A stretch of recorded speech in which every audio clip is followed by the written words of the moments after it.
I went on a blind date for someone else, but ended up getting married quickly. Later, he realized that he was just a tool used to deal with his family. Chuji asked, "You already have your Bai Yueguang, why don't you divorce me?" "Just now, brother, help me find a blind date." A young man dressed gorgeously like a playboy put his hand on Chu Ji's shoulder. Chu Ji was sitting in a seat in the lecture hall at this time, and the professor had just finished his lecture. While packing his things, he turned his head and looked at the young man next to him and said, "Zhang Heng, can you still help me with this matter?" "Good brother, my happiness for the rest of my life is in your hands. You can't just ignore it," Zhang Hengkai said pitifully. Chu Ji frowned and thought for a moment before saying, "Why don't you just say you don't want to? Why do you have to drag me into this? You know the old man at home is angry. I dare not go." "I didn't say that. What I meant was that when you go on a blind date, can't you just say you don't want to?" Chu Ji said seriously. "Brother, the key is that I don't have time. I'm pursuing my shushu now. I have an appointment for dinner today. I made the appointment with great difficulty. I can't waste the opportunity. Just go and help me deal with it. Say you don't want to, and then walk away." When Chu Ji heard Shushu's name, his eyes dimmed for a moment, then returned to normal. Suppressing the bitterness in his heart, Chu Ji raised his eyebrows and said, "Is it that simple?" "Of course it's that simple, but I won't let you work in vain. Here's a 10,000 yuan appearance fee," Zhang Heng said. Chu Ji looked at Zhang Heng quietly and asked, "Why did you give me money?" Zhang Heng was stunned and asked, "Isn't this your labor fee?" Chu Ji shook his head and said, "No, I'm just running errands." Zhang Heng shook his head and said, "Chu Ji, you are too serious. This money is for you to pay the bill. You can't let a girl pay, right?" Chu Ji shook his head and said, "I'll keep a record of how much I spent and tell you when the time comes." Zhang Heng said speechlessly, "Okay, whatever you want." Chu Ji thought for a moment and said, "Tell me the address and time and I'll make the arrangements." "Room A on the second floor of the Red Rose restaurant, 3 o'clock this afternoon," Zhang Heng said quickly. "Okay, got it," Chu Ji nodded. Then he stood up and was actually half a head taller than Zhang Heng. The two walked out of the classroom, and Zhang Heng said, "Tidied up a bit before leaving, otherwise it would be a disgrace to my image."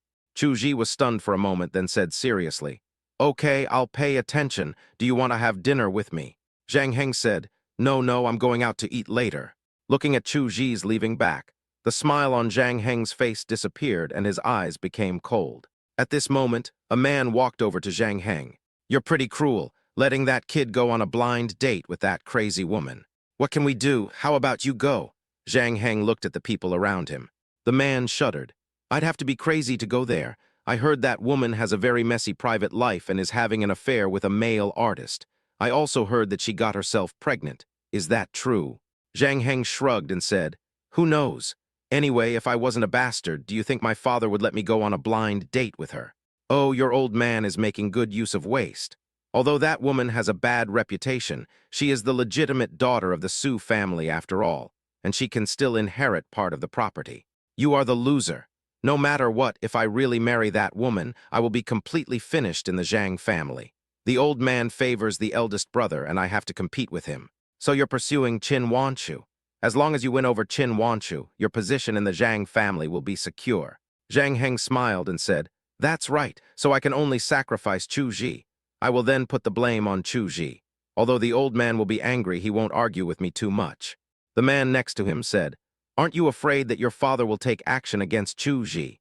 If your father says just a word, Chu Ji will probably have no chance to survive in the entire province." Chu Ji arrived at the restaurant 5 minutes early. "The woman I wanted to go on a blind date with hasn't arrived yet." Chu Ji sat at the dining table, took out his cell phone and checked the time. 10 minutes, he only waited 10 minutes. He was ready to leave after not seeing anyone for 10 minutes, which was considered an explanation to Zhang Heng. Sitting at the dining table, he took out a book he had brought with him and sat there reading. This was the scene Su Ruoxuan saw when she came in. A handsome young man was reading a book. The light coming through the window shone on his handsome face, making the outline of his face glow slightly.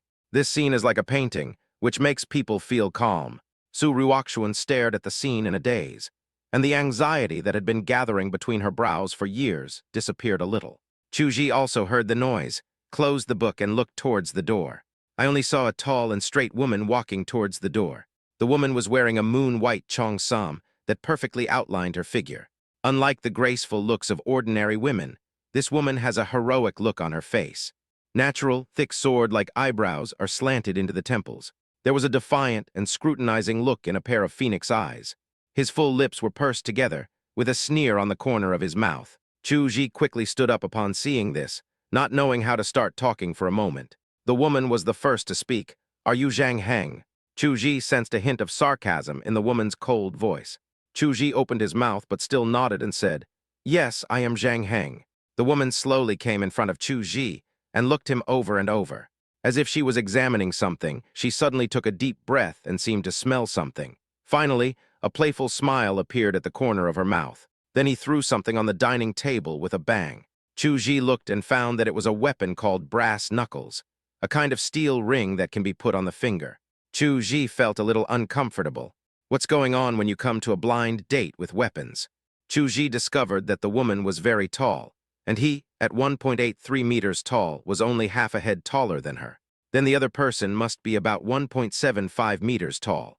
Under the other person's gaze, Chu Ji felt a little uneasy. He considered his words carefully and said with a stiff upper lip, "I was forced to come to this blind date by my family. I have no other thoughts about Miss Su, and I believe Miss Su doesn't like me either.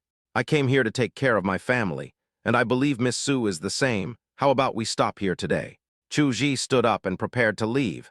He felt that this woman was very dangerous. "Stop," the woman suddenly said. "Did I let you go?" The woman looked at Chu Ji, who was about to leave, and the anxiety that had disappeared between her brows became intense again. I wonder if Miss Su has anything else to say," Chu Ji asked cautiously. The woman came close to Chu Ji while speaking, breathing in Chu Ji's scent, her eyes shining. Then he looked at Chu Ji with a playful look and said, "When I came here, my family gave me a death order. As long as you are not missing any limbs, I must agree to it. So you can leave, but let's get the marriage certificate first, so I can go back and report." Chapter 2, Got Married. No, Chu Ji was shocked and refused without hesitation. The woman raised her eyebrows slightly and asked with a murderous look in her eyes, "Why?" "No reason. I don't have any feelings for Miss Su. This time I'm just here for a blind date and not an engagement, right?" Chu Ji explained quickly. The woman sneered and said, "What? You think I'm not worthy of you? Zhang Heng, you're just an illegitimate child of the Zhang family. Do you think you have the right to reject me?" As the woman spoke, she actually stood up, put the brass knuckles on the table on her hands, and approached Chu Ji, her brows full of anger. Chu Ji didn't expect things to be so troublesome, but he absolutely cannot marry this woman. The fact that he doesn't understand her is secondary. The key is that he is not Zhang Heng, right? "Miss Su, let me tell you the truth. I'm not Zhang Heng. I'm just here to go on a blind date with you on behalf of Zhang Heng." Chu Ji decided to let Zhang Heng down. "After all, it's better than marrying the other person." "Oh, so you say it's not? Are you kidding me?" The woman punched the dining table and actually broke a piece of it. Chu Ji was startled but still said, "I brought my ID card. Look, I am definitely not Zhang Heng." Chu Ji carefully handed over his ID card. "ID cards can be forged." The woman didn't even look at it. "Well then, I still have the proof of my household registration." "Oh, household registration booklet. Where is it? If you can really prove that you are not Zhang Heng, I will let you go," the woman said with a hint of playfulness. "Okay, my household registration booklet is still at the school where I went last time to handle formalities. You can find out if you come with me to the school," Chu Ji said. "Okay, let's go now." The woman turned around and walked out. When the woman came, she was driving a supercar, probably a Ferrari. The red Ferrari is very eye-catching on the road. Arriving at the school gate, the woman said, "Go get your household registration book. I'll wait for you here. Don't even think about not coming out if you dare, HMPH." Chu Ji was helpless. Even though he asked his classmates to prove it, the other party didn't believe him and insisted that he go and get the household registration booklet. He wanted to call Zhang Heng, but he was too embarrassed to tell her now that things had gone wrong. It's better to send this woman away before talking to Zhang Heng. Chu Ji took his household registration booklet and came to the school gate. The woman motioned for him to get in the car. Chu Ji had no choice but to get in the car. Then he handed the household registration book to the woman and said, "Here, this is the household registration book. It's impossible for me to forge the household registration book in such a short time, right? If you still don't believe me, I can ask my instructor to prove it." The woman looked at the household registration book, said nothing, and sped out the car. "Hey, what are you doing?" Chu Ji was a little anxious. "Getting married. I've already told you that I'm not Zhang Heng. Why do you want to marry me?" Chu was so anxious that sweat was pouring down his face. You have no say in this. This is the price you pay for deceiving me. If you dare to refuse, I will accuse you of molesting me. I will prevent you from going to college. Do you believe me? Chu frowned, wondering about the truthfulness of the other party's words. You are being unreasonable, Chu said finally. Ha, you just realized it now. Didn't Zhang Heng tell you about my personality when he asked you to come? Also, shouldn't you pay the price for teaming up with Zhang Heng to deceive me? There was madness and a hint of ferocity on the woman's face. The car was driving very fast, and Chu didn't dare to provoke the woman anymore. He found that the woman seemed to be mentally unstable. Soon we arrived at the door of the Civil Affairs Bureau. However, Chu face looked a little gloomy, and he had no intention of entering the Civil Affairs Bureau after getting off the car. The woman looked at Chu and said in a softer tone, I need this certificate to give an explanation to my family. I didn't lie to you just now. If I don't get married, who knows who they will sell me to? Don't worry, we will still live our own lives after we get the marriage certificate. I will divorce you as soon as I have dealt with my family. You don't want me to marry a cripple or a fool, right? Looking at the woman's pitiful appearance, Chu suddenly felt soft-hearted. By the time Chu received the little red notebook, he was still a little dazed. He actually got married. The woman handed Chu a card and said, There is 500,000 yuan on it. It's your compensation. Chu pushed the card back and said, I don't need compensation as long as you keep your promise and get a divorce certificate from me when the time comes. The woman stuffed the card into Chu arms and said, I'll give it to you if I say so. If you don't obey, forget about getting a divorce. Evening. Chu returned to the dormitory dejected. There is another person in the dormitory. His name is Su Jai. Su Jai adjusted his glasses and looked at Chu and said, Chu what's wrong with you? You look unhappy. Chu frowned, not knowing whether he should tell his roommate about this. After thinking about it, he decided not to tell anyone because the other party said they wanted a divorce. So the fewer people who knew about this, the better. Are you unhappy because Zhang Heng and Qin Wanshu are dating alone? Su Jai asked. Chu was slightly stunned, as if Zhang Heng did say that he had made an appointment with Shashu. He was silent for a while. Should he be unhappy? But it seemed that he had no right to be unhappy. At this time, we were downstairs in the girls' dormitory. Zhang Heng held a flower in his hand and waited quietly. After a while, his eyes lit up. A woman came out from the door of the girls' dormitory. The woman has an elegant temperament all over her body, just like a lotus blooming in clear water, naturally without any embellishment. She is stunning without makeup. The slender white neck, the plump chest, and the long thighs all make people admire the masterpiece of the creator. The woman was wearing a simple dress, and a small jacket over the dress that further highlighted her figure. Shashu, you're here. Zhang Heng hurriedly went up to her with what he thought was a charming smile on his face. Qin Wanshu nodded and glanced around with her beautiful eyes. She frowned when she didn't see the figure she wanted. I have booked a restaurant, let's go, Zhang Heng said. Qin Wanshu hesitated a little, but still nodded slightly. This made Zhang Heng very happy.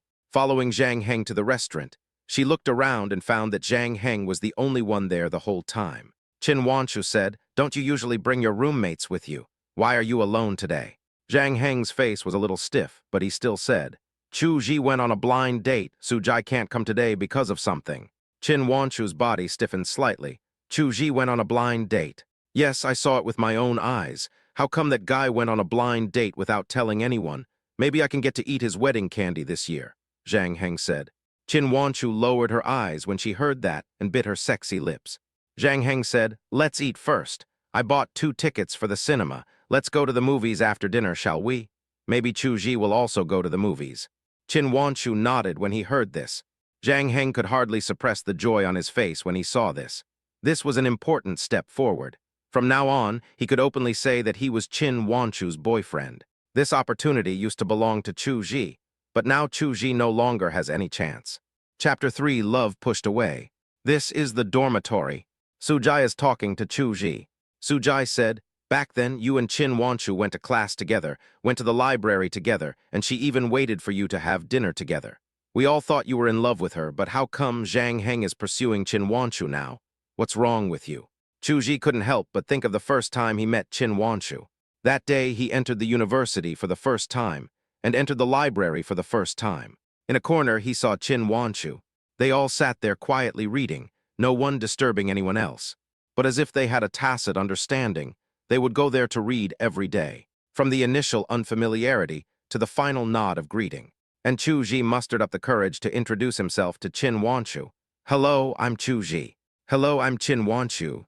The smile on Qin Wanchu's face that day was so beautiful that Chu Ji was stunned. They went to the cafeteria to eat together that day. This seemed to have become a tacit understanding between them. I still remember that one day it was raining, and Chu Ji used his clothes to block the heavy rain and sent Qin Wanchu home, laughing all the way. Everyone thought he was in love with Qin Wanchu. This is what Chu Ji himself thinks. But one day he accidentally overheard a conversation between Qin Wanchu and her roommate. "Are you in love with Chu Ji?" Qin Wanchu's roommate asked. Qin Wanchu denied it flatly. "No, we are not in a relationship. We are just ordinary friends who can talk to each other." "Ordinary friends? Really? Really, we're just ordinary friends?" Qin Wanchu said seriously. "That's right. How can a poor boy like him be worthy of you, Miss Qin?" The roommate expressed his disdain towards Chu Ji. Qin Wanchu did not refute. "It seems she thinks so too." Chu Ji stood there for a long time that day, feeling a pain in his heart that made him feel a little breathless. But he knew that he couldn't get too close to Qin Wanchu, as that would lead to misunderstandings. From then on, he deliberately avoided Qin Wanchu because he knew he was not worthy of her. Qin Wanchu just treated him as an ordinary friend with whom he could talk. He no longer went to the library or waited for her to go to the cafeteria together, until Zhang Heng asked him if he and Qin Wanchu were boyfriend and girlfriend. He denied their relationship that day. Chu Ji thought that this was probably the answer Qin Wanchu hoped to get. Zhang Heng said at the time, "Since you are not in a relationship, I will take action." I have forgotten what expression I had at that time. But from then on, Zhang Heng began to pursue Qin Wanchu openly. Zhang Heng also asked Chu Ji to help him get Qin Wanchu out. Although I don't know why Zhang Heng always has to go and make an appointment with Qin Wanchu himself. Maybe he thinks he is somewhat familiar with her. Until now, Zhang Heng finally asked Qin Wanchu out on a date alone. Chu Ji felt a little depressed in his heart, so he took out a book to study. Only in this way could he forget the things that made him feel unhappy. It was late at night when Zhang Heng came back with a smile on his face. "Shashu and I have confirmed our relationship," Zhang Heng said. Chu Ji felt a little bitter when he heard this. Zhang Heng lay on the bed and said that he wanted to move out and that he had enough money to rent a house outside. This way he would have the chance to take Qin Wanchu back to his own home. Zhang Heng chattered on and on about his vision for the future, looking very excited. It seemed like he said it on purpose for Chu Ji to hear. Sujai secretly glanced at Chu Ji, and seeing Chu Ji's slightly lonely look, he sighed. It's late at night. Chu Ji lay in bed without sleeping until the early morning. The next day, Chu Ji got up early again and started running around the playground. This is his habit, and he has kept it for many years. Suddenly his body paused, and he saw a familiar figure, Qin Wanchu. Qin Wanchu caught up with him. "How are you doing recently?" Chu Ji stopped, and Qin Wanchu also stopped and looked at him quietly. I'm fine." Chu Ji felt his throat a little sore. Qin Wanchu clenched his hands and said casually, "I heard that you went on a blind date yesterday." Chu Ji looked up at Qin Wanchu, wondering why Qin Wanchu knew that. He thought of Zhang Heng. Facing Qin Wanchu's eyes, he nodded. "Although I went there on behalf of Zhang Heng, I did go on a blind date." Qin Wanchu lowered his head, not knowing what he was thinking. What was the result? Chu Ji didn't know what to say. Besides, will the other party believe it if I tell them? "Okay, I get it. I won't bother you anymore." Qin Wanchu left. The back figure looks a little lonely. Chu Ji stood in the playground, feeling a little lost. He didn't know what Qin Wanchu meant. Was she asking as a friend or something else? From that day on, he and Qin Wanchu had almost no contact. It seems that Qin Wanchu admitted her relationship with Zhang Heng. At least she didn't argue when someone asked her about it. Unlike her relationship with her, she had once made a clear rebuttal. At this time in Qin Wanchu's dormitory, her roommate Li Qing looked at Qin Wanchu and said, "Did you really agree to Zhang Heng's pursuit?" Qin Wanchu didn't say anything. "Zhang Heng is not bad either. When will you and him get married? You are dressed so beautifully today. Are you going out and not coming back?" someone teased. Li Qing shook her head. "I think Chu Ji is good, but it's a pity that you don't have any feelings for him, Wanchu." Qin Wanchu paused when he heard this. Another roommate said, "How can a poor boy like Chuj be worthy of our Wanchu? Didn't Wanchu also say that Chuj is just an ordinary friend?" Li Qing shook her head and said to Qin Wanchu, "You don't know. When you said Chu Ji was just an ordinary friend that day, Chu Ji was right behind us." When he heard what you said, Wan Shu, he was stunned. Later, he heard that he stood there for several hours without moving. Even though you don't like him, Wan Shu, I still feel a little sorry for him. Qin Wanshu looked up at Li Qing with disbelief in his eyes. You said Chu Ji was behind us that day. Li Qing looked at Qin Wanshu's expression in surprise and said, Yeah, didn't you ask him to give you a book? Just when he came, you said you were just ordinary friends with him. I thought you said that on purpose to discourage him, don't you know that?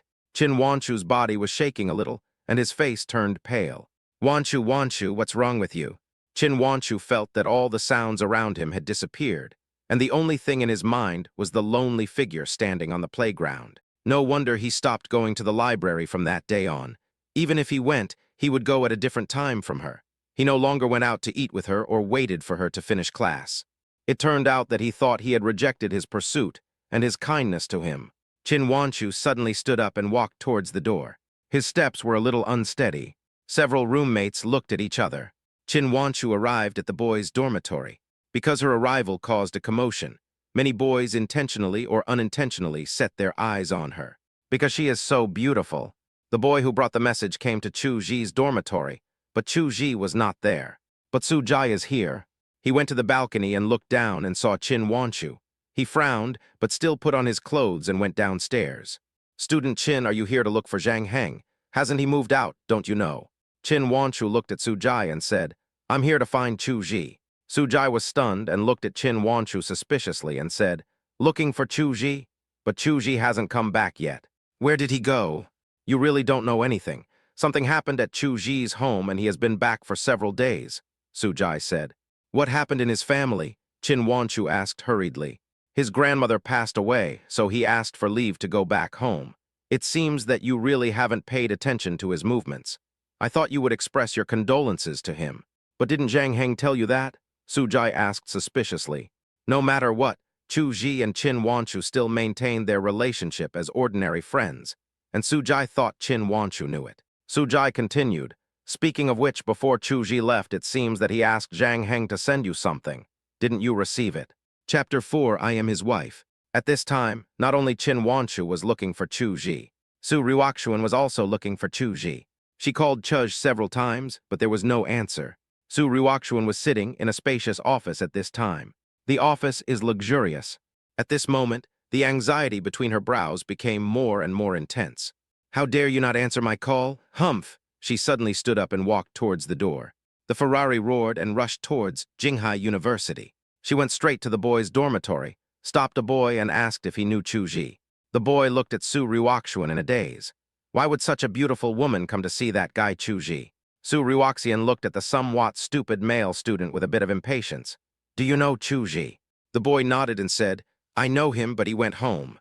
Going home, Su Ruoxuan frowned. Yes, I heard that his grandmother passed away, so he asked for leave and went home, said the boy. Su Ruoxuan was a little angry. She clenched her fists and said angrily, Such a big thing happened and he didn't tell me. The boy asked tentatively, My beautiful lady, what is your relationship with Chu Ji? Su Ruoxian snorted coldly and said, I'm his wife. The boy stiffened when he heard that. Old wife. The boys were somewhat hopeless. It was not until Su Ruoxian walked away that someone said, You are lying. If she is really my wife, how could she not know about such a big thing? It seems that it has nothing to do with us whether she is a liar or not. Do you have any hope of pursuing her? What? Chu Ji received a call from Su Ruoxuan at around 10 o'clock in the evening. I'm at the entrance of your village, come and pick me up. Su Ruoxuan's cold voice rang out. Chu Ji was stunned, a little bit unable to come back to his senses. The mother next to him asked, Aj, what's wrong? Chu Ji said, a friend is here just at the entrance of the village. What? It's so late, go and pick him up quickly before anything happens, the mother said quickly. Chu Ji put on his shoes, took a flashlight and went out. When he arrived at the entrance of the village, he saw an off-road vehicle. The car door was closed and the lights were on. Chu Ji walked up and knocked on the car window. The car window rolled down, revealing Su Ruoxuan's somewhat tired face. Did you drive here yourself? Yes, I drove for most of the day, Su Ruoxuan said. Chu Ji got in the car and directed Su Ruoxuan to drive the car to the front door of his house.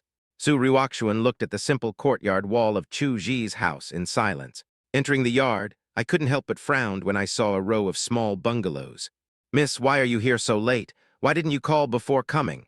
Mother Chu stepped forward and held Su Ruoxuan's hand. But he looked at Chu Ji with some doubt. Chu Ji introduced, "This is a friend of mine." Chu's mother was a little unconvinced. What kind of friend would come over in the middle of the night? However, Chu Ji didn't say much, and she didn't ask any further questions. After all, judging from Su Ruoxuan's appearance, she must be very rich and would not fall for a poor boy like them. At this time, Chu Ji's grandmother's funeral had already taken place. All relatives and friends left today. Chu Ji was originally planning to go back to school in 2 days, but he didn't expect Su Ruoxuan to come. Su Ruoxuan looked at Chu Ji coldly, with some anger in her brows. She was very dissatisfied with Chu's introduction of herself, but she didn't have a seizure. Mother Chu was busy preparing a room for Su Ruoxuan to rest. Chu Ji has a younger sister, but the bed in her room can only accommodate one person. Chu Ji moved to the room that used to store miscellaneous items and gave his room to Su Ruoxuan. Su Ruoxuan looked at Chu Ji's room. The room was very tidy, and there was a pleasant smell in the room, which made him a little obsessed. Lying on the bed, she discovered that the smell came from Chu Ji's quilt. She pulled the quilt over her head, took a deep breath, and all the anxiety seemed to disappear. No words were spoken that night. The next day, Chu Ji got up early. Chu's mother has already started cooking. While cooking, Chu's mother stopped Chu Ji and asked, "Is she really just an ordinary friend of yours?" Chu Ji nodded and said, "We are just ordinary friends indeed." Although he and Su Ruoxuan got their marriage certificate, they were not really familiar with each other. They had no contact with each other after getting the certificate, as if they had forgotten each other's existence. Chu Ji didn't expect Su Ruoxuan to come here suddenly, which caught him off guard. "Go and invite them to dinner." Chu's mother winked at Chu Ji. Chu Ji thought about it and decided to let his sister go. Su Ruoxuan came out. Chu Ji's sister is called Chu Zu. She looked at Su Ruoxian and said, "Sister-in-law is really beautiful." When she heard the word sister-in-law, Su Ruoxuan felt overjoyed. Why was she so happy? She gave Chu Zu a set of cosmetics, and Chu Zu was very happy. Su Ruoxuan kept calling her sister-in-law, and she was so happy that she gave Chu Zu a big red envelope. Chu Ji frowned and said, "I can't accept the red envelopes, there are too many." Su Ruoxian was unhappy. "This is for Zuer, I don't need your consent." Zuer said, "Sister-in-law, this is too much, I can't take it." Mother Chu said, "Girl, you really can't accept this. It would be fine if my son had a relationship with the other party, but the key is that they have no relationship. How could my family have the nerve to charge so much money? Just take it if I tell you to. This is given to you by your sister-in-law," Su Ruoxuan said. Mother Chu was stunned and turned to look at Chu Ji. Chu Ji frowned and took the red envelope and said, "I really can't accept it, take this back." Su Ruoxuan's face suddenly turned gloomy.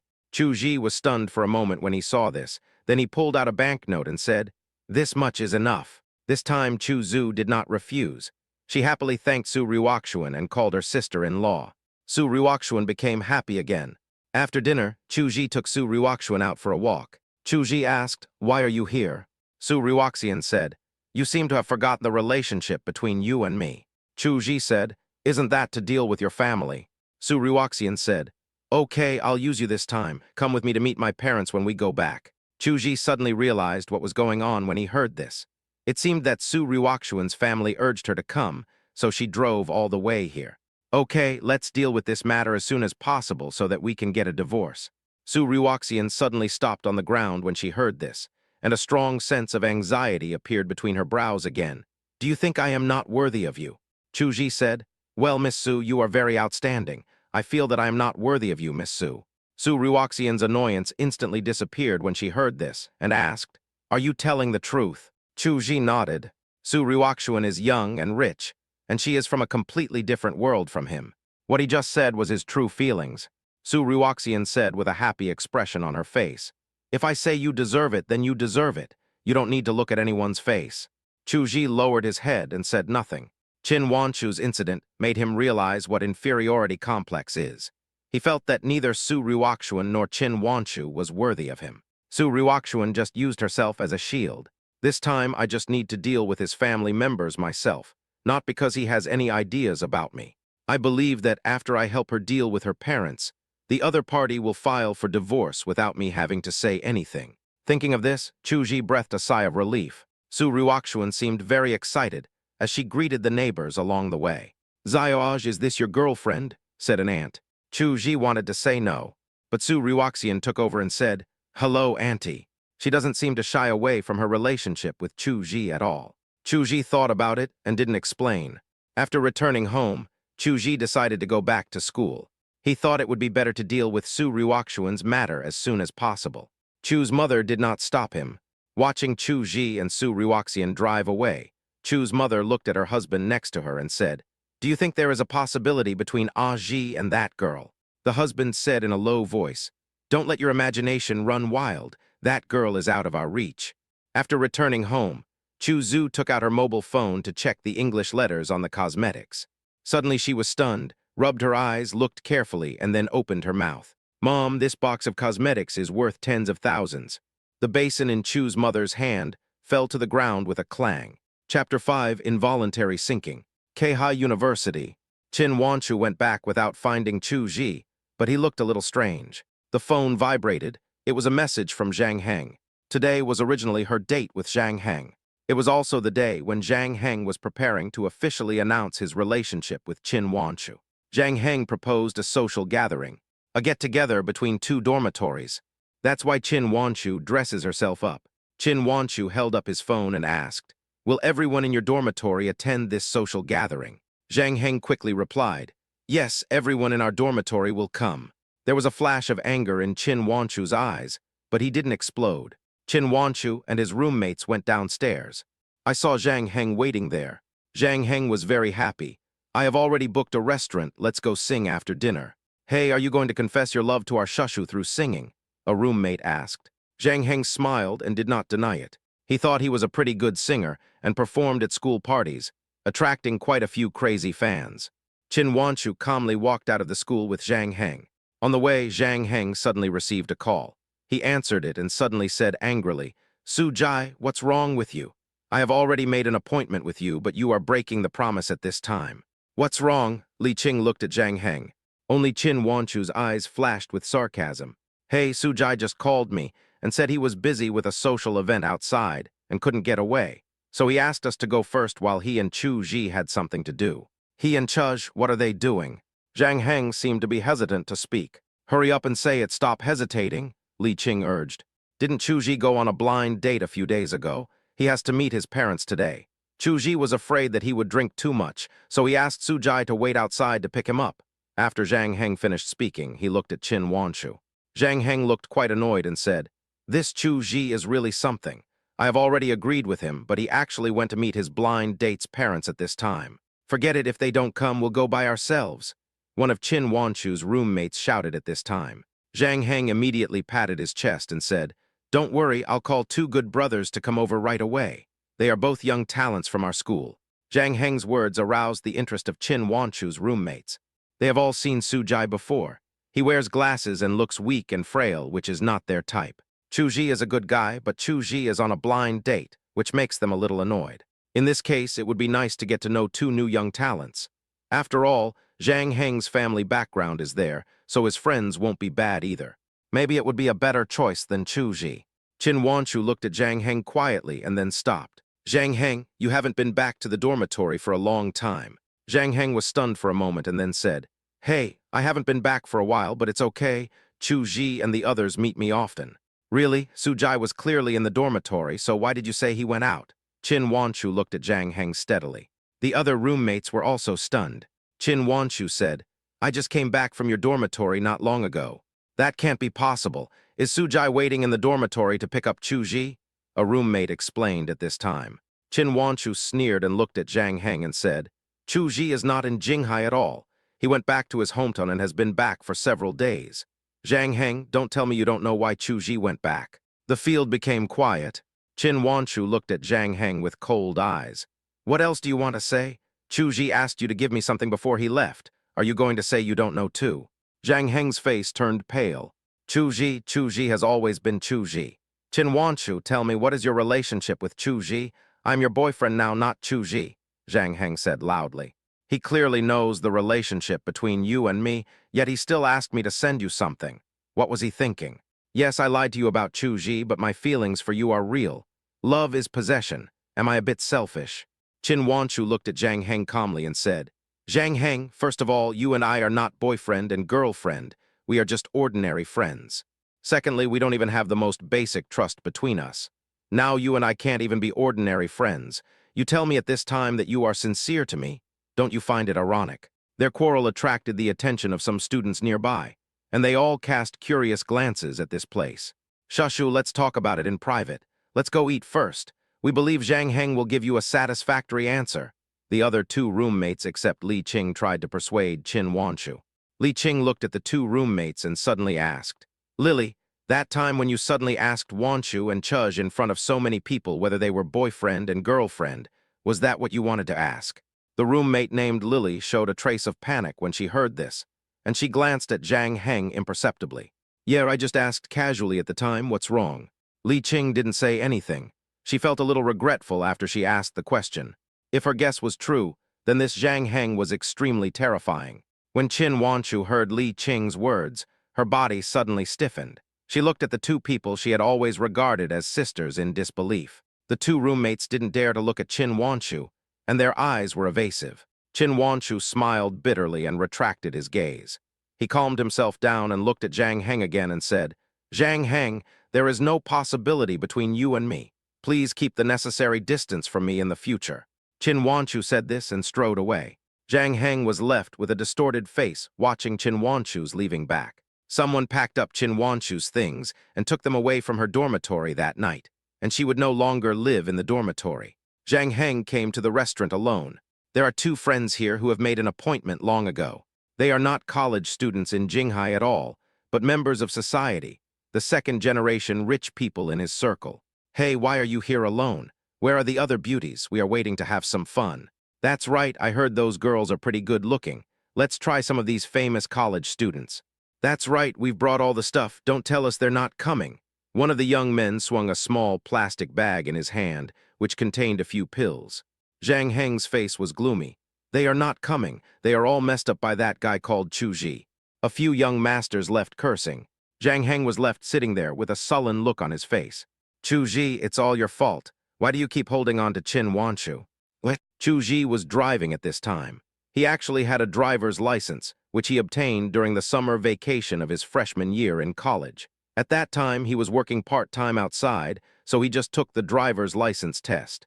Chu Ji glanced at Su Ryukshuan, who was resting with her eyes closed in the passenger seat. The quiet Su Ryukshuan looks really beautiful. Her long sword-like eyebrows and slender phoenix eyes made her look heroic. There is a layer of fine fuzz on the face that is not overly decorated under the sunlight. Her skin is really good, the kind that's all natural. He couldn't help but feel a ripple in his heart.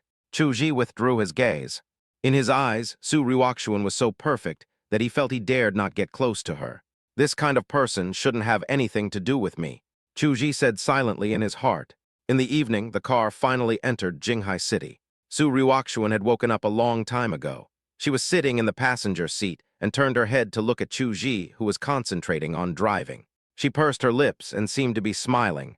She really enjoyed being with Chuzh. Although they had known each other for a short time, Su Ryukshuan discovered that she could always calm down next to Chu Ji, and the suppressed irritability in her heart seemed to disappear. This feeling made her a little intoxicated, so much so that she is now somewhat indulged in it. No need to drive so fast, slow down, Su Ryukshuan said. Chu Ji was slightly stunned, not knowing why she said that. Miss Su, where are we going? Chu Ji asked. He didn't know where Su Ryukshuan's home was. In fact, he now wanted Su Ryukshuan to drive away by herself and just drop him off on the roadside. He could then take a taxi to school. Go to Mingzhu Guanlanting. Chu Ji was surprised, because that was the most luxurious residential area in Jinghai City. Any house there starts with tens of millions.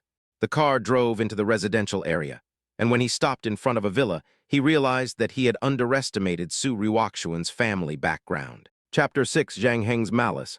Looking at the door that opened automatically, Chu Ji experienced for the first time what it meant to be daunted. It turns out that there is such a big gap between him and her. Chu Ji lowered his eyes, and the waves in his heart that had been there for a moment returned to calm again.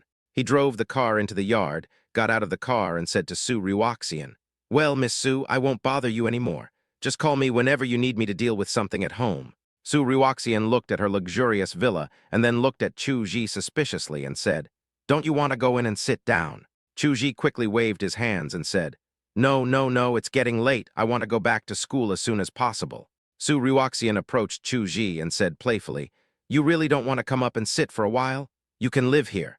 After all, we are nominally husband and wife now." This was an invitation she had never received before. "No, no, I'm going back to live in school." Every cell in Chu Ji's body revealed rejection.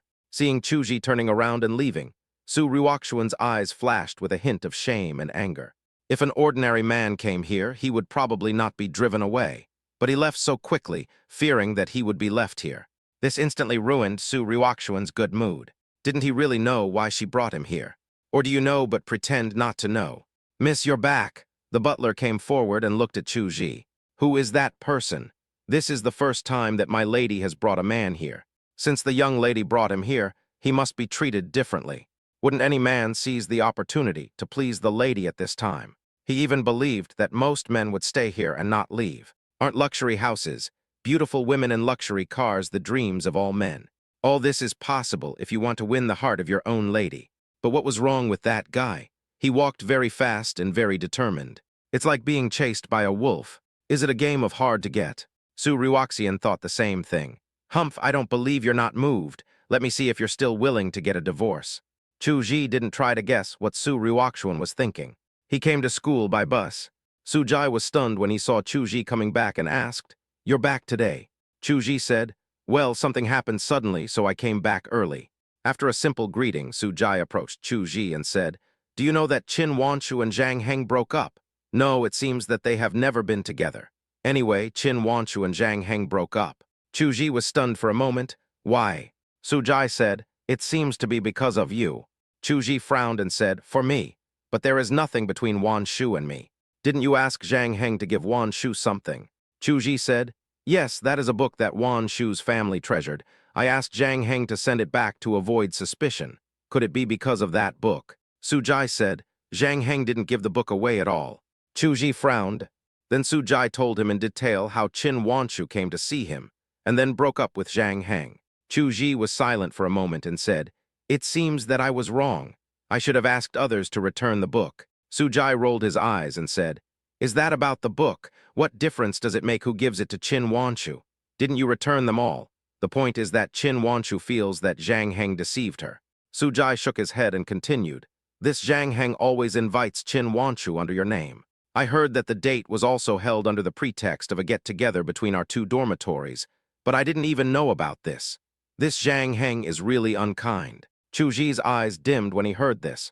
He was wondering why Qin Wanshu knew about his blind date. Shouldn't this matter be kept confidential? Now it seems that Zhang Heng might have told Qin Wanshu on purpose. Chu Ji didn't know what he felt, but he felt uncomfortable. He has always regarded Zhang Heng as a friend, but now it seems that Zhang Heng's purpose in approaching him from the beginning was not pure. Chu Ji stopped thinking about it and packed up to rest. Just as I finished cleaning, the door opened. Zhang Heng walked in with a gloomy face. "Chu Ji, come with me." Su Jai frowned and said, "Zhang Heng, what do you want to do? You can't blame Chu Ji for what happened between you and Qin Wanshu. It was Chu Ji who brought you together. You can't blame Chu Ji for being dumped." Zhang Heng looked at Su Jai and said, "This is between Chu Ji and me. What does it have to do with you?" Su Jai wanted to say something, but was stopped by Chu Ji. He looked at Zhang Heng and said, "Let's go, let's talk outside." Coming downstairs, Chu Ji looked at Zhang Heng and said, "Just tell me what you want to say." Zhang Heng said, "Please let go." Chu Ji raised his eyebrows. "I don't know what you are talking about. Why are you playing dumb? I'm talking about Shushu's matter, so let it go. Just tell me the amount and I'll give it to you." Chu Ji looked at Zhang Heng quietly and said, "What do you think of Wan Shu? Do you think of her as a commodity to be traded?" Zhang Heng laughed and looked at Chu Ji sarcastically. "Why are you pretending to be so noble in front of me? Didn't you approach Shushu because you were attracted by her family's property? I'll give you money right now, 1 million, and you leave Wanshu." Chu Ji felt that the last bit of hope in his heart was extinguished, and he seemed to be meeting Zhang Heng for the first time. Zhang Heng said sarcastically, "Why? You think it's too little? Don't be ungrateful. 1 million is already pretty good for a country bumpkin like you." Chu Ji took a deep breath to calm his fluctuating emotions. When he looked at Zhang Heng, his eyes were already cold. He said, "First of all, there is nothing shameful between Wanshu and me. Secondly, Wanshu only treated me as an ordinary friend with whom she could talk. She didn't like me. To be precise, she never treated me as her boyfriend. Furthermore, who Wanshu likes or dislikes is decided by Wanshu himself, not me. Zhang Heng, you picked the wrong target from the beginning, but you are really not worthy of Wanshu now. What you are doing now is like a shameless villain. Zhang Heng's eyes were red and he threw a punch. With a bang, the fist hit Chu Ji's mouth. Chu Ji fell to the ground. Zhang Heng, what do you want to do? Su Jai rushed out of the dormitory door and stood in front of Chu Ji. There were also many people nearby looking over and pointing at this place. Some people took photos and posted them in the group. Soon Li Qing in the girls' dormitory saw the photo and was slightly surprised. Zhang Heng actually went to cause trouble for Chu Ji. She dialed Qin Wanshu's number. Wanshu Chuj was beaten, Li Qing said. There was a sound of something falling to the ground, followed by a burst of hurried footsteps. Downstairs of the boys' dormitory, Chu Ji stood up and touched the corner of his mouth, where he was bleeding. He looked a little embarrassed, but it was not a big problem. His physical fitness was always good, and Zhang Heng's punch was very weak. Chu Ji said, Zhang Heng, I don't know why you are hysterical, but I still say that you chose the wrong target from the beginning. You are using the 1 million to insult me and Wanshu. Zhang Heng rushed towards Chu Ji again, feeling a little angry and embarrassed. Su Jai suddenly hugged Zhang Heng and prevented him from moving forward. Zhang Heng angrily pushed Su Jai to the ground. At this time, student leaders came over and quickly controlled the scene. This incident caused a big stir because someone posted the photo online, and it quickly spread throughout the school. Chu Ji and his friends were taken away by the counselor. If you fight in college, serious consequences may result in expulsion. Zhang Heng was released soon. However, Chuj was left behind, and several people questioned him why he beat his classmates. Su Jai next to him was shocked. Chu Ji did not fight back from beginning to end. But no one listened to him. Chu Ji was silent. For the first time, he felt the strong malice of this society, although he had long known that this society was not as friendly as it seemed. But it was only when the incident really happened to him that he had a deep understanding of it. Chu Ji didn't say a word no matter how the other party asked. Someone on the other side spoke up at this time. As long as you admit it, it's not a big deal after all. Chapter 7, Are You Always So Rational? There was a cunning gleam in that person's eyes. As long as Chu Ji admitted it, they would be able to prove that Chu Ji was causing trouble, and then no one could change Chu Ji's fate of being expelled from school. Chu Ji looked up at those people whose identities he didn't know and said, I want to say something. Chu Ji, you can't say it. Su Jai beside him was a little anxious. This is not your fault at all. Why do you want to admit it? Chu Ji glanced at Su Jai, then turned his head again to look at the people opposite and said, I want to say that I just called the police. When those people heard this, their faces instantly turned ugly. Our school can handle this kind of small matter. What do you mean by calling the police? Chu Ji said calmly, because I don't see fairness in you. Su Jai next to him opened his mouth wide and gave Chu Ji a thumbs up. Godfather, you are awesome. Those guys felt like they had eaten a piece of shit. They never expected Chu Ji to call the police. They should have confiscated his phone from the beginning. But it's a little late now. The police and Qin Wanshu arrived at the school at the same time. Looking at the scene in front of him, Qin Wanshu had no idea what was going on. This was the first time she was so angry. She looked at the people who were interrogating Chu Ji and said, Very good, your time in this school has come to an end, I said. The faces of those unknown people turned pale, because some people know how powerful the power behind Qin Wanshu is. They also didn't expect that such a trivial matter would implicate the Qin family. They felt a little regretful, but it was too late. No one instructed them to do this. They just wanted to cling to the Zhang family. Because a classmate posted the video online, I could find out what happened just by looking it up. From the beginning to the end, it was Zhang Heng who beat people unilaterally, and Chu Ji did not fight back. The policeman's eyes swept across the school's person in charge, with contempt in his eyes. However, the final outcome was to let Chu Ji keep quiet. Chu Ji signed the letter of understanding. Because he knew this was the best outcome, Qin Wanshu came to Chu Ji and said, You don't have to sign the letter of understanding. Chu Ji hesitated for a moment and said, This is not a big deal. If I don't forgive, I will be the one who suffers in the end. Even the school will be in trouble. Chu Ji explained to Qin Wanshu why he did this. I am just a small figure. I can't beat a big man. Since the result will not change and it will make things difficult for the school, it is better to quit while we are ahead. Qin Wanshu said, You know, that's not what I meant. If you're willing, I can help you let him stay in for a few days. Su Jai also said at this time, Yes, he should be allowed to stay in for a few days. Not only did he beat someone up, but he also framed you. How abominable. Su Jai was very angry. He didn't expect Zhang Heng to be this kind of person. Chu Ji shook his head. Qin Wanshu looked at Chu Ji with some heartache. He always lives so cautiously, and will not become hysterical even if he is wronged. He can calmly weigh the pros and cons, but doesn't this mean that he has experienced too much injustice? Chu Ji pursed his lips, looked at Qin Wanshu and said, I'm sorry to have to make you come here for my business. Thank you. Qin Wanshu looked at Chu Ji, who was very polite to him, and gave a forced smile. He felt alienated in this politeness. It seemed like the relationship between them could never go back to what it was before. At that time, their hearts were obviously very close. At that time, she could clearly feel the other person's heart opening to her. But she accidentally pushed him away. His heart was closed, perhaps never to be opened to her again. Why are you so polite to me? We are friends, right? Qin Wanshu tried his best to make his smile look better. Chu Ji looked at the bright and charming Qin Wanshu with his eyes lowered. He thought again of what the other person had said. We are just ordinary friends who can talk to each other. Chu Ji nodded and said, yes, we are friends. Su Jai watched from the side and sighed slightly. They were very polite to each other, and the ease and intimacy they had when they were together were gone. They were so sweet back then. That was also the time when Chu Ji smiled the most. Until that day, he saw Chu Ji standing there blankly on the playground for a long time. From that day on, Chu Ji rarely smiled, so much so that now he could clearly feel Chu Ji's politeness towards Qin Wanshu. That kind of politeness to strangers. He could even sense the cautiousness with which Chu Ji spoke to Qin Wanshu. Chu Ji looked at the time and said to Qin Wanshu, it's getting late, you should hurry back. Su Jai then said, I heard that Wanshu you moved out, is that true? Chu Ji was stunned for a moment. Su Jai didn't tell him about this. Su Jai looked at Chu Ji and said, it's not safe for a girl to be alone at night. Do you want to send her off? Chu Ji thought for a moment and said, then I'll give it to you. Qin Wanshu did not refuse. Chu Ji took a taxi to Qin Wanshu's neighborhood and was a little dazed. Because the housing prices here are not cheap, even renting a house will probably be very expensive. I'm here, come with me and I'll help you treat your wound. Qin Wanshu made an excuse. Her hands clenched nervously as she said this. Chu Ji shook his head and said, it's getting late, I won't go up. My injury is fine, no need to treat it. Well, let's go upstairs and have a cup of tea. Just consider it as a place to get acquainted with the place. Qin Wanshu said again. The driver in the front seat glanced at Chu Ji through the rearview mirror, feeling a little envious. This guy is so lucky to be invited by such a beautiful girl.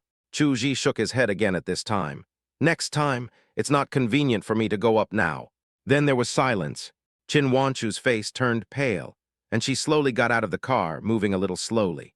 But until she closed the car door, she didn't hear what she wanted to hear. She stood there in a daze, watching the taxi turn around and go back. The last glimmer of hope in his eyes disappeared.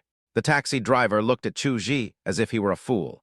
The driver thought for a moment and said, generally speaking, when a woman invites a man to her home, it means that she likes him. Don't blame me for being nosy. I think you will regret it if you miss this opportunity. Chu Ji's eyes dimmed and he said, we are just ordinary friends, we can just talk to each other. The driver shook his head when he heard this. If it was an ordinary friend, he would dare to eat his own car. But he didn't say much, after all, he was an outsider.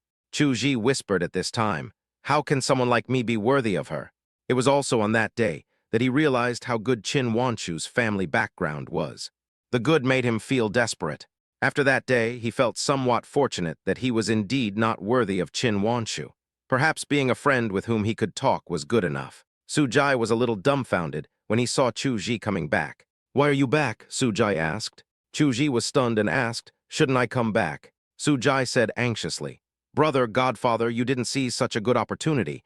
When they asked you to deliver it, it showed their attitude, didn't you know that? Chu Ji said, we are just friends who can talk to each other. Also, do you think there is a possibility between her and me? Su Jai was stunned for a moment and said, how do you know it won't work if you don't try it? Chu Ji said, because she deserves better, why should I waste her youth? But love doesn't mean these things, right? Chu Ji shook his head and said seriously, maybe we will be desperate at the beginning, but when the passion fades, what do you think my background will bring to her? Su Jai's throat was a little dry and he said, are you always so rational? Chapter 8, can't even get through the door. Chu Ji said, shouldn't it be right? Knowing that the road is not easy to take, why do we have to make things difficult for each other? I don't care because I'm a man, but what about Wanshu? She shouldn't waste her beautiful youth and most sincere feelings on me, a man with whom she can hardly spend her life together. Sujai sighed and said with some regret, "That's good, so I won't suffer in the future."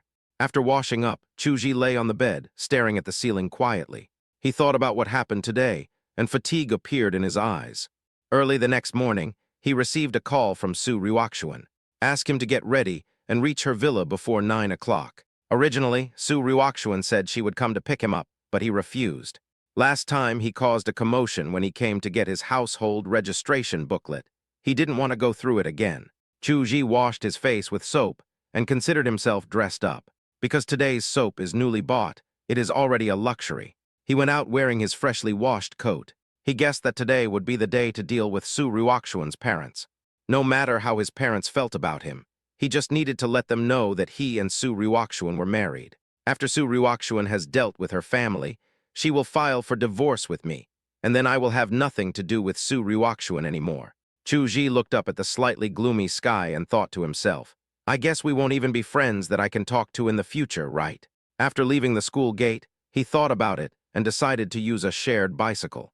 Although it's a bit far, it should be possible to get there in half an hour, and you can also exercise and enjoy the scenery of Jinghai. At this time, in Su Ryukshuan's villa, Su Ryukshuan had looked towards the gate several times, but she was disappointed every time. The butler next to him looked at his young lady thoughtfully. The person who could make my lady care so much was probably the young man from yesterday. The young man was really good, with clear eyes, elegant temperament, and neither humble nor arrogant. He was one of the few young men he had ever met who deserved to be called a young talent. But he still needs to observe more specifically. At this time, Chu Ji had already arrived at the gate of the community, but he could not enter the gate.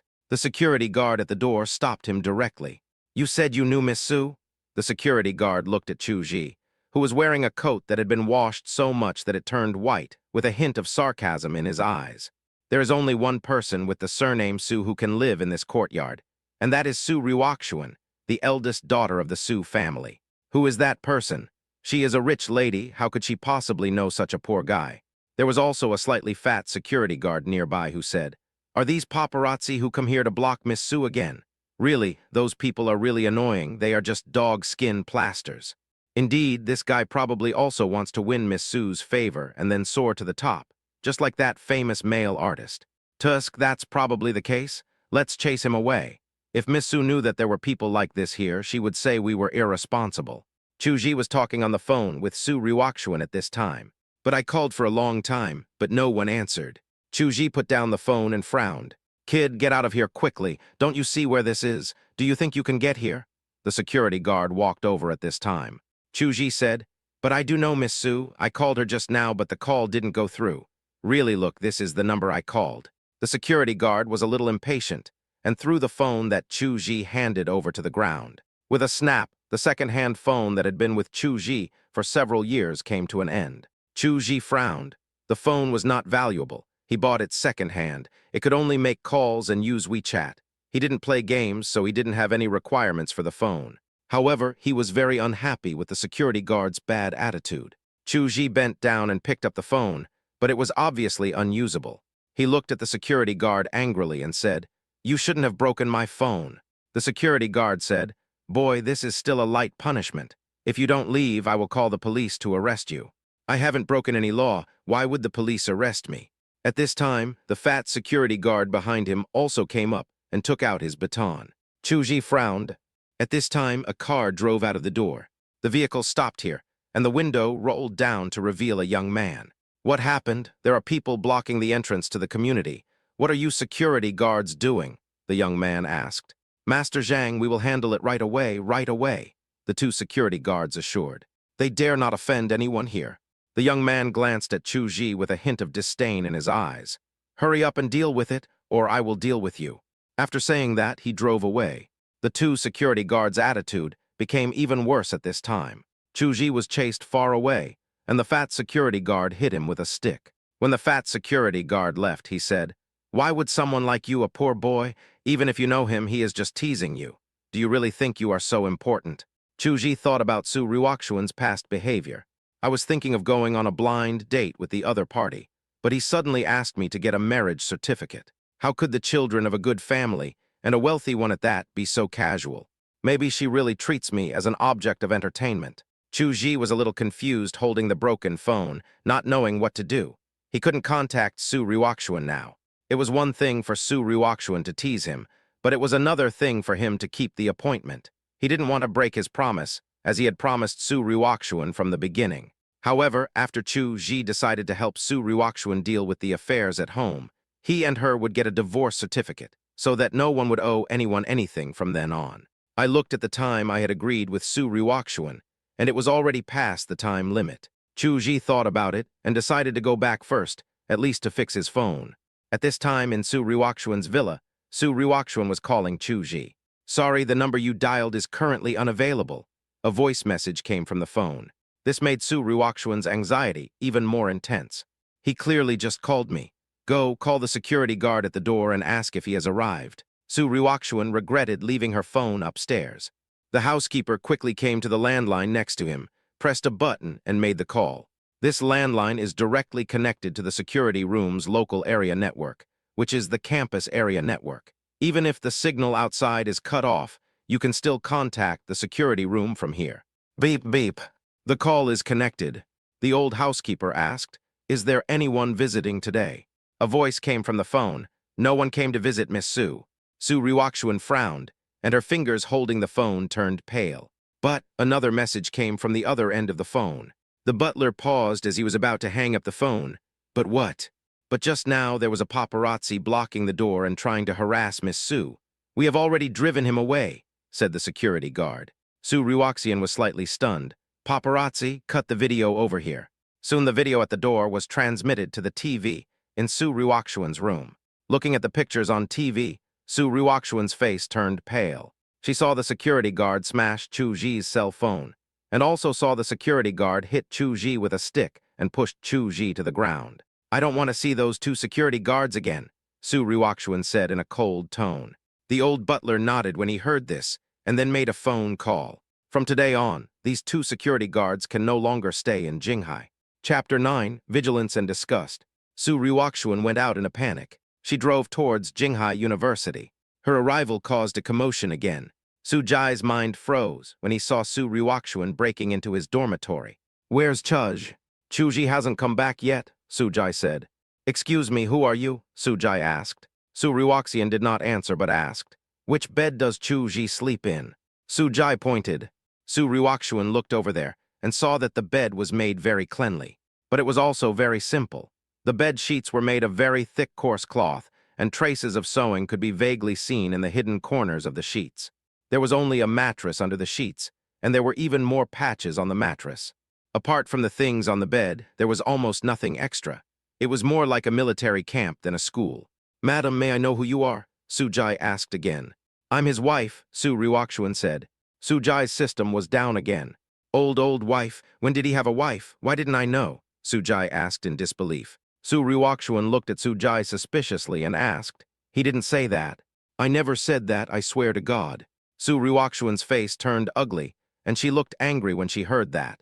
Without waiting for Su Jai to ask further, Su Ryukshuan turned around and walked out of the dormitory. Su Jai quickly took out his cell phone and called Chu Ji, but unfortunately the call didn't go through. Su Jai hung up the phone and muttered, "Wife, how could I not know about my wife? Chu Ji is a straight man, how could it be so easy to be his wife? It must be fake." Chu Ji was currently struggling over whether to repair his phone or buy a new one. It feels like the price of repairing the phone is about the same as what he paid for it. "Do you have a cheaper second-hand mobile phone?" In the end, he bought a new second-hand phone. After inserting his own SIM card, Chu Ji thought about it and decided to call Su Ryukshuan. Once you have promised something to someone, you must complete it no matter what. The call was connected quickly. Soon a Ferrari coupe stopped at the door of the mobile phone repair shop. The repair shop owner's eyes almost popped out of his head when he looked at the coupe and the woman who got out of it. He hurried forward to greet him, but Su Ryukshuan ignored him and went straight to Chu Ji. The mobile phone store owner was stunned and a little surprised. He looked at Chu Ji's cheap clothes and the mobile phone that had been sold several times. He didn't understand how such a poor guy could have such a beautiful girlfriend and a girlfriend who drove a Ferrari. Chu Ji said to Su Ryukshuan, "Sorry, I'm late." Su Ryukshuan said, "I know." Su Ryukshuan's gaze was now focused on the corner of Chu Ji's mouth. Although the injury at the corner of his mouth had almost recovered after a night, the mark was still visible. Su Ryukshuan frowned, with some murderous intent in her eyes. "This wound of yours doesn't look like it was caused today. Tell me who did this." Chu Ji touched the corner of his mouth and said, "It's just a small matter, it's already been dealt with." Seeing that Chu Ji didn't say anything, Su Ryukshuan made a phone call. After hanging up the phone, she looked at Chu Ji and said, "Come on, follow me back." Su Ryukshuan reached out to grab Chu Ji's wrist, but Chu Ji avoided it calmly. Seeing this, Su Ryukshuan's anxiety became even more intense. Chu Ji followed Su Ryukshuan into the supercar. Su Ryukshuan stepped on the accelerator, and the supercar rushed out. The owner of the mobile phone store looked at the disappearing figure of the supercar and sighed. Tusk, tusk, good-looking people are different. Even this rich woman is paying for him. At this moment, Chu Ji looked at Su Ryukshuan in confusion, who remained silent. He felt that Su Ryukshuan was in a bad mood at the moment. Chu Ji thought it was his fault and that he had broken the appointment. At least he was almost an hour late than the agreed time. "Ms. Su, I'm really sorry this time. It's my fault. I should have left for you earlier," Chu Ji apologized.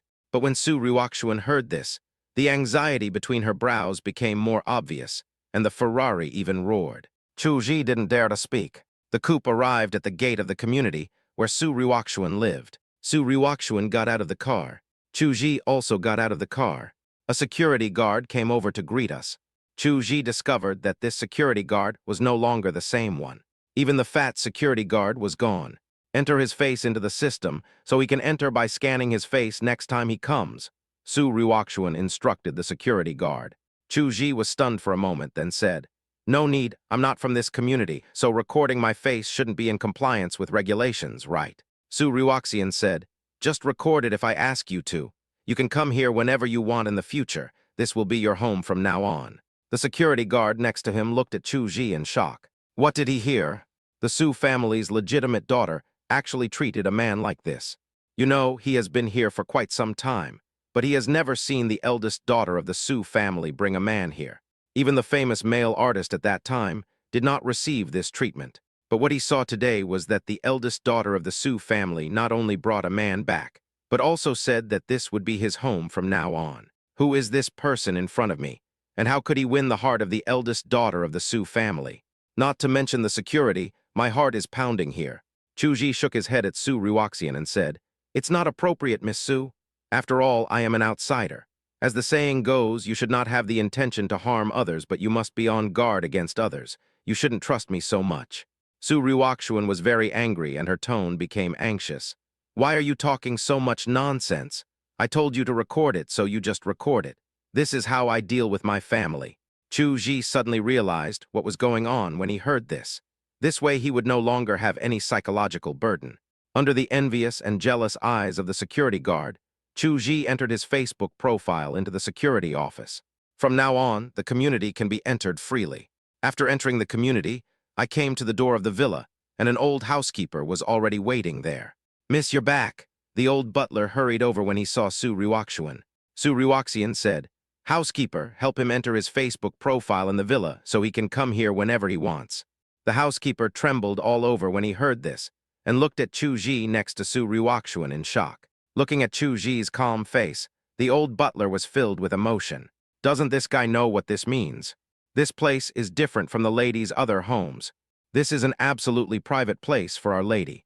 Even the male artist who caused a lot of controversy at that time, the lady never brought him here. And Chu Ji was the first person to enjoy this treatment. But the other party seemed too calm. Did he really not know the meaning of this? The old housekeeper frowned, thinking that he should remind his young lady, "Miss, isn't this a bit too fast? Shouldn't we investigate this person's character?" The old butler actually wanted to say that these men had bad intentions, especially when he saw Chu Ji's clothes that were washed so white that they looked bleached. In his opinion, these men were probably after his young lady's money. Miss shouldn't trust the other party so easily. As a butler, he has the obligation to be vigilant against outsiders. "Why are you talking so much nonsense? I told him to record it, so you did." Su Ryukshuan looked at her old butler with dissatisfaction. The old butler sighed helplessly, and his impression of Chu Ji became bad. In his opinion, it must be Chu Ji who bewitched his young lady. After recording this Facebook video, I believe this guy will come here to find girls every day, which is really annoying. Chuji didn't know what the old butler and Su Ryukshuan said, but he could clearly feel the old butler's vigilance and disgust towards him. Chapter 10, That's Your Freedom. But he didn't ask too many questions and just did his best. Chuji cooperated very well and completed the entry of the facial makeup. This further confirmed the old butler's thoughts, and he became more vigilant when looking at Chuji. This time, Chuji did not refuse Su Ryukshuan's invitation. He walked into the villa, which was decorated very luxuriously. Although he was mentally prepared, he was still a little shocked. Chuji felt that he probably couldn't afford to decorate even an ordinary mural here. All these things reminded him that he and Su Ryukshuan were from two completely different worlds. Su Ryukshuan was also looking at Chuji's expression. When she saw the surprise flashing in Chuji's eyes, she revealed a playful and complacent smile. HMPH, let me see if you still want to file for divorce with me, Su Ryukshuan thought to herself. She thought that any man who saw such a luxurious villa would want to possess it for himself. She believed that Chuji was the same. Chuji then said, Miss Su, didn't we agree to deal with your family today? Should we set off now? Su Ryukshuan asked, Are you so anxious to meet the parents? Chuji nodded upon hearing this. Su Ryukshuan smiled lightly and became more certain of her guess that the other party was anxious to confirm his relationship with her. Okay, let's go. Su Ryukshuan took Chuji out. However, Chuji discovered that Su Ryukshuan actually took him to a shopping mall. Chuji frowned, wondering what Su Ryukshuan was going to do. After thinking about it, I think I should buy some gifts. He should have thought of this. Chuji searched his pockets and found only 300 yuan. Even the cheapest shoes in this mall cost more than this amount. Chuji looked at his phone again. There was still more than 1,000 yuan in it. That should be enough, right? Chuji was a little unconfident. After entering the mall, Su Ryukshuan took him straight to a men's clothing store. When the shop owner saw Su Ryukshuan, he hurried over to greet her. Su Ryukshuan spoke first, Prepare a suit for him. The shop owner looked at Chuji, who came in with Su Ryukshuan, and his eyes suddenly lit up and said, Wow, this gentleman has a really good figure. Chuji said awkwardly, Miss Su, you don't need to buy clothes. Chuji touched the cell phone in his pocket. He wondered if the clothes he bought would be enough to buy gifts. No, you have to buy it. You can't wear this and go meet my parents with me, Su Ryukshuan said. Chuji looked at his clothes. Because he was pushed to the ground by the security guard, the clean clothes now looked a little wrinkled and covered with dust. Chuji frowned but nodded. The store manager immediately picked out a suit and said, You can try this one first. It's a new model in our store. Chuji took the clothes and went to the changing room. After Chuji went in, the store manager came to Su Ryukshuan and asked, Boss, who is this? Su Ryukshuan said, Your son-in-law. The store manager opened his mouth in shock. Boss, you are not serious this time, are you? Said the store manager. Su Ryukshuan smiled frivolously and said, What do you think? At this time, Chuji changed his clothes and came out. Looking at Chuji coming out, Su Ryukshuan was stunned, and then a little dazed. The store manager's eyes suddenly lit up. It's really so handsome. The suit shows off Chuji's figure perfectly. He has a strong and slender figure, broad shoulders, and a narrow waist. His handsome face and slightly melancholy eyes are really visually impactful. Although Su Ryukshuan knew that Chuji was good-looking, she didn't expect him to be so handsome. The store manager exclaimed, Your figure is even better than those big stars and comparable to top male models. Chuji was a little uncomfortable being praised by the store manager. He looked in the mirror and it seemed fine. The clothes were neither too big nor too small, as if they were tailor-made for him. He looked at Su Ryukshuan and said, How about this set? Su Ryukshuan suddenly came back to her senses. Her cheeks flushed a little. At this time, the store manager said, How can you just try one set? You have to try a few more sets at least, and then I'll get you another set. The manager took out another set of clothes and handed it to Chuji. Chuji frowned, but still took the clothes and went into the changing room again. When Chuji was changing clothes, he suddenly heard someone talking outside. A strange female voice sounded at this time. Ryukshuan, it's really you. I heard people say that they saw you bringing a man to choose clothes. I thought they were talking nonsense, but I didn't expect it to be true. Li Yao, why are you here? What, I can't be here. Ryukshuan, the one in the fitting room is Zio-Han, right? I guess so. After all this time, only Zio-Han can make you, Miss Su, look at him differently. Are you planning to let him take your place this time? Li Yao, stop talking nonsense here. Su Ryukshuan became a little angry and seemed a little flustered. Why am I talking nonsense? It seems that you only let Zio-han stay overnight at your house before, right? Chu-ji was a little stunned when he heard their conversation in the fitting room. He thought that Zio-han should be Su Ryukshuan's lover, right? Since she has a lover, why does she want to get married with me? Chu-ji felt a little blocked in his heart. He knew that Su Ryukshuan would not like him, and he had never had any other thoughts. But it really doesn't feel good to be used as a tool so blatantly. He felt that Su Ryukshuan was probably reluctant to let Zio-han face the family's questioning, so she let him take the lead. I am just a cover. Once I have dealt with their family members, I will find that I am useless. Maybe then she could live happily ever after with Zio-han again. Chu-ji felt a little bitter, even though he knew the result long ago. Forget it, it's none of his business anyway. He just needs to deal with her family and then get a divorce from her. At this time, Su Ryukshuan's angry voice sounded outside. Li Yao, do you believe that I will tear your mouth apart now? The woman seemed to have no idea why Su Ryukshuan reacted so strongly, and remained silent for a while. Chu-ji pushed the door and walked out. He looked at Su Ryukshuan. The other person looked at the woman opposite with a frosty face. The woman seemed frightened, with a look of fear on her face, but she stood there pretending to be strong. Chu-ji's appearance attracted their attention. Li Yao saw Chu-ji was slightly stunned, and then covered his mouth. You are not Zio-han, Li Yao said. Chu-ji nodded politely and said, My name is Chu-ji. The woman looked a little flustered and said, I'm sorry, what I just said was nonsense, please don't mind it. Su Ryukshuan said at this time, Get lost. Li Yao left here quickly. At this time, Su Ryukshuan looked at Chu-ji. Her angry eyes turned into panic. She forced a smile on her face and said, Don't listen to her nonsense, between Zio-han and us. Chu-ji shook his head and said calmly, Miss Su, you don't have to explain anything to me. It's your freedom to like or dislike someone. Su Ryukshuan heard this, and for some reason she became even more panicked. Chapter 11, Unfamiliar with Each Other. The store manager next to him looked at Chu-ji suspiciously. Seeing Chu-ji's calm face, he was a little confused. Could it be that this Chu-ji has nothing to do with my young lady? But didn't my young lady say that this person was my son-in-law's? Why did he call my young lady Miss Su? Shouldn't he call her by her name or some other more intimate name? It seems like they are not very familiar with each other. Chu-ji looked at the store manager and asked, Excuse me, how much is this dress? The store manager quickly said, No money. Chu-ji frowned, No money. Chu-ji didn't ask why. He turned and went into the fitting room, then took off his clothes and put on his own clothes. He walked out of the fitting room again and saw that Su Ryukshuan's face was still a little pale. Chu-ji didn't know why. Maybe it was because of Zio-han. Could it be that Zio-han was having a quarrel with Su Ryukshuan?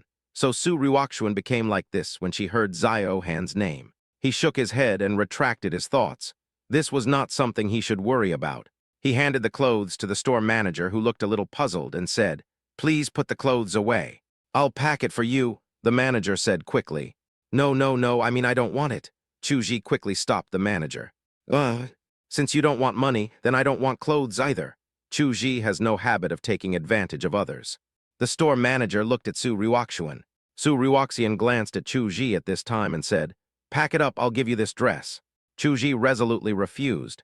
No, Miss Su, I really can't accept such an expensive gift. Seeing the coldness in Chu-ji's eyes, Su Ryukshuan's face turned pale and said, Me and that Zio-han. Chu-ji frowned and said, Miss Su, I told you that's your business, you don't have to tell me. Su Ryukshuan's tone paused for a moment, and she quickly said, Listen to my explanation, it's not what you think. Chu-ji looked at Su Ryukshuan seriously and said, Ms. Su, let me say it again, it is your right to like or dislike someone. You don't need to explain it to me. Chu-ji is a little depressed now. He doesn't know why Su Ryukshuan insists on explaining her relationship with Zio-han to him. Why did she tell him about her relationship with Zio-han? Was she trying to show off to him, or was she trying to feed him dog food? Chu-ji frowned. He really couldn't understand Su Ryukshuan's thoughts. Shaking his head, he strode out of the store. Su Ryukshuan stood there in a daze, watching Chu-ji's leaving back. The store manager came over and said, Miss, this dress. Pack up all the clothes he tried on, and I'll take them away. Okay, miss, the manager agreed quickly. After packing the clothes, the store manager handed them to Su Ryukshuan and said carefully, Miss, I think the uncle is a good person. Miss, I don't see greed in my brother-in-law's eyes, that's good. In fact, what he wanted to say was that Chu-ji was much better than Zio-han. Whether in appearance or character, he was much better than Zio-han. I still remember that when Zio Han came here and looked at these clothes, the greed in his eyes could not be concealed at all. Relying on the young lady's preference, he didn't know how many clothes he had chosen, nor did he know why the young lady was so concerned about Zio Han in the first place. But Chu Ji is different. He really doesn't want it. He could clearly feel Chu Ji's slightly disgusted rejection, and he was very confident in his eyes. That's right, when Su Ruoxuan said she wanted to give him clothes, he saw a hint of disgust in Chu Ji's eyes. Chu Ji came to the gift area at this time, and he really didn't know what to buy. But when he looked up, he saw the tea on the shelf. After thinking about it, he spent all the money in his cell phone, and then added a few hundred yuan in cash to buy 2 boxes of green tea.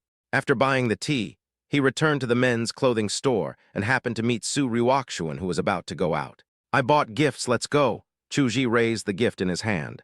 Looking at the green tea in Chu Ji's hand, Su Ruoxuan's face turned pale again. Her lips moved slightly, but she said nothing in the end.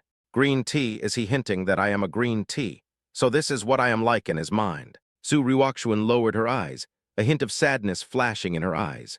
In the end, Chu Ji did not wear the clothes that Su Ruoxuan got him. It was not because the clothes were bad, but because Chu Ji felt they were too hot. Arrived at a manor in the suburbs. This is the Su family's main home. The magnificent manor embodies the word luxury everywhere. Chu Ji believed that the fountain in the yard alone was enough for him to build several 3-story villas in the countryside. Chu Ji followed Su Ruoxuan quietly. Before entering the castle-like building, a young girl came towards me. The girl was very beautiful. Unlike Su Ruoxuan's heroic appearance, this girl was very sweet, with a pair of charming peach blossom eyes. There is a hint of charm on her delicate face, and her eyes are full of charm. "Sister, you're back," the girl said. Then the girl's seductive gaze fell on Chu Ji, and her peach blossom eyes lit up slightly. "This is my brother-in-law, right?" the girl asked. Chu Ji said, "Hello, I'm Chu Ji." "Chu Ji, not Zhang Heng," the girl was surprised. Chu Ji looked at Su Ruoxuan. It turned out that she had never told her family about him. "That's right, it seems that I am not qualified to ask Su Ruoxuan to formally introduce me to her family." The girl didn't know what she was thinking of. She smiled and looked at Chu Ji and said, "Hello, I'm Su Wan." Su Wan extended her hand to Chu Ji. The white and tender fingers glow in the sunlight, making people linger. Chu Ji stepped forward, stretched out his hand, touched Su Wan's fingers, and then separated them, which was considered a handshake. "Miss Su Wan, nice to meet you," Chu Ji said seriously. Su Wan looked at Chu Ji's handsome face and his slightly melancholy eyes, and her heart was shaken. She said with a charming smile, "I'm glad to see you too." Su Wan's voice is soft and can arouse the desires deep in people's hearts. Su Ruoxian looked at Su Wan and said, "Why? Are you disappointed that it's not Zhang Heng?" Su Wan smiled and said, "How could that be? Sister, your words are too sad." Su Wan pretended to be pitiful, and that pitiful look made people unconsciously want to take care of her. Su Wan is an expert at this little trick to control men. Because she doesn't need any deliberate training, she is born with this ability. She just didn't believe there was no way to attract this man's attention.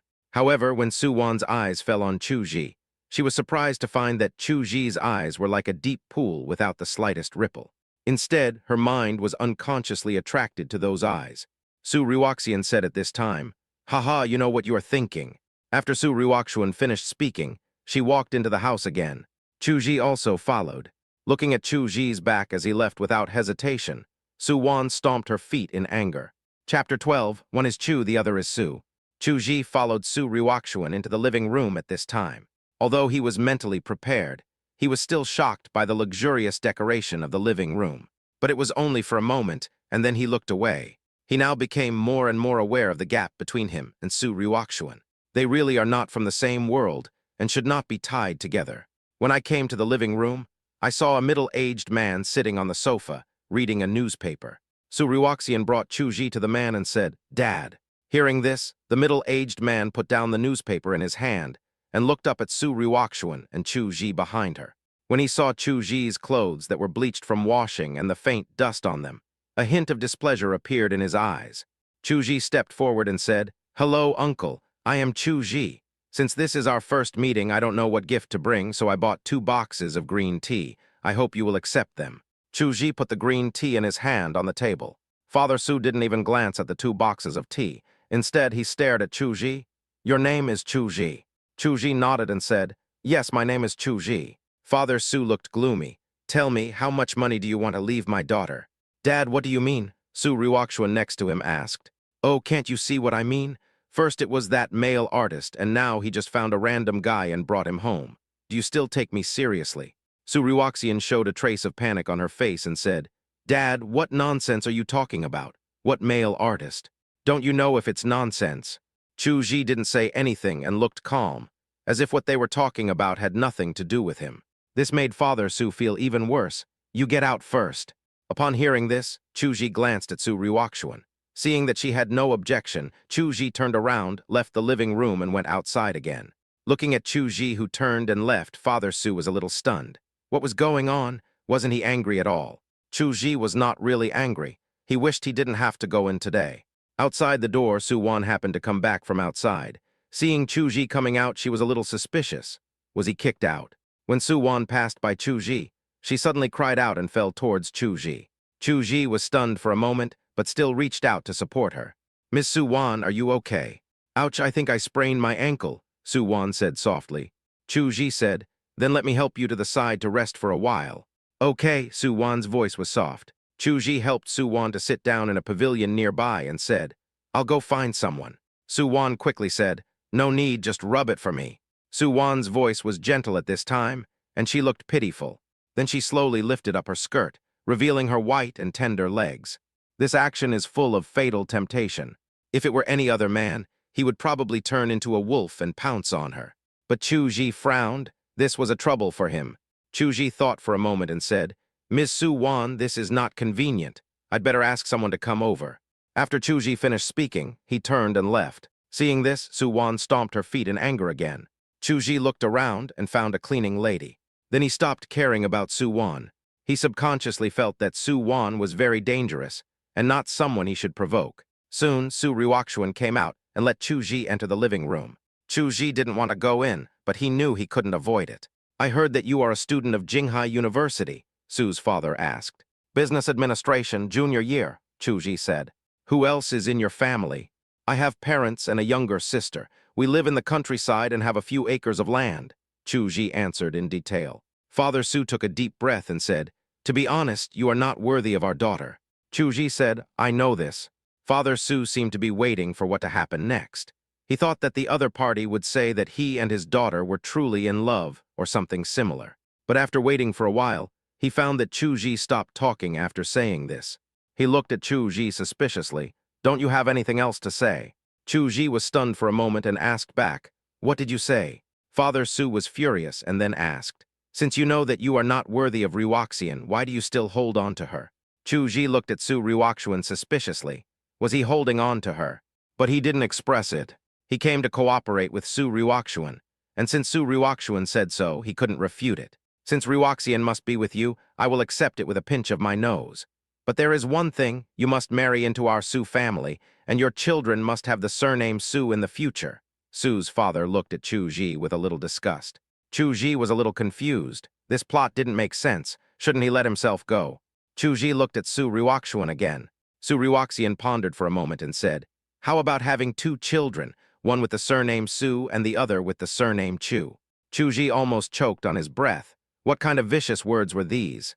At this time, Su Wan came over and slowly sat next to Su's father. Seeing Su Wan, Father Su smiled.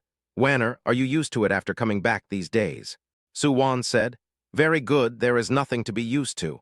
I just heard about Jinghai University. Dad, didn't you say that you would arrange for me to go to Jinghai University? Father Su said, that's right, Jinghai University is one of the best universities in Jinghai. The Department of Business Administration is world-renowned and has a strong faculty. It's no worse than what you can find abroad. At this point, Father Su looked at Chu Ji and said, you just said that you are also from the Department of Business Administration of Jinghai University. Chu Ji said, yes. The disgust in Father Su's eyes faded a little. What a coincidence, Wanner is also going to Jinghai University, and she will also be a junior. Chu Ji exclaimed, it's quite a coincidence indeed. After saying that, he stopped talking. Seeing this, Su's father became depressed again. He thought that Chu Ji would definitely pat his chest and say something like he would take good care of Wanner. But unfortunately, he didn't say a word. Has he become stupid? He doesn't even know such simple social etiquette. Chu Ji knew it very well. He just didn't want to have any contact with Su Wan and Su Ryukshuan in the future. Su Wanner is in danger, and Su Ryukshuan already has someone in her heart. After all, I am just a tool used by Su Ryukshuan to deal with the family. After today, he hoped that Su Ryukshuan would keep her promise and divorce him as soon as possible. At this time, Su Wan suddenly said, "I'll have to ask you to take good care of me in the future." Chu Ji groaned for a moment and said, "Someone will take care of Miss Su Wan by then. It won't be my turn." Su Wanner was stunned and looked at Chu Ji speechlessly. Father Su frowned, then looked at Su Ryukshuan and asked, "Has he always been so unfamiliar?" Father Su discovered that Chu Ji had never called him dad, but uncle. That would have been fine, but he called Su Ryukshuan Miss Su and Su Wanner, and even called her by her full name, as if he was afraid of having any connection with the Su family. Father Su was a little suspicious. What was the relationship between Chu Ji and his daughter? Are they really a couple? Thinking of this, Father Su continued, "Ryukshuan, you didn't find someone to deceive me, did you?" Chapter 13, Get a divorce when you have time. Su Ryukshuan glanced at Chu Ji angrily. From the beginning till now, Chu Ji has never called his own name. Is it so difficult to say your own name? Fortunately, Su Ryukshuan was prepared. She took out her and Chu Ji's marriage certificate from her bag and placed it in front of Su's father. After a careful inspection, Su's father found that the last glimmer of hope was gone. He has to recognize this son-in-law whether he wants to or not. Father Su looked at Chu Ji and said, "Since you are here, let's have a meal. Wanner, ask your 2 uncles and aunt to come. Let's all get together." Chu Ji frowned. He didn't like such lively occasions. Besides, he felt that the fewer people knew about his marriage to Su Ryukshuan, the better. Thinking of this, he said, "No need to eat. I have classes in the afternoon. I think I have to hurry back." After saying that, Chu Ji looked at Su Ryukshuan, hoping that she could say a few words for him. Father Su said, "It's almost noon. It won't be too late to leave after lunch." Su Ryukshuan didn't say anything, which was considered as her consent to this arrangement. Seeing this, Chu Ji had no choice but to stay. Su Ryukshuan's 2 uncles arrived soon. They looked Chu Ji up and down, nodded slightly, and had to say that Chu Ji was indeed good-looking. It was just that outfit that made them frown slightly. In any case, it seems a bit rude to come here dressed like this. Chu Ji didn't feel any discomfort and ignored their gazes. At this time, a beautiful woman walked in. Su Ryukshuan's face turned cold instantly. Su Wanner happily called out, "Mommy." Chu Ji looked at Su Ryukshuan strangely. Su Ryukshuan's expression seemed wrong. At this time, Father Su said, "Why didn't Ryukshuan say hello?" Su Ryukshuan snorted coldly and said, "Do you think I would greet this woman who took my mother's place?" Father Su scolded, "You are too presumptuous. She is your stepmother after all. You also know that she's a stepmother." Su Ryukshuan looked at Su's father coldly. Father Su sat on the sofa angrily. At this time, Su Ryukshuan's stepmother showed a far-fetched smile on her face, then looked at Chu Ji and said, "This must be Zhang Heng." Chu Ji was stunned when she heard this, and she also thought she was Zhang Heng. But Chu Ji still explained, "Aunt, my name is Chu Ji." "Chu Ji, you are not Zhang Heng." Su Ryukshuan's stepmother made a broken sound, seeming shocked and annoyed at the same time. Only Su Ryukshuan looked at the stepmother with a smile and said, "Are you disappointed? Are you unhappy that I didn't marry that illegitimate child?" Father Su frowned and asked, "Ryukshuan, what do you mean?" Su Ryukshuan's stepmother said in panic, "That's right, Ryukshuan, what do you mean? Why would I think so? Really, if I hadn't married that illegitimate child, I would still be eligible to inherit the Su family's assets. Now Chu Ji is marrying into my Su family, and my children will also have the surname Su in the future. Then, as the legitimate daughter, I will be the legitimate heir of the Su family. What do you think? Are you not convinced?" The woman's smile was forced as it could be. "Ryukshuan, how could you think of me like that? I'm doing this for your own good. Although Zhang Heng is an illegitimate child, he is a student of Jinghai University. He will definitely be able to obtain some of the Zhang family's assets in the future. He is also handsome, so he is a good match for you, Ryukshuan." Father Su also said, "That's right, don't make a fuss. Your stepmother did this for you. I didn't force you to go on a blind date. You ran out without saying a word and then did this to me. I haven't said anything to you yet, but you're already blaming your stepmother. It's just nonsense." Chu Ji suddenly thought of the first time he saw Su Ryukshuan. The other party was holding a weapon like brass knuckles to hit people. The thought of it made him scared. If Su Ryukshuan had come up and punched me without caring about anything at that time, I would probably still be lying in the hospital now. Ha ha, what a good thing to say. For my own good, my dear stepmother, you must know the rules of our circle. What do you think will be waiting for me if I marry a bastard? Will you then persuade my dear father to give me some money and send me off? The stepmother had a gloomy face. She was a little embarrassed and annoyed after being poked in the soft spot by Su Ryukshuan again and again. The stepmother said, Ryukshuan, how could you think of me like this? Everything I do is for your own good. I'm really not as dirty as you think. Su Ryukshuan sneered and said nothing. The two uncles did not say anything. They both looked at Su Ryukshuan's stepmother with contempt in their eyes. This woman has no brains except for her nice face. But this is the family affair, and they will not get involved. At this time, Su Ryukshuan's stepmother's eyes fell on Chuji. Seeing Chuji's washed-out clothes, she sneered. Ryukshuan, even if you don't like the Zhang family's boy, you don't have to find one like this. He looks like a poor guy. If this gets out, I wonder how others will laugh at my Su family. Su Ryukshuan said, You can leave the Su family, then no one will laugh at you. The stepmother looked at Su's father angrily and said, My dear, your daughter is always so hostile to me. Father Su hurried to comfort him. Chuji watched this scene quietly without any expression. At this time, two middle-aged women and two young men came to the door. After the introduction, Chuji knew that they were Su Ryukshuan's two aunts, a cousin and a younger cousin. At this time, the cousin looked at Chuji with contempt in his eyes. You said your family is from the countryside? Cousin Su Pin asked. Chuji said, Yes.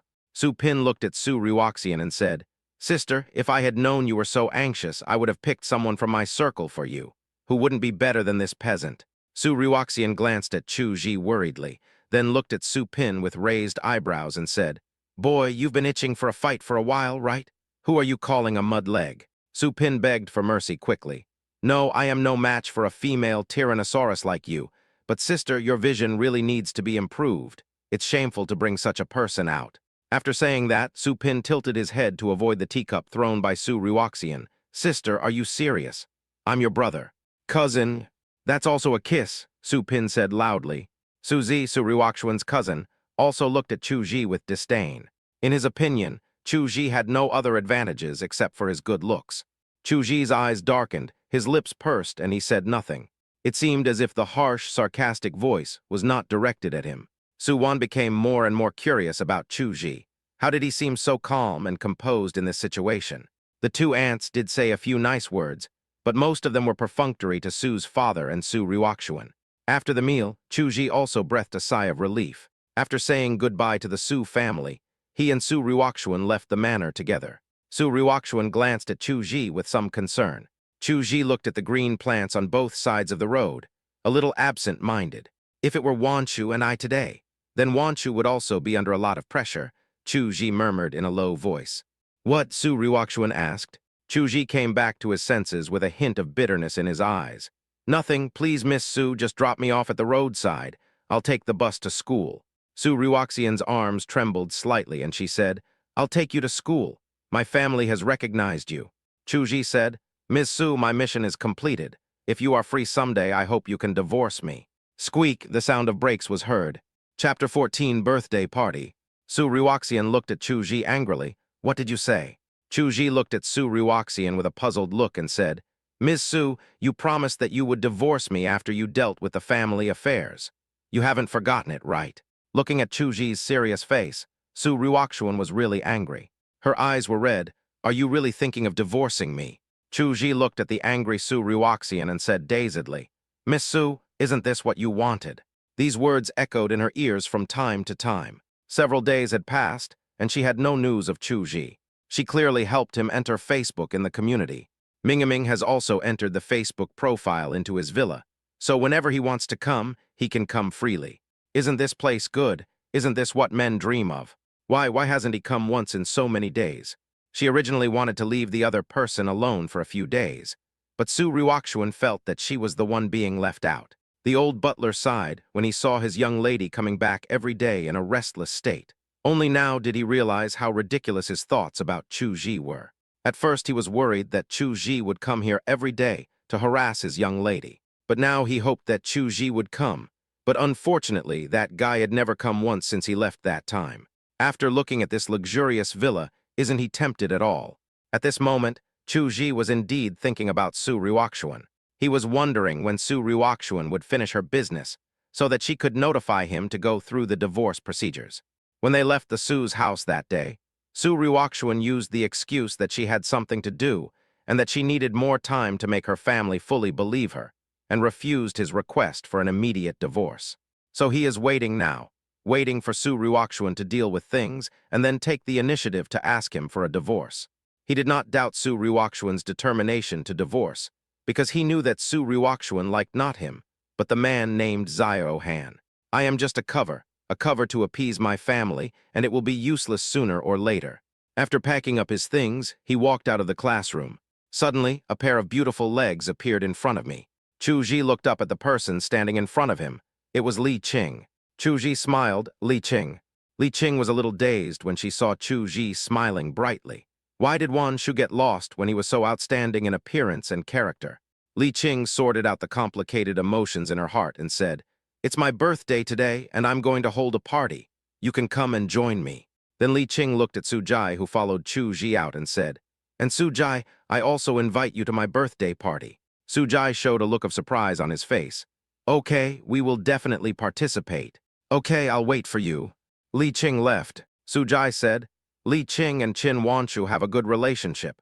Qin Wanshu will definitely participate. You must seize the opportunity." Chu Ji looked at Su Jai and said, "What opportunity? I told you there is no possibility between her and me." Su Jai looked at Chu Ji speechlessly. "Do you know that you are like an old man without any drive that a young person should have? Shouldn't you go crazy at this age?" Chu Ji shook his head. "I can't afford the price of madness. My family can't afford it either." When he saw Su Ryukshuan's family background, he knew Qin Wanshu's family background. "I am not qualified to stand in front of Qin Wanshu. I can do whatever I want, but what if this behavior angers the Qin family? What are you waiting for? The Zhang family is not as good as the Qin family, and an illegitimate child almost made him drop out of school. If the Qin family is willing, he might not be able to gain a foothold in Jinghai. Then wouldn't it be a joke that his family had made all the efforts to allow him to study in Beijing? When did I know Qin Wanshu's background? He remembered that day when he sent Qin Wanshu back to the dormitory. He met Zhang Heng on the way. Zhang Heng enthusiastically told Qin Wanshu about her life experience at that time. He probably had lost his confidence at that time. It was not until Qin Wanshu said in front of so many people that he was just an ordinary friend who could talk to him that he had to accept the reality. It turned out that Qin Wanshu had never liked me and just treated me as an ordinary friend. Chu Ji smiled a little bitterly. Strong rationality can calm the waves in your heart. Soon it was evening. Su Jai was dressed up beautifully and hurriedly pulled Chu Ji away. Chu Ji could see that Su Jai had some feelings for Li Qing. Li Qing is also a great beauty. Maybe not as pretty as Qin Wanshu, but she is definitely a dignified type and also a beauty. We arrived at the agreed location and pushed open the box. There were already several people sitting there. He also saw the figure that had once haunted him, Qin Wanshu. I don't know if it was intentional, but there was an empty seat next to Qin Wanshu. Li Qing saw the joy on Chu Ji's face. She pointed to the empty seat next to Qin Wanshu and said, "Ha, our great Chu is here. Come and sit here." Qin Wanshu also raised her head and looked at Chu Ji with a blushing face. She clenched her hands on her knees, looking a little nervous. Su Jai could clearly understand what Li Qing meant at this moment and wanted to push Chu Ji to sit there. But Chu Ji pulled out a chair nearby and sat down, saying, "No need, this place is fine too." Li Qing's face froze. She glanced at Qin Wanshu and found that Qin Wanshu's face turned pale and his eyes dimmed. Li Qing was a little annoyed and wanted to go forward and pull Chu Ji over. Just then the door opened again and a man walked in. Chu Ji looked up and saw that it was Zhang Heng. Zhang Heng held the gift in his hand and said to Li Qing, "Li Qing, you are so mean. You didn't even inform me of your birthday. You don't mind coming here uninvited, do you?" Li Qing smiled a little bit and said, "Of course not. Find a place to sit." Zhang Heng glanced around and his eyes lit up when he saw Qin Wanshu. He walked towards Qin Wanshu without hesitation and sat next to her. Li Qing wanted to say something but stopped herself. However, after looking at Chu Ji, who didn't care at all, she didn't speak in the end. Zhang Heng looked at Qin Wanshu and said, "Wanshu, long time no see." The field became quiet. Everyone looked at Zhang Heng and then at Chu Ji. Zhang Heng looked at Qin Wanshu lovingly, while Chu Ji looked at the tableware in front of him calmly. Qin Wanshu glanced at Zhang Heng with disgust and wanted him to stay away from her. But when she saw Chu Ji, who had an expressionless face not far away, she held back. She nodded to Zhang Heng as a response. Zhang Heng's eyes were filled with surprise. He took out a flower from his chest pocket and gave it to Qin Wanshu. It was a carnation. Qin Wanshu glanced at Chu Ji opposite her again. Seeing that Chu Ji was still indifferent, she felt a little angry. She took the flower from Zhang Heng. Chapter 15, Chu Ji is out. Li Qing watched this scene from the side, shook her head slightly and sighed secretly. The original intention was to bring Chu Ji and Qin Wanshu together. But now the intention has become to bring Zhang Heng and Qin Wanshu together. Li Qing glared at Chu Ji with some disappointment. Then he looked at Qin Wanshu speechlessly. Didn't she know what accepting Zhang Heng's flowers meant? And she accepted the flowers from the other party in front of Chu Ji. Isn't this clearly telling Chu Ji that you have no hope? Li Qing no longer knew what the significance of holding this birthday party was. Su Jai watched the interaction between Zhang Heng and Qin Wanshu, then turned to look at Chu Ji. He wanted to say something, but he didn't know how to start. Neither party was connected, so no matter how much they said, it would be useless. The banquet began, and with the encouragement of Li Qing's two roommates, the atmosphere was quite lively. Most of the two roommates were teasing Zhang Heng and Qin Wanshu, secretly saying that they were a perfect match. Even encouraged them to play some intimate interactive games.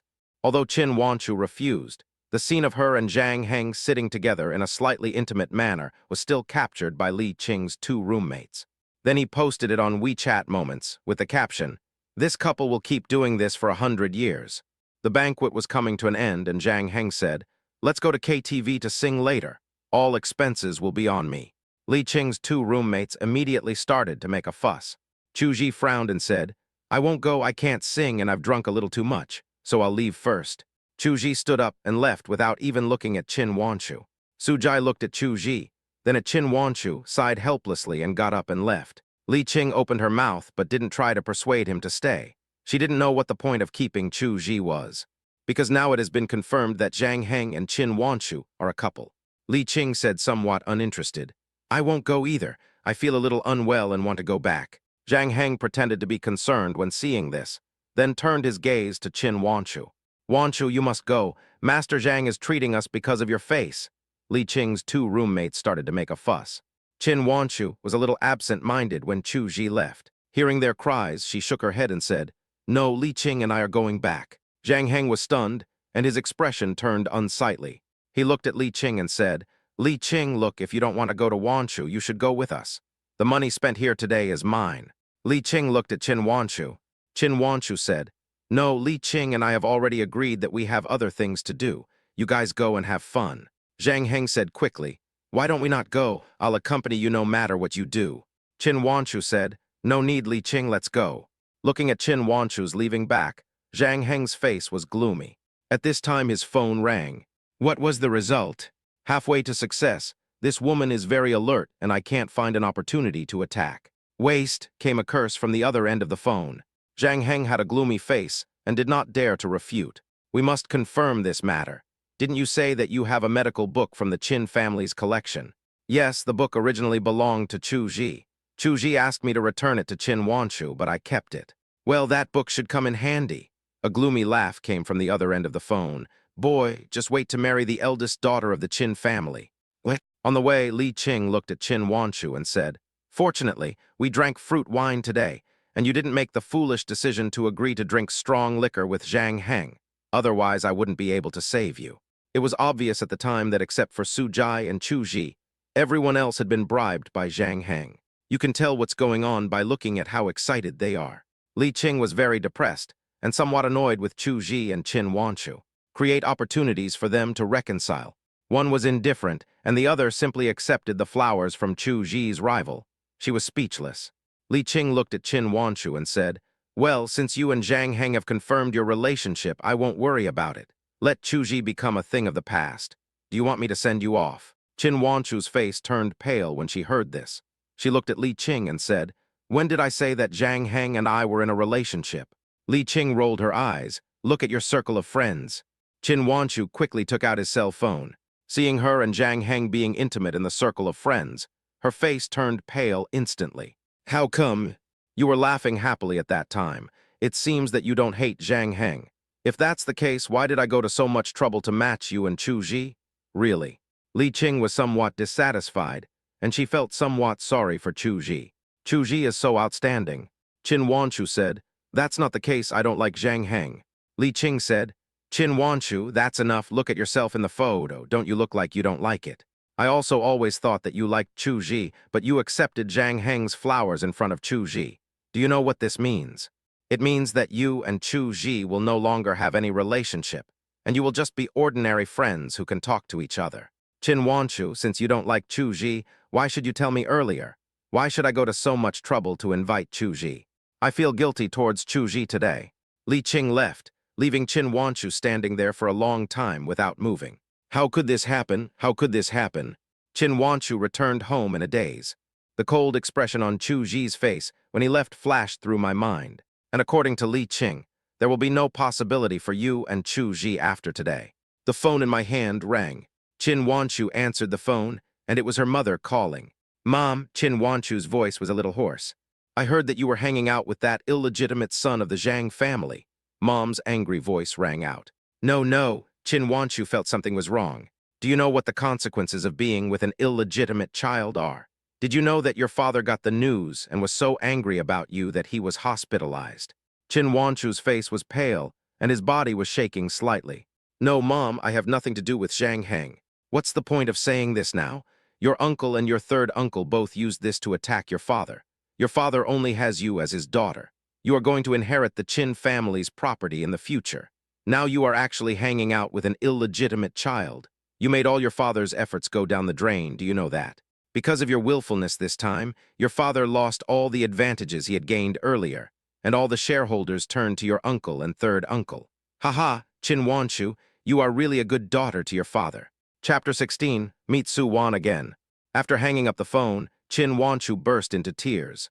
"No, I don't like him, I don't." Qin Wanshu choked. She never liked Zhang Heng from the beginning. Although this had nothing to do with whether he was an illegitimate child, she didn't see anything worthy of appreciation in Zhang Heng. Every time he agreed to a date with Zhang Heng, it was for Chu-ji. But ever since she pushed Chu-ji away that time, she has never received Chu-ji's attention again. Every time Chu-ji asked her out, it was to bring her together with Zhang Heng. She was well aware of this and she was angry, but she still went to the appointments every time. Until Zhang Heng asked her out alone not long ago, she thought Chu-ji would still be there, even if it was just to meet her once. But after going there a few times, she knew that Chu-ji would not come again. Later, she heard from Zhang Heng that Chu-ji was on a blind date. She was very angry, so she did not rush to deny Zhang Heng's pursuit. She wanted to know how Chu-ji would react when he found out that she and Zhang Heng were together. But from that day on, she could not receive any news about Chu-ji. It was not until Su-jai told him that Chu-ji had actually passed a message to her through Zhang Heng, but she had never heard a word from Zhang Heng's mouth. Lion Chuzh asked Zhang Heng to return the book to her, but Zhang Heng has not returned it to her yet. This made him feel disgusted with Zhang Heng. I was full of hope for Li Qing's birthday party this time. I deliberately chose a corner to sit down and put my bag on the seat next to me, just to wait for Chu-ji to come. Li Qing was also aware of her little actions clearly. So when Chu-ji arrived, she quietly put away her bag and made room for him. Li Qing even took the opportunity to call Chu-ji over. She thought that as long as Chu-ji sat with him, she could take the opportunity to resolve the rift between her and Chu-ji. But Chu-ji didn't give her a chance. He would rather sit on the bench than on the sofa. Until Zhang Heng appeared. I don't know why I agreed to let Zhang Heng sit next to me. Just like that day, under the instigation of the crowd, she once again smiled against her will, just like she said those words against her will. That sentence pushed Chu-ji away, but this smile ruined everything for him. I actually fell twice in the same place. Qin Wanshu, you are really stupid. Qin Wanshu slapped herself hard several times. She knew that Zhang Heng was a scheming man, so why did she fall into his trap? It's too late now. Qin Wanshu thought this was the worst outcome, but she was wrong. When he returned home, he received news that the Zhang family was proposing marriage to the Qin family, because they found a book in Zhang Heng's private residence, a book that only the Qin family had, a book that only Qin Wanshu had. The Qin family is a medical family and has various collections of books, all of which are rare copies not available on the market. This book belonged to Qin Wanshu. She lent it to Chu-ji because Chu-ji's grandmother had been in poor health. Chu-ji used the contents of the book to help his grandmother live 2 more years. Later, Chu wanted to return it to Qin Wanshu through Zhang Heng, but was stopped by Zhang Heng. Unexpectedly, this book became evidence of the relationship between Qin Wanshu and Zhang Heng. If there is no relationship, how could such a top-secret book of the Qin family appear in Zhang Heng's room? Pa, a crisp slap landed on Qin Wanshu's face. Mother Qin looked at Qin Wanshu with a look of disappointment. It's too late to say anything now. Even if you have 10,000 mouths, you can't explain your relationship with Zhang Heng. Zhang Heng said with his own mouth that you slept with him, Wanshu. I didn't expect you to be so indecent. Qin's mother's words were like a knife stabbing Qin Wanshu's heart. Qin Wanshu explained why the book ended up in Zhang Heng's hands, but the result was not important now. Mother Qin looked at her daughter's embarrassed appearance and sat down on the sofa dejectedly. The news about you and Zhang Heng has spread. Whether you had sex with him or not, it can't change the result. A woman's most important reputation has been lost by you. You are now a bitch. Your family members mean that you should marry Zhang Heng and get engaged to him after a while. Mom, I don't want to marry him. He is a despicable man. I have never liked him. Now I feel sick when I hear his name. Mom, please help me, help me. Qin Wanshu hugged Qin's mother's legs. Mother Qin's face was uncertain. She said, the first thing you need to do now is to deny your relationship with Zhang Heng. Then go find Chu Ji and ask him to testify for you that you lent the book to him, not Zhang Heng. Then think about what to do next. The Qin family's strength is not something the Zhang family can contend with. The Zhang family thought they could control the Qin family in this way, but they underestimated the Qin family. Of course, Chu Ji doesn't know these things now. He was now frowning and looking at Su Wan in front of him. Su Wan transferred to the school a long time ago, but Chu Ji has been avoiding her. But there's no way to avoid it this time. Su Wan looked at Chu Ji's frown and felt very relieved. Su Jai was stunned at this time. Not only Su Jai, but all the boys in the class focused their attention on Su Wan at this time. Su Wan is like a little goblin. The charming aura all over her body seems to be naturally formed. Her every frown, smile, and gesture can make a normal man breathe rapidly and lose control, especially those peach blossom eyes, which are so enchanting that one can't tell east from west, south from north. Just like now, Su Wan glanced at Su Jai and said, "Can I sit in your seat?" Su Jai nodded without hesitation. By the time he gave up his seat and sat far away, he still hadn't figured out what was going on. Seeing Su Wan sitting down next to him, Chu Ji said helplessly, "Ms. Su Wan, we meet again. I'm your classmate now. Call me Su Wan or classmate Su Wan. Don't call me Miss Su Wan. It doesn't sound nice." Su Wan spoke like she was acting coquettish. Su Jai next to him said, "That's right, you should call Su Wan classmate." Su Wan looked at him with her big, lingling eyes. Chu Ji was helpless. Su Wan. Seeing Su Wan frowning, Chu Ji did not call out the word classmate behind him. Su Wan was very happy. Seeing Su Wan smiling at Chu Ji, all the boys in the class wanted to pierce Chu Ji into a sieve with their eyes. At this time, Zhang Heng walked in from outside the classroom. His face didn't look very good, and he even looked a little angry. He looked towards Chu Ji's position, but saw Su Wan beside Chu Ji. The moment he saw Su Wan, Zhang Heng stood there in a daze with his eyes wide open. At this moment, there was no one else in his eyes except Su Wan. At this time, everyone noticed that Zhang Heng was acting strangely. Seeing Zhang Heng's stupid face, all the men and women in the class showed disdain. Chapter 17, Are You Worried That You Will Be Dumped? Su Wan also noticed Zhang Heng's gaze. She frowned, a hint of disgust in her eyes, because she sensed naked lust in Zhang Heng's eyes, without any restraint. Although she had seen this kind of look many times, Zhang Heng's sinister look still made her feel uncomfortable. Su Wan didn't know what she was thinking. Under Zhang Heng's gaze, she leaned towards Chu Ji and almost squeezed into Chu Ji's arms. When Zhang Heng saw this scene, his face was distorted. This was the first time Zhang Heng lost his composure in front of the whole class. Su Wan said at this time, "Who is that person? His eyes are so scary." The whole class heard this and thought that Zhang Heng and Su Wan knew each other, which was why he was angry. It turned out that people didn't even know him. "Zhang Heng, class is starting." The monitor spoke at this time. Zhang Heng came back to his senses and suppressed the strong jealousy in his heart. He walked straight towards Su Wan, but Su Jai sat on the other side of Su Wan first. He would not let the incident at Li Qing's party happen again. If he had taken Chu Ji's seat at that time, wouldn't Chu Ji be able to sit next to Wan Shu? Now with the spread of the news in the circle of friends, everyone knows that Zhang Heng and Qin Wanshu are in love. This made him very uncomfortable, as Qin Wanshu and Chu Ji should have been a couple. Seeing Su Jai's actions, Zhang Heng frowned and asked, Su Jai, what do you mean? What do you mean? I don't understand what you're talking about, Su Jai shrugged. Zhang Heng looked at Su Jai with a gloomy expression. What, isn't Mr. Zhang in love with the beautiful Qin? Isn't it inappropriate to sit here? Su Jai said sarcastically. In fact, most people in the class knew about Qin Wanshu and Chu Ji, because Qin Wanshu was waiting outside the door for Chu Ji to finish school. The handsome man and beautiful woman are really enviable. At that time, Zhang Heng was very tactless and kept getting closer to Qin Wanshu. Even though Qin Wanshu was a little uncomfortable, Zhang Heng insisted on having his own way. No one expected that Qin Wanshu was really in love with Zhang Heng and stole Chu Ji's girl. And now that he saw that Chu Ji had a beautiful woman by his side, Zhang Heng wanted to do the same thing again. Even other people thought that Zhang Heng was going too far. Does he want to take advantage of his wealth to steal Chu Ji's girl? But who knows, which woman can resist the temptation of money?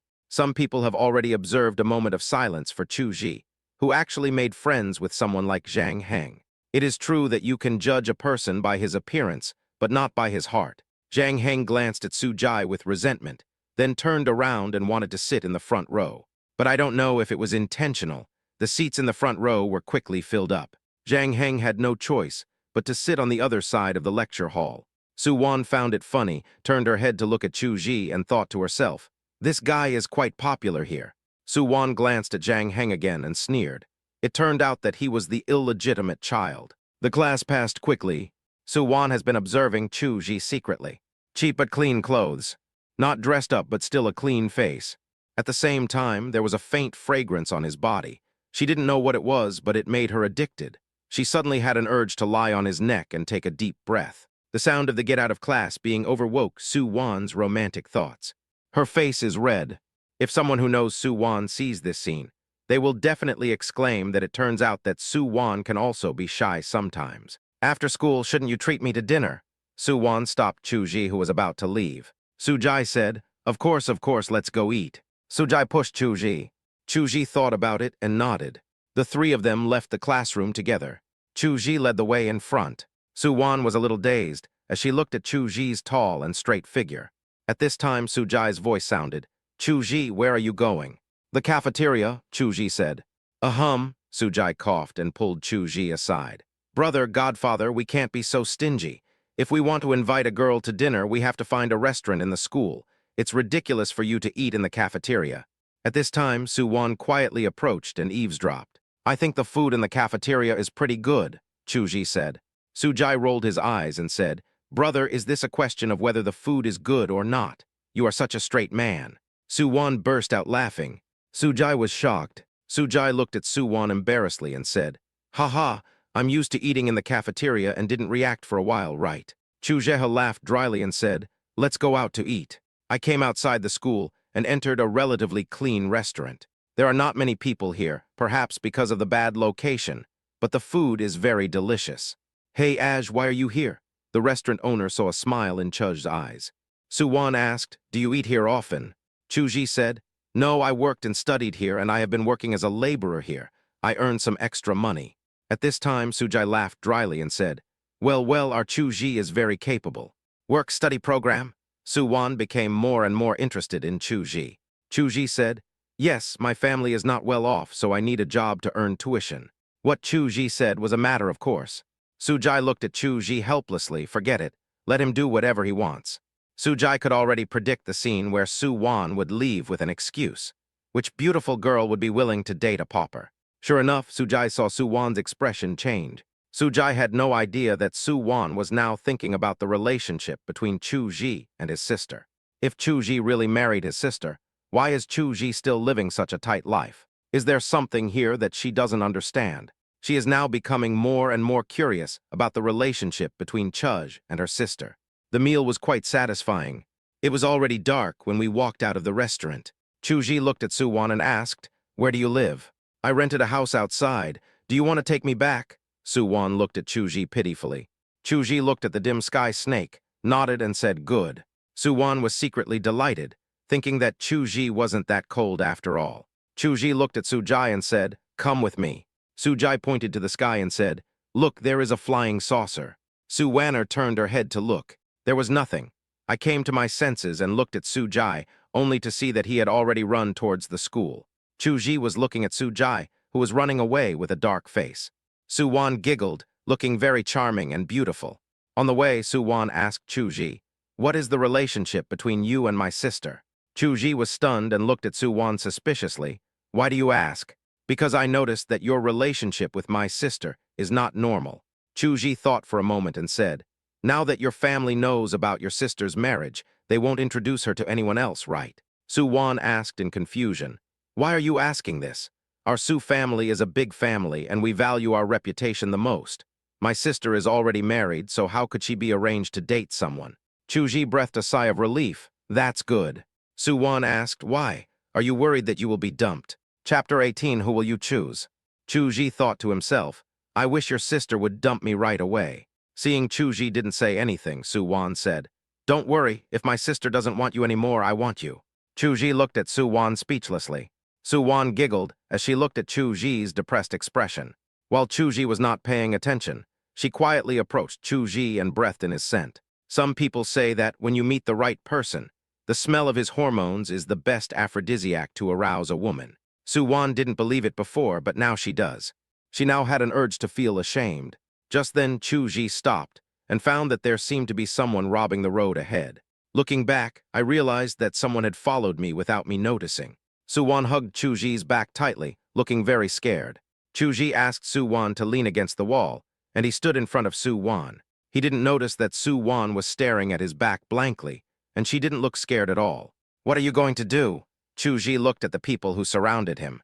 "Ha, nothing to do. Someone just doesn't like you and wants to teach you a lesson." Chu Ji frowned and asked, "Who is it?" "Are you stupid? How could we possibly tell you?" Chu Ji was silent. He thought of Zhang Heng, but he would not say anything without evidence. "Since she's coming for me, let her go." Several thugs looked at Su Wan. Their eyes suddenly lit up, and their greedy eyes were not concealed at all. "Not bad, little girl. Brother, if this person makes a move, we will be in trouble. What are you afraid of? What can he do to me? If he dares to pretend to stab me, I will still deal with him," said the bald man who was in the lead. Then the bald man looked at Chu Ji and said, "You are very lucky, boy, but we brothers will accept this for you." Chu Ji suddenly pointed in a direction and shouted, "Look, a flying saucer." Those people subconsciously turned their heads to look. Chu Ji took the opportunity to kick the leader to the ground, then grabbed Su Wan's hand and ran away. Su Wan was dragged by Chu Ji's wrist and ran wildly on the road. She looked at Chu Ji pulling her hand, and then looked at Chu Ji's profile. The corners of her mouth curled up. She laughed and ran wildly, as if she had never been so happy. Those big men refused to give in. But as soon as I turned the corner, I saw a police car driving towards me. Several people were so scared that they turned and ran away. Chu Ji also stopped at this time. "Did you call the police?" Su Wan said breathlessly. "No way, I just know that there are often police cars patrolling this road," Chu Ji said. Su Wan was stunned, then laughed even louder. Suddenly Su Wan cried out, fell to the ground and covered her leg. "My leg is cramping." Chu Ji was startled and quickly reached out to massage Su Wan's cramped calf. Su Wan stared blankly at Chu Ji, who was nervously massaging her, her eyes a little dazed. "Can you still walk?" Su Wan shook her head. Chu Ji squatted down and said, "Come on, I'll carry you."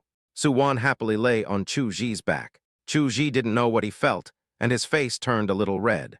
Su Wan took the opportunity to bury her head in Chu Ji's neck, breathing greedily. After a long time, Su Wan raised her head and looked at Chu Ji, her eyes full of greed and possession. After sending Su Wan home, Chu Ji rejected Su Wan's invitation and turned away. Su Wan stood at the window, watching Chu Ji's back as he left and made a phone call. "Uncle, hi, someone kidnapped me on the road. I don't want it to happen again." Then Su Wan made another call. "Find a way to get Zyro Han back to Jinghai." After hanging up the phone, Su Wan said slowly, Sister, who would you choose between Zyro Han and Chu Ji? One is your white moonlight, and the other is your husband. Tusk, I really feel embarrassed for you." The people who surrounded Chu Ji were walking on the road, cursing. Suddenly they saw two men in suits blocking their way. Behind them, a few people in suits came over. They all held batons in their hands. Sweat dripped down the bald forehead of the person who was blocking Chu Ji. "Brothers, I follow Master Tiger. There will be no more Lord Tiger in Jinghai from now on," someone said from the other side. "What? Jinghai is huge and has a lot of people. Losing a few people without household registration will not cause any ripples at all. Also, a gangster boss named Tiger Lord was hit and killed while crossing the road. When Chu Ji returned to school, he was still a little worried that those people would stop him again. But fortunately, everything is peaceful. When I arrived at the dormitory, Su Jai was playing games. Seeing Chu Ji coming back, he rolled his eyes. Brother, even if you're not staying overnight, there's no need for you to come back so early, right? Why don't you take us to see a movie or go to the park or the woods? Then at least go to our house for a cup of tea, right? Chu Ji was speechless. Su Jai looked at Chu Ji speechlessly. Does your family know that you are so straight? Just then Su Jai's phone rang, and Su Jai was delighted. It's Li Qing. Chu Ji was speechless as he looked at Su Jai, whose mouth was grinning from ear to ear. Dog liquor, Chu Ji muttered. Su Jai said, I am willing, unlike some people who don't understand romance. The call is connected. The smile on Su Jai's face disappeared instantly, and he threw the phone to Chu Ji. Looking for you. Chu Ji was at a loss. Why did she look for me? To be honest, he and Li Qing didn't have much contact. Li Qing's number was not in his mobile phone, not even in his WeChat friends list. It's not that Li Qing didn't want to join, but Chu Ji never expressed this wish. Li Qing also wanted to save her face, so after hinting several times and seeing that Chu Ji didn't respond, she gave up. However, I have the contact information of all the girls in Su Jai and Qin Wanshu's dormitory. Hello, Chu Ji picked up the phone. Chu Ji, something happened at Wanshu's home and we need your help, Li Qing said anxiously. Chu Ji was stunned. Where are you? It's just downstairs from you, Li Qing said. I'll be down right away. Chu Ji threw the phone to Su Jai and walked downstairs. Su Jai also followed. When Chu Ji walked out of the dormitory, he saw Li Qing standing there. Li Qing is good-looking and is considered a beauty in Jinghai. Her long legs and curvy figure attract the attention of most men. It was just because he and Qin Wanshu were in the same dormitory, and he was invisibly overshadowed by Qin Wanshu's brilliance. At this time, Li Qing, who was not with Qin Wanshu, was full of charm, and an intellectual beauty radiated from the inside out. At least Su Jai looked a little dazed. What exactly happened? Chu Ji came to Li Qing. Li Qing looked up at Chu Ji's anxious face and slightly melancholy eyes, and was slightly stunned. Then she lowered her head and stopped looking into Chu Ji's eyes. This is not the place to talk, come with me. Li Qing took the lead and walked away. Chu Ji hurried to follow. It was not right for Su Jai to follow behind, nor was it right for him not to follow. Then he gritted his teeth and followed. Li Qing stopped only when she reached a secluded place. Wanshu is in trouble. Chapter 19, Did the relationship happen? Chu Ji was slightly startled and asked nervously, What's going on? Zhang Heng's family forced Wanshu and Zhang Heng to get married. What era is this still happening? Su Jai, who was following over, raised his voice. It all started with the book Chu Ji borrowed from Wanshu, Li Qing said. Chu Ji was stunned when he heard this. That book. That's right. You asked Zhang Heng to return the book to Wanshu, but Zhang Heng didn't. You know that the book is very precious and is the only copy in the Qin family. It just so happens that the book was a birthday gift from Wanshu's grandfather to Wanshu, and only Wanshu has it. Everyone in the upper circles knows this. Su Jai asked in confusion. It's just a book. What does it have to do with Wanshu being forced to marry? Li Qing said, Because the book is in Zhang Heng's house, and Zhang Heng said that Wanshu had sex with him, and the book was a token of love from Wanshu to him. Now Wanshu can't explain it even if she has 100 mouths. After all, although Wanshu and Zhang Heng were not officially dating at the beginning, Wanshu never denied that she was in love with Zhang Heng. Su Jai was stunned at this time and asked, Did Shu and Zhang Heng have that kind of thing that night? Li Qing's face darkened when she heard this. Yeah, even you guys doubt it. How can Wanshu explain it clearly? Su Jai scratched his head and said, It's not that we don't trust Wanshu's character, but we don't trust Zhang Heng. What can't that guy do? Although we haven't seen how chaotic their circle is, we have heard a lot about it. Drugging and other despicable means are commonplace. Li Qing, are you sure that nothing happened between Wanshu and Zhang Heng? What do you want Chu Ji to do for you? If Zhang Heng really produced evidence, how would Chu Ji stay in Jinghai in the future? Li Qing's face turned pale when she heard this. She looked at Chu Ji and said, Do you think of Wanshu the same way? Chu Ji didn't say anything. Li Qing's heart also fell to the bottom. Su Jai then said, Did you know that Zhang Heng sat next to Wanshu without hesitation at your last birthday party? I remember that Wanshu and Zhang Heng had a falling out not long ago, but that day Wanshu did not refuse Zhang Heng to sit next to her, and they had a lot of interactions. Who would believe that there was nothing going on between them? There are still intimate photos of them in moments now. Li Qing was speechless and could only look at Chu Ji for help. Chu Ji, did you come to me, or did Wan Shu mean to do that? Li Qing was stunned and said, it was Wan Shu's idea. She doesn't want to marry Zhang Heng. It was also my idea. I think Zhang Heng is too despicable. Chu Ji nodded. Okay, I'll help you with this. Li Qing smiled. Qin's house, living room. Several important figures of the Qin family gathered here. Qin Wanshu insisted that she had nothing to do with Zhang Heng. What Zhang Heng said is pure slander. You say there is no such thing? Look at your school's circle of friends. The intimate photos of you and Zhang Heng are still hanging on it, Qin's third uncle said disdainfully. The eldest son of the Qin family looked at Qin's father, who had just been discharged from the hospital, and said, I heard that before. The one who pursued Wan Shu was a country boy named Chu Ji. Although we were not happy about it, the boy had a clean family background, was admitted to Jinghai University with excellent grades, and even received a 2-year scholarship. He was considered a talented person, so we wanted to just accept it. However, Wan Shu's niece didn't fall in love with him in the end. But it doesn't matter, he is just a suitor after all. But after Wan Shu rejected Chu Ji, she started dating Zhang Heng in an ambiguous relationship. It has been more than a year now, right? This time, Wan Shu's niece did not deny her relationship with Zhang Heng. They had been dating for more than a year, and they had intimate interactions at the birthday party. This was something she had never done with Chu Ji. How can we believe Wan Shu when she says she had never had sex with Zhang Heng? A middle-aged woman next to him said, Hey, tell me, Wan Shu is a legitimate daughter of our Qin family after all. How could she fall in love with an illegitimate child? Wan Shu's face turned pale at this time. I never liked him. The woman said, Oh, I was the one who spread the rumor. Didn't you agree to go on a date with Zhang Heng alone and go to the movies with him? Doesn't this mean there's something between him and me? Wan Shu said loudly. Then how did your book end up in his house, and you found it on his bed? I told you that Zhang Heng kept the book privately. I lent it to Chu Ji at first. Words are not enough. Did you lend the evidence book to Chu Ji? Zhang Heng has solid evidence. Father Qin's face was gloomy. He only has this one daughter, and not having a son is his biggest weakness. So he had high expectations for Qin Wanshu, hoping that Qin Wanshu could shoulder his burden. He also had an idea about Qin Wanshu's other half, that is, an outstanding child from an ordinary family on the premise of marrying into the family. He had really investigated Chu Ji and was very satisfied with him. Otherwise, how could Chu Ji and Wan Shu have been together for more than a year? But who could have thought that Wan Shu actually rejected Chu Ji, which made him a little puzzled. What is even more puzzling is that Wan Shu and Zhang Heng had an unclear relationship afterwards. However, Chu Ji was always present at every date with Zhang Heng at that time.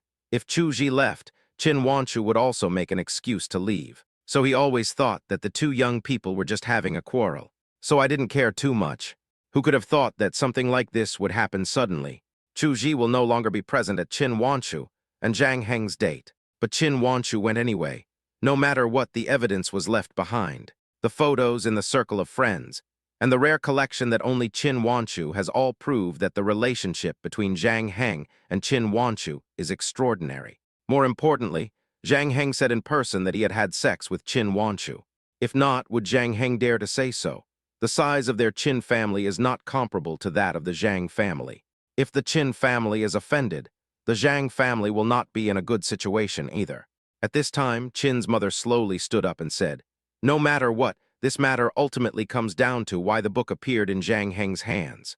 I believe my daughter's words. The book was lent to Chu Ji, not Zhang Heng.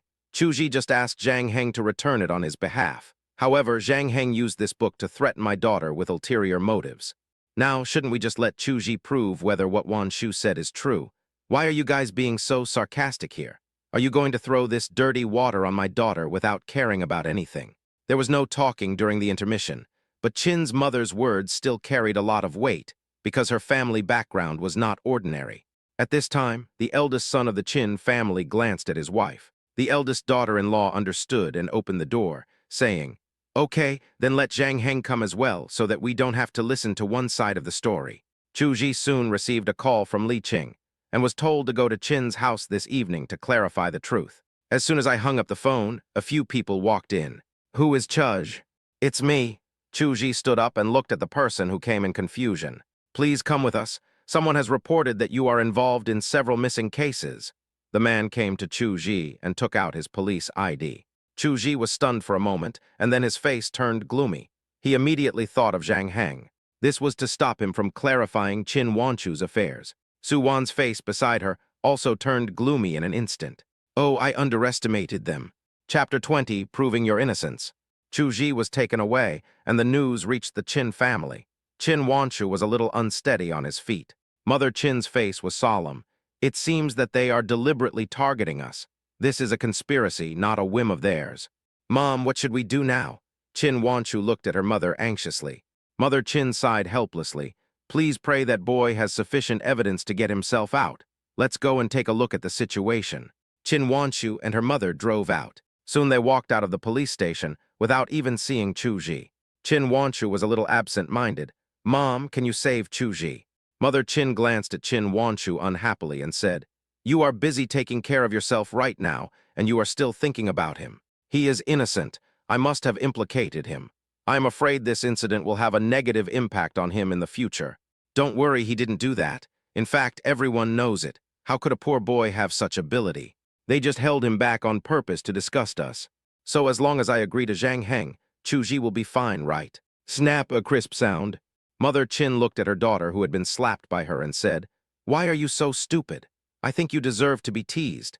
I should have let you marry that Zhang Heng, and you should have lived with that illegitimate child for the rest of your life. You deserve to be looked down upon by others for the rest of your life. The police are just conducting a reasonable investigation now. They will release Chu Ji after the investigation is complete. Don't you see this clearly? But the person behind this is really amazing. The timing was just perfect. The police are investigating the disappearance of the bald man. After all, Chu Ji was the only one who had a conflict with them at that time. The police had good reason to investigate Chuj, unless Chu Ji has sufficient proof of his alibi, which unfortunately Chu Ji does not have. Chu Ji went to school alone from Su Wan's house that day. The people behind the scenes also seized on this point. If they caught Chu Ji and he couldn't produce evidence immediately, their goal would be achieved as long as they delayed for one day. Because after one day, the Qin family's affairs were settled. Without Chu Ji, Zhang Heng would probably insist that he had slept with Qin Wanchu. At the same time in Su Wan's room, Su Wan was talking on the phone with someone. What's going on? How did Chu Ji get involved? Hurry up and find a way to get him out. Miss, Chu Ji will be fine. He will be locked up for 24 hours at most. But if we let him out, he might be exposed, which is not worth it. Su Wan hung up the phone fiercely. Forget it. It's only 24 hours. It's not a big deal.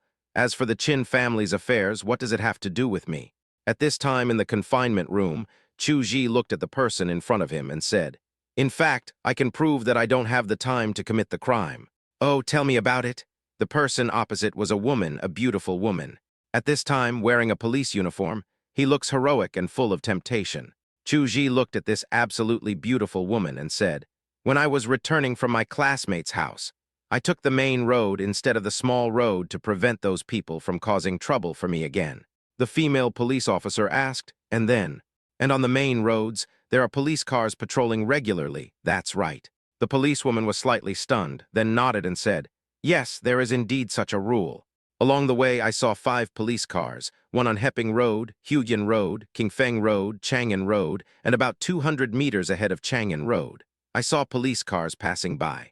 The license plate numbers of the police cars were Jinghai A, Jinghai. There are surveillance cameras on those sections of the road. Although you can't see people's faces clearly, you can see the reflective license plates clearly. In addition, I arrived at the dormitory at a certain time, and I never left the dormitory after entering. My roommate can testify to this, so I did not have any time to go to a place 1 kilometer away to commit the crime. At this time, there was another policeman behind the beautiful policewoman, and he was also stunned by what he heard. Can you really remember it? I just have a good memory, and the police car is the most conspicuous vehicle. Although I only took a glance, I remember it very clearly, Chu Ji replied. Retrieve the surveillance footage from that time period immediately. Someone suddenly spoke outside the confinement room. Soon the surveillance footage was retrieved, and it was exactly as Chu Ji had said. Through surveillance, Chu Ji also pointed out his location at that time. Although the person's face could not be seen clearly, his height and build were exactly the same as Chu Ji. Of course, I also met an old man who fell down on the road. If you can find him, At this time, the policewoman said, "Okay, you can go now." Chu looked at the sky. Although he could prove that he was fine, it was already evening and he didn't know if he could still make it in time. Chu looked at the policewoman and said, "You guys have caused me trouble anyway, so it's not too much to ask you to help me, right?" The policewoman was stunned and asked, "Tell me, what can I do for you?" Qin family. Qin Wanshu looked angry and pale at this time. Opposite her, Zhang Heng looked at her affectionately. "Wanshu, have you really forgotten what happened that night? But I remember it clearly. It is my most beautiful memory. You personally left me your treasured book, saying that it was a testimony between you and me, but why are you unwilling to admit it now? Is it for Chu Ji? Yes, I am not as good-looking as him. Maybe you think of me as his substitute, but I don't care. As long as you have time to come and see me, that's enough." Qin Wanshu looked at Zhang Heng with uncontrollable disgust on his face. "Zhang Heng, you really make me feel sick. I didn't expect people to be so shameless. I never liked you from the beginning to the end. Instead, you always used Chu Ji to ask me out, and then asked Chu Ji to leave early. Yes, although there is a misunderstanding between Chu Ji and me, even if there is no relationship between him and me, I will not fall for a shameless scum like you. Do you know that I felt sick when you sat next to me that day? I just responded to your vulgar joke out of politeness, but I didn't expect you to be so mean and boast about what we have. How can you be so shameless?" Zhang Heng listened to Qin Wanshu's words, and resentment flashed in his eyes. But her face was still full of affection as she said, "Wanshu, I know you mistook me for Chu Ji. You also kept repeating his name that night, but I don't mind. You can scold me as much as you want. I can bear it." Zhang Heng's father looked at Qin's father with a smirk and said, "Boss Qin, you see, young people always do impulsive things, but no matter what, since the thing has been done, we should clean up the mess for the children, right? I think we should let Wanshu and our hanger get engaged first. It's okay if they don't have feelings for each other, but they can slowly develop feelings after marriage. This is not a bad thing for Wanshu. What do you think?" Chapter 21, Zhang Heng's Evidence. Father Qin's face turned pale. After this matter was confirmed, Qin Wanshu no longer had any chastity. Anyone can imagine what will happen to a woman who has been slept with before getting married. The Qin family also does not allow such a person to sit in the position of chairman, because they have better options. If Wanshu cannot prove her innocence, she will never have the chance to inherit the Qin family's property. Well, a daughter is a daughter after all, and in the end she ended up becoming someone else's bride. Father Qin sighed, "If that's the case." Zhang Heng and Zhang's father smiled. Zhang Heng smiled because by marrying Qin Wanshu, he would be eligible to fight for the Zhang family's assets. Father Zhang smiled because he had established a relationship with the Qin family. Even if the Qin family didn't care about Qin Wanshu's dowry alone would be a considerable fortune. Mother Qin also sighed speechlessly. The Zhang family must have bitten her daughter to death. Both the Zhang family and the other two families of the Qin family were very satisfied with the result. Although the Zhang family is not a big family, it still has a certain amount of power. The marriage is also beneficial to the Qin family, but it is not beneficial to the second branch of the Qin family. Qin's father's efforts for more than 10 years came to nothing. Without an heir, what good would it do him even if he made the Qin family the #1 family in Jinghai? In the end, he would just be making wedding dresses for others. Just then, a siren suddenly sounded outside the door. Qin's father also stopped talking. The sirens were close, apparently entering their yard. Sure enough, after a while, the doorbell rang. Mother Qin seemed to have thought of something and quickly got up and opened the door. The door opened, and a handsome young man appeared in her eyes. There is also the light from the siren behind the boy, making him look even more elegant and ethereal. "Hello, Auntie. I'm Qin Wanshu's classmate, Chu Ji." Behind Chu Ji, Yue came over in police uniform. "Hello, Aunt Qin." "Yo, why are you here too?" "Well, I was morally blackmailed by this guy." Yue glanced at Chu Ji. A shy blush appeared on Chu Ji's face. Yue smiled without even noticing it and muttered to herself, "This guy is so funny." Seeing Chu Ji coming in, Zhang Heng's face instantly turned gloomy. "Chu Ji, why are you here? Shouldn't you?" Zhang Heng seemed to realize something and didn't say anything else. Chu Ji first glanced at Qin Wanshu, who looked pale and nodded at her. That calm gaze seemed to have a kind of magic, which instantly calmed Qin Wanshu's fearful and panicked heart. Seeing Chu Ji walking in slowly, Qin's father's eyes lit up. The real Chu Ji is even more sunny and handsome than he looks in the photos. "Are you Chu Ji?" "Yes, I came here to testify for Wanshu. That book was lent to me by Wanshu," Chu Ji said. Zhang Heng looked at Chu Ji with a grim expression and asked, "What do you have to prove that the book was lent to you?" Chu Ji looked at Zhang Heng and asked, "Can you prove that the book was given to you by Wan Shu?" "Certainly."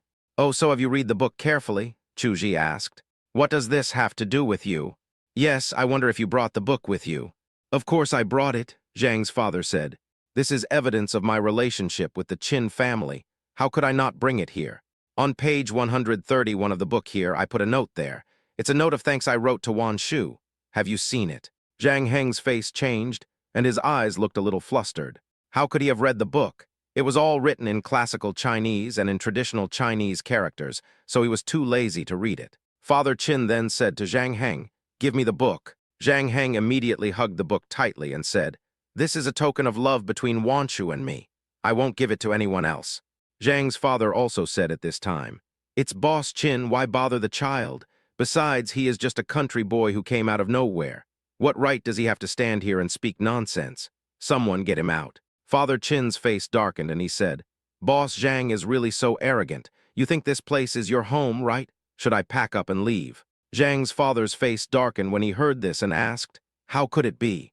At this time, Qin Wanshu stepped forward quickly and snatched the book from Zhang Heng's hand. She turned to page 131, and a thin piece of paper that looked like a fan bookmark appeared there.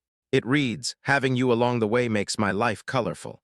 Zhang Heng panicked at this time, pointing at Chu Ji and said, "You must have put it in there when I wasn't paying attention. Chu Ji, I treated you as a brother, but you actually stabbed me in the back." Chu Ji was not panicked at all. "Are you saying that Wan Shu never gave me this book?" "Of course, that's Wan Shu's most precious thing. How could I give it to an outsider like you?"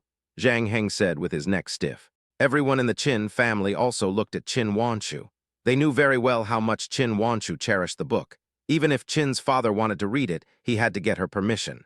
Chu Ji nodded. On page 161 of the book it says, "The gallbladder is the organ that governs the liver, and the liver combines qi with the gallbladder.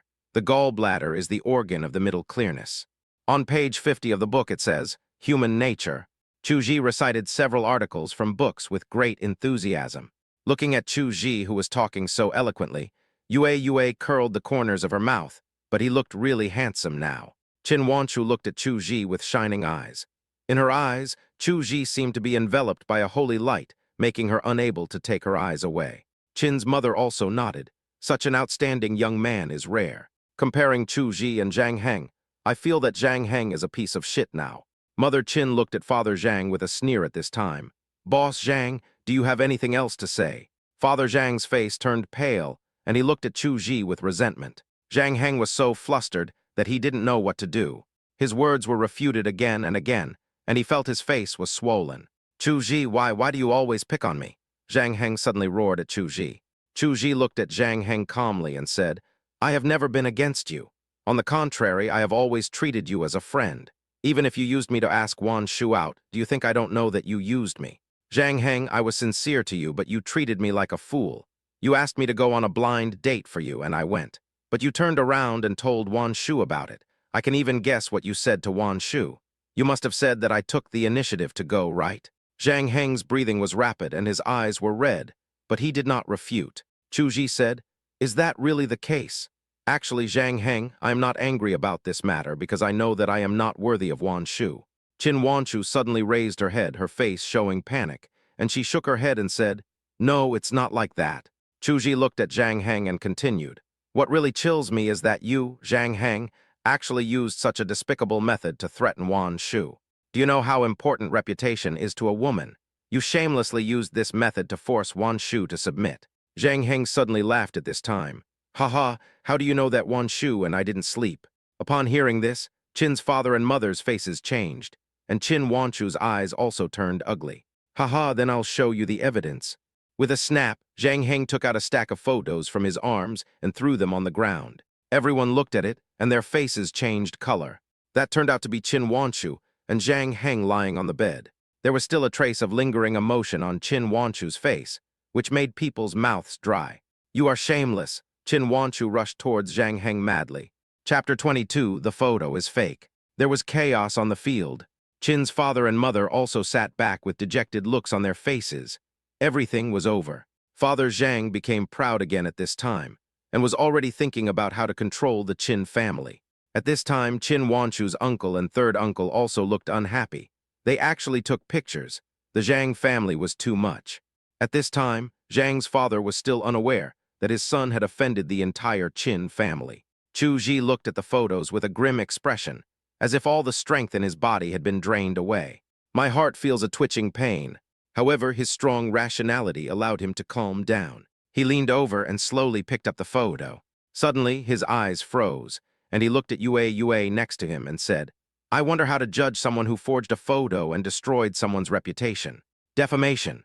If the circumstances are serious, the offender shall be sentenced to fixed-term imprisonment of not more than 3 years, criminal detention, or control and deprivation of political rights.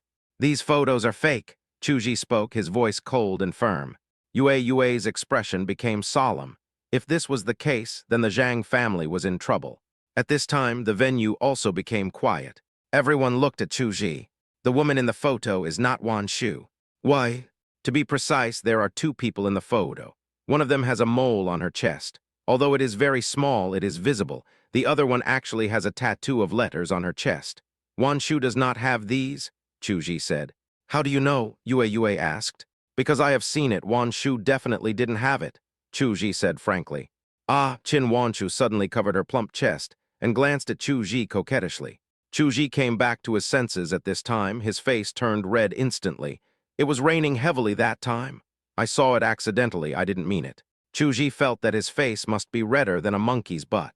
Qin Wanshu couldn't help but think of that night when she and Chu Ji were strolling on the playground. Because she was with Chu Ji, she seemed particularly relaxed and her clothes were also casual.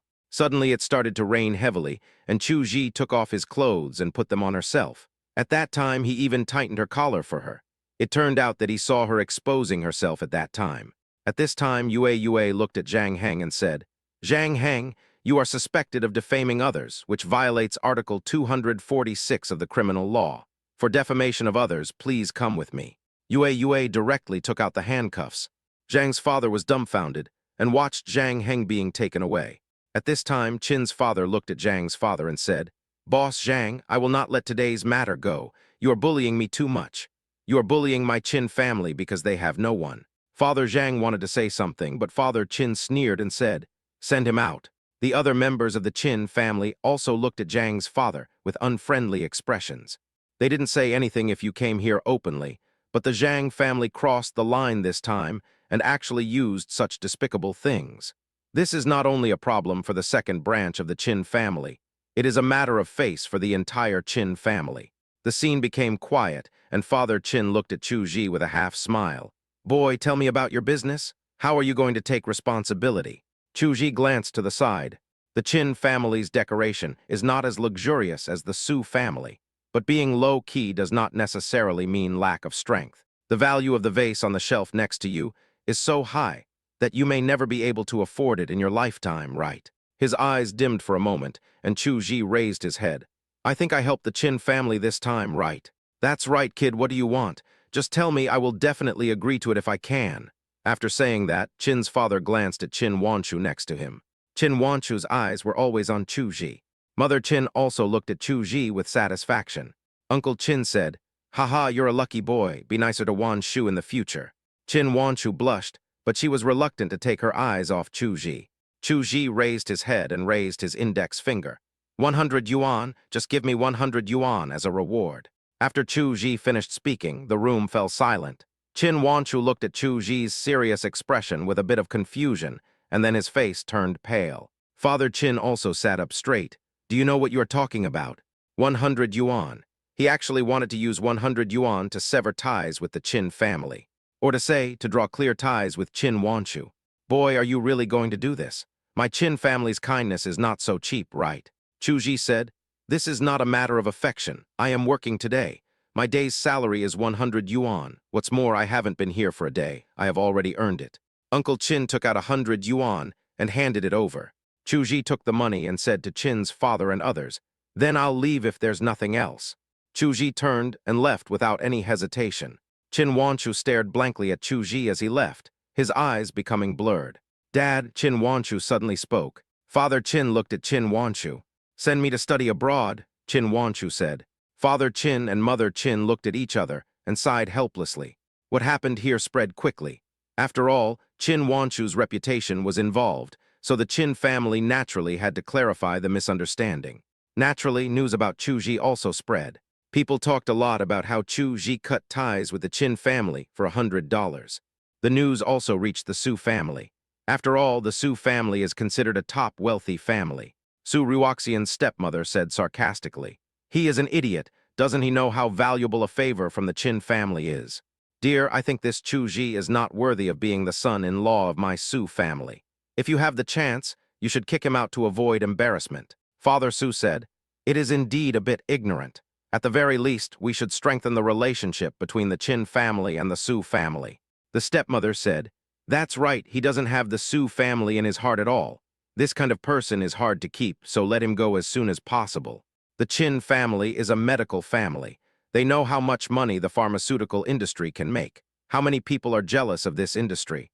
The Su family naturally wanted to get involved. This was a great opportunity, but it was wasted by Chu Ji. It would be strange if the Su family was happy. Chu Ji was not affected by this incident at this time, and continued to study step by step. He recently found a part-time job, still working in the restaurant where he and Su Wan used to eat together. Chuzh goes to help after school every day. I also have a tutoring job on Sundays. This busy period lasted for more than half a month. Zhang Heng's verdict has come out, and he was given the maximum penalty. I heard that the Qin family also began to suppress the Zhang family. The Zhang family was so busy taking care of themselves that they completely forgot about Zhang Heng. Because of the stain, Zhang Heng's studies were suspended, which was considered a deserved punishment. Another thing is that Qin Wanchu went abroad. Chu Ji didn't care which country he went to. The only thing that bothers him now is why Su Ruoxuan hasn't asked him for a divorce yet. What are you thinking about? Su Wan came over. Chu Ji came back to his senses and said, nothing. Su Wan is very curious now. Chu Ji works part-time every day and earns his tuition fees by himself. Has his sister never cared about his life problems? Chapter 23, Su Ruoxian's White Moonlight is back. She also discovered that Chu Ji had never taken the initiative to look for her sister, as if that person didn't exist at all. This is so weird. I heard that the male artist named Zyro Han is back. Did you know? Chu Ji didn't show any strangeness on his face. Are you also a fan? Su Wan rolled her eyes. You really don't know who Zyro Han is. Who is it? Chu Ji is very busy now and has no time to worry about these things. Even if he had heard of it before, he has forgotten it now. Don't you know that my sister once had some relationship with a male artist? Su Wan asked tentatively. That's your sister's business, Chu Ji answered as a matter of course. Su Wan was stunned. She thought a lot about Chu Ji's expression when he knew Zyro Han came back. But I didn't expect him to be so calm, as if he was talking about something that had nothing to do with me. At the Su group, Su Ruoxuan threw the document in her hand onto the head of the person opposite her. Is this your plan? With your level, why do we in the Su group support you? Get out and do it again. Su Ruoxuan's roar could be heard outside the office. Boss Su seems to be very irritable recently. It's been a month, so even her period should be over by now, right? Who knows? Is there anyone here who hasn't been scolded? He was fine a month ago. How come he became like this after he came back from a trip? I heard that President Su got married. Could it be related to President Su's husband? What? President Su is married? This is not a secret, but the Su family did not publicize it in a big way. So you don't approve of this son-in-law? Maybe President Su doesn't care about this son-in-law, so he loses his temper. Come on, we will be miserable from now on. In Su Ruoxuan's office, after sending away the employees, she sat down in her seat angrily and looked at her mobile phone. I opened the chat history with Chu Ji and found that the last chat was more than a month ago. The call was made. The old housekeeper in the villa answered the phone. Has that guy been here? Su Ruoxuan asked. The old housekeeper had a bitter look on his face and said, Miss, no. There was a hang-up sound on the other end of the phone. The old butler now wanted to slap himself in the face. At first, he was reluctant to enter Chu Ji's facial expression, fearing that he would harass the young lady for no reason, and he did not give him a good face. Now, people don't come at all. They haven't even come to the gate of the community for a month. It seemed as if this luxurious villa, limited edition cars, and beauty like the young lady were insignificant to him. Is that guy really a normal man? At this time in Su Ruoxuan's office, Su Ryukshuan looked at her phone with a struggle in her eyes. After a while, she breathed a sigh of relief and said, "Okay, you're brave, you win." Su Ryukshuan dialed Chu Ji's phone number and called him. She had been waiting for Chu Ji to call her, and she also felt that Chu Ji would not be able to help but call her. But it seemed she was wrong, completely wrong. The call was connected. "Hello, who is this?" Chu Ji's voice on the other end of the phone was still so gentle, cheerful, and cold. But this sentence annoyed Su Ryukshuan. "You don't have my phone number." Chu Ji was stunned for a moment, then he came back to his senses and said with a slightly happy tone, "Is it Mr. Su?" Su Ryukshuan smiled lightly. As expected, how could a man resist the temptation of luxury cars and beautiful women? But Chu Ji's next words ruined Su Ryukshuan's good mood. "Mr. Su, are you here to ask for a divorce from me? I'm always available." Chu Ji's joyful words rang out again. Su Ryukshuan clenched her palms suddenly, and the pen in her hand broke with a snap. "You really want to divorce me?" Mr. Su, don't you want to go through the divorce procedures with me now that you have time?" Chu Ji was a little stunned. "But we have already agreed on this." Chu Ji was a little confused and asked, "Do we still have to deal with our family? But it won't prevent us from getting a divorce. Even if we get divorced, they won't know." Su Ryukshuan suppressed her anger and said, "I don't have time for the divorce recently. I really need you to take care of the family recently." Chu Ji frowned and said, "This is not good." "Why not? I can give you more money." Su Ryukshuan was ready to attack with money. Chu Ji said, "It's not about money. Don't worry, I won't take your money. I'm still saving the 500,000 you gave me last time. I can give it to you any time you want." Su Ryukshuan was stunned. "Are you saying that you didn't use the money I gave you?" "Why would I use your money?" Chu Ji said as a matter of course. "I'm just worried about you." "Worried about me? Worried about what?" "I heard that the male artist Xiao Han is back. I think there is no need to continue our engagement. You already have a better marriage partner, right?" Chu Ji said. When Su Ryukshuan heard this, the anger in her eyes instantly disappeared, replaced by deep fear and panic. "Who told you that I was going to marry Xiao Han?" Su Ryukshuan's voice trembled uncontrollably. Chu Ji said in a daze, "Boss Su, isn't the purpose of you marrying me just for him? Your family won't force you to get married now, and you can be with Xiao Han. There's no need for me to get in between you, right?" Su Ryukshuan's face turned pale. "So you thought from the beginning that I married you just to use you as a shield, right? Isn't it?" Chu Ji said. Su Ryukshuan wanted to say no, but the words stuck in her throat and she couldn't say them, because that's what she thought at the beginning. Chu Ji said at this time, "Well, Mr. Su, I have to go to work. Call me when you want a divorce." The phone call was hung up. Chu Ji was a little unhappy. If they didn't divorce him, what should he do? It's impossible for her to be so affectionate with that male artist and then leave me here without caring about him. Suddenly, Chu Ji was slightly stunned and said, "Isn't he worried about the division of property?" Chu Ji called, and the call was connected. Chu Ji said, "Don't worry, Mr. Su. I promise not to ask you for a penny when we get divorced, so you don't have to worry about the property." Bang! Chu Ji was stunned. Why did she hang up the phone without listening to what he said? It was true that they were from two different worlds. Chu Ji sighed. At this moment, in Su Ryukshuan's room, she smashed her cell phone to pieces. The people outside the office were completely silent, and no one dared to breathe heavily. Just then, a handsome man dressed very formally came here with a bouquet of flowers. Seeing the person coming, someone asked in surprise, "Xiao Han." "It's really Xiao Han. He's a big star. Hurry up and take a photo with him." There is a woman with a crazy look on her face. Xiao Han, a reserved smile on his face. Amid everyone's curious gazes, Xiao Han knocked on Su Ryukshuan's office door. After seeing Xiao Han go in, someone muttered, "Is he President Su's rumored boyfriend?" "It seems so. I heard that President Su had a falling out with his family because of this man. It is said that Ms. Su was once pregnant, and it seems to be this woman's." Hiss, so exciting. Does President Su's husband know about this? Chapter 24, I really didn't spend a penny on you. Who knows, but the husband was probably a victim. He made such a big fuss at that time that Mr. Su asked him to leave Jinghai. I think Mr. Su got married suddenly recently just to please his family, but now Xiao Han is back. Hiss, that Mr. Su's husband is too pitiful. He is putting the hat on his head.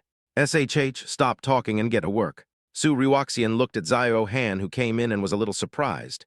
"You're back." "Yes, Ryukshuan, I miss you," Xiao Han said affectionately. If it were in the past, Su Ryukshuan would definitely be happy.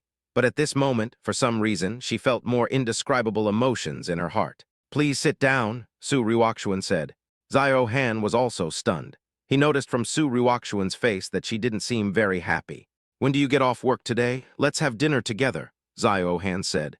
Su Ryukshuan was stunned for a moment, but when she saw Zio Han's expectant eyes, she nodded and said, "Okay." Zio Han smiled. "Oh, these are flowers for you." Zio Han handed the flower in his hand to Su Ryukshuan. It was a rose. Su Ryukshuan looked at the flowers with complicated eyes. In the end, she took the flowers from Zio Han. After staying for a while, Su Ryukshuan looked at the time and said, "Let's go now." She left the office holding the flowers. When they arrived at the entrance of the building, Su Ryukshuan was already talking and laughing with Zio Han. At this time, a clear voice sounded, "Boss Su." Su Ryukshuan's body suddenly stiffened. She looked up suddenly and saw Chuji's hearty smile not far away. Su Ryukshuan's body shook. Zio Han held Su Ryukshuan's arm with concern, appearing very intimate. Chuji looked at the person next to Su Ryukshuan, as if he had seen him somewhere before. Then it dawned on me that this person was Zio Han. I have seen his pictures. He is really handsome. That set of clothes alone is the kind that I can appreciate but cannot afford. Now look at Su Ryukshuan and Zio Han standing together. Chuji thinks they are a real couple. He felt that he had come at a wrong time, but he didn't care about that. He was worried that Su Ryukshuan would think that he was after her property. So this time he came specially to return the card with 500,000 yuan that Su Ryukshuan gave him to her, in order to prove that he had no intention of coveting her property. Chuji took out the card and came to Su Ryukshuan. Looking at the flowers in Su Ryukshuan's hand, such a big bouquet should be very expensive. "Very beautiful." Chuji praised the flowers in Su Ryukshuan's hand. For some reason, Su Ryukshuan felt that the flowers in her hand were a little hot. Chuji then took out the card from his pocket. "Mr. Su, this is the card you gave me. You can check it. I really didn't touch a penny," said Chuji. Seeing that Su Ryukshuan did not take it, she looked at him with some annoyance. Chuji's heart skipped a beat. Was he blaming himself for disturbing their date? Chuji looked at Su Ryukshuan, who was a little embarrassed, and Zio Han next to him and said, "I'm sorry, I came too presumptuously this time. It's just that I called you just now and you didn't answer, so I came directly here." Chuji explained why he suddenly appeared here. It was only then that Su Ryukshuan noticed the intimate posture between him and Zio Han, and her face suddenly turned from angry to pale. She hurriedly distanced herself from Zio Han and wanted to explain something. But at this time, Chuji stuffed the card into her hand. "I really didn't spend a penny. You don't have to worry that I will ask you for money. Then I won't bother you today. We can talk again when we have time." After Chuji finished speaking, he turned and left. Chuji walked very fast. He knew that this woman had some violent tendencies.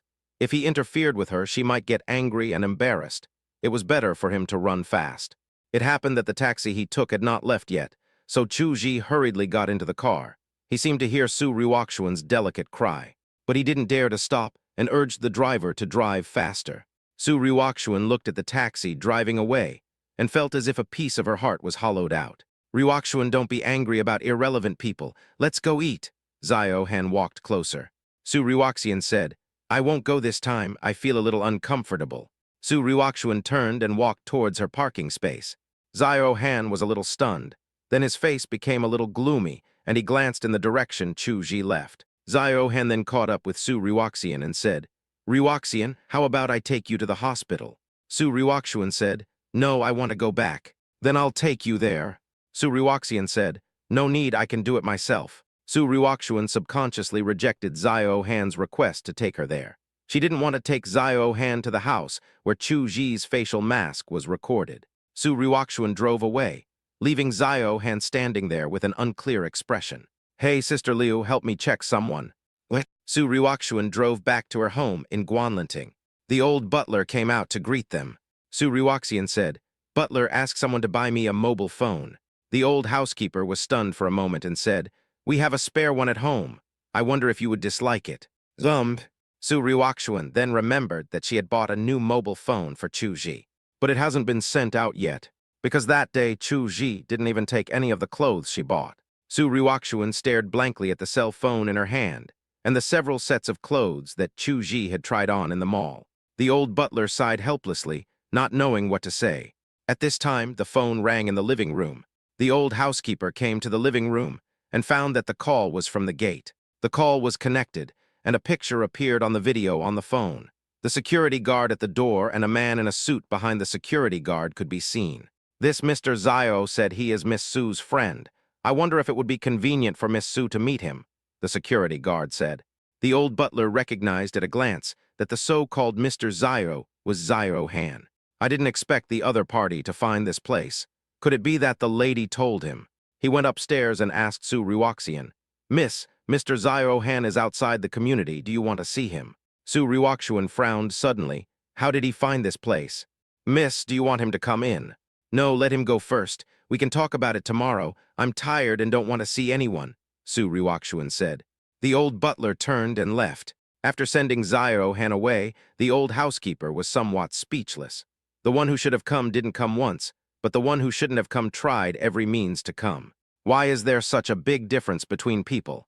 Zio Han's face was so gloomy at this moment that it looked like water was dripping out of it. He felt that he would be able to win over Su Ruoxian this time he came back. After all, Su Ruoxian was willing to fall out with her family for him. He also heard about Su Ruoxian's marriage.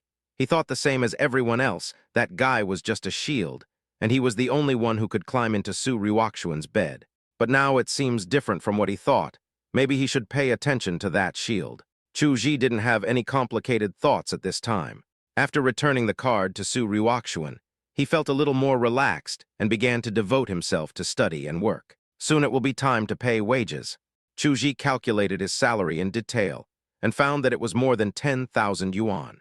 More than 10,000 a month. He felt it was pretty good. Su Wan stood by and watched Chu Ji settle the accounts quietly. These days, Su Wan got to know Chu Ji better and better.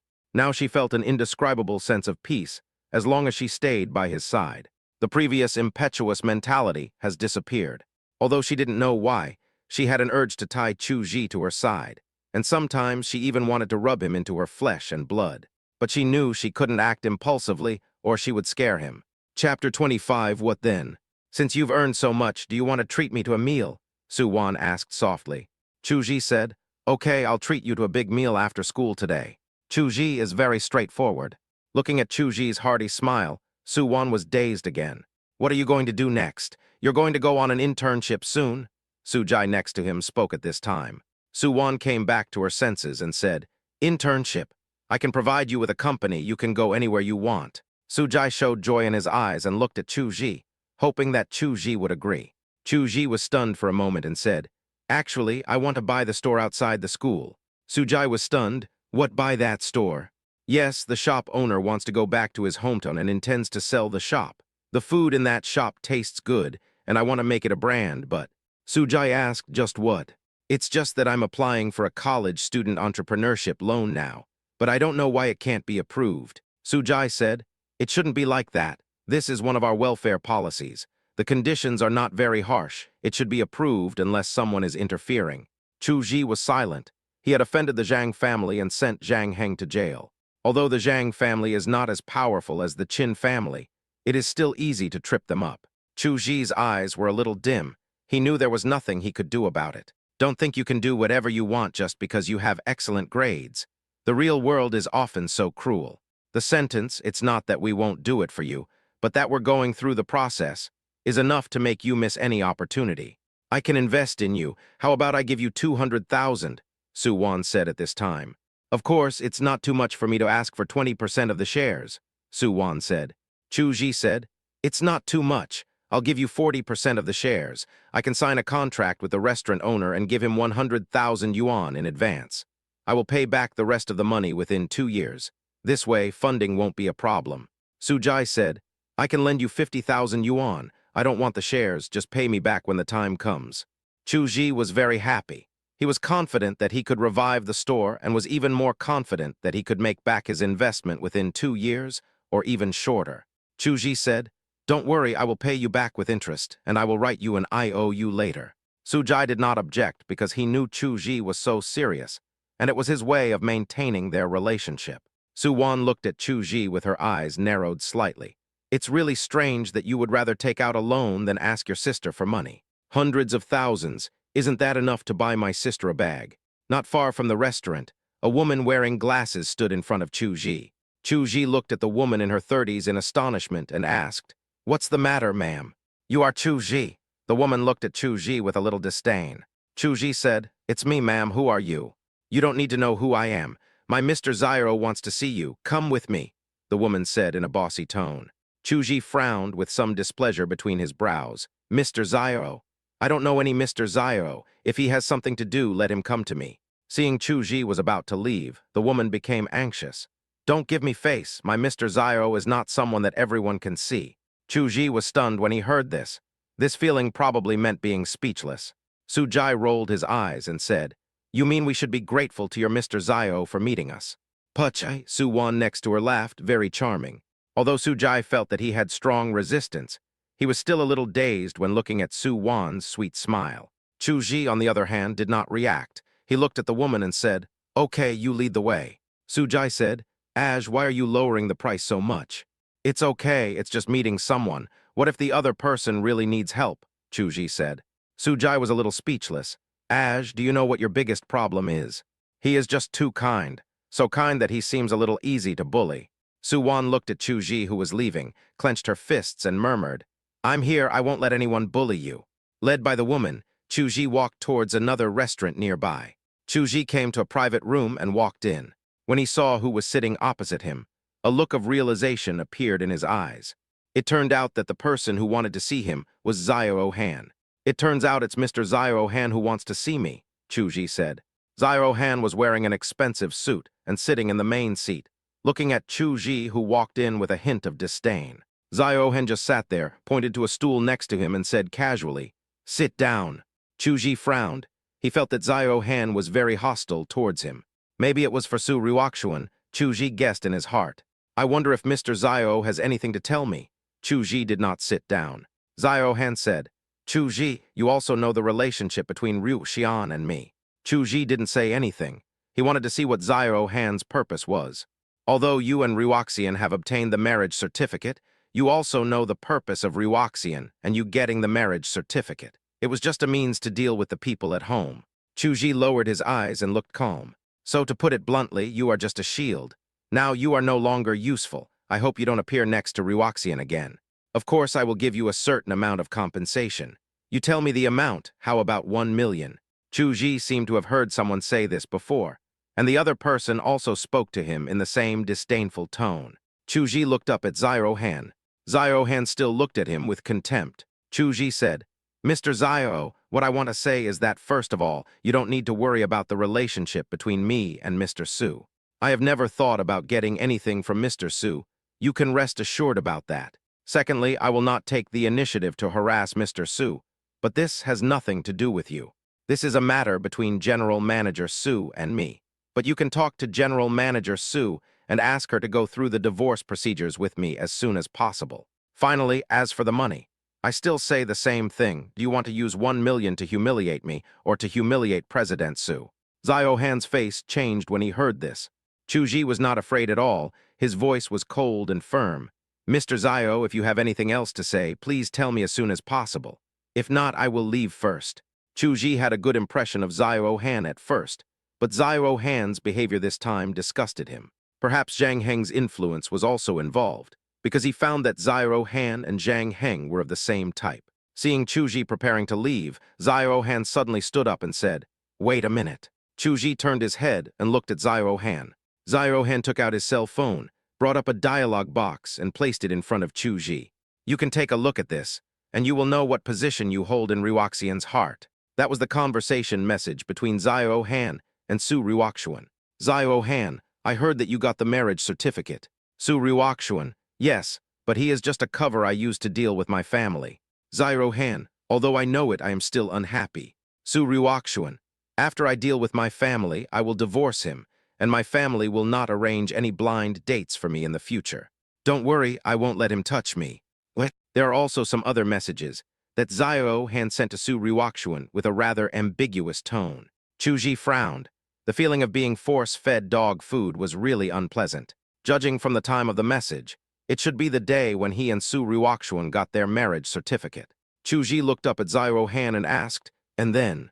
Chapter 26, Zhu Wonking. Zyro Han was stunned. He did not see any anger or shame in Chu Ji's eyes, only a hint of disdain.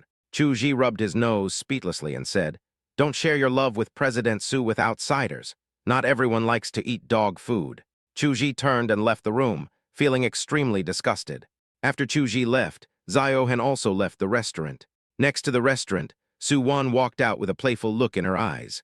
Chu Ji was forced to eat a mouthful of dog food, and he was in no good mood at all. He took out his cell phone and opened Su Ruoxuan's chat box. There is no news. This made Chu Ji somewhat dissatisfied. The real owner has come to him to declare war. Why hasn't the other party divorced him yet? He doesn't want to get involved in something so rotten and smelly. Chu Ji thought for a moment and typed in the information. "Boss Su, I specially asked my family to mail the household registration booklet to me. I checked the divorce procedures and I have prepared them all. Please see when you have time to come and handle the divorce. It won't take you too long." After the message was sent, Chu Ji waited for a response. But the other party didn't respond. Chu Ji frowned and continued, "Don't worry, I promise I won't charge you a penny. If you don't believe me, you can write a document. I will sign it to leave the house with nothing." The other end of the phone. Su Ruoxuan held the phone, her fingers turning white from holding it too tightly. She stared at the chat box, anger flashing in her eyes. She raised her hand to throw the phone away, but for some reason she put it down again. This phone seems to be a gift to him. Chu Ji waited and waited on the other end of the phone, but he didn't see Su Ruoxuan's reply until he fell asleep. For the first time, Chu Ji felt a little panicked. Could it be that Su Ruoxuan really didn't want to divorce him? How can I do this? I have to get married in the future.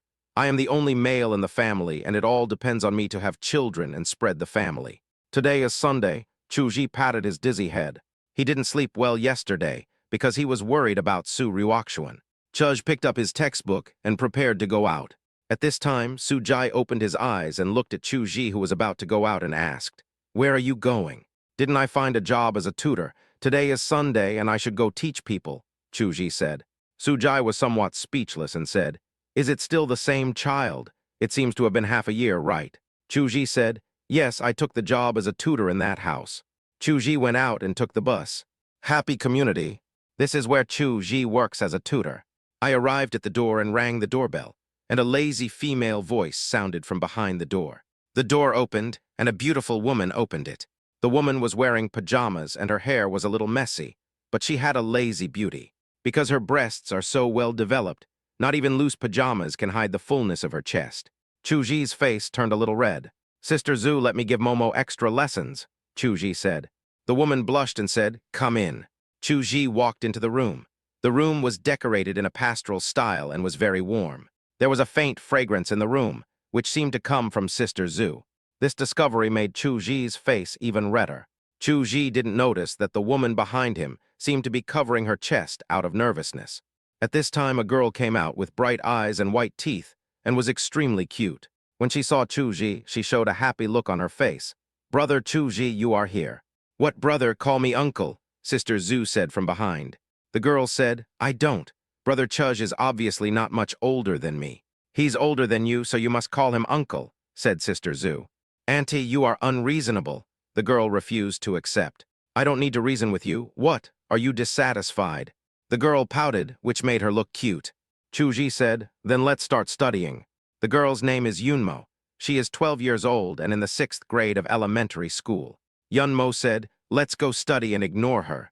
Sister Zhu hugged her chest in dissatisfaction, which made her thing look even bigger.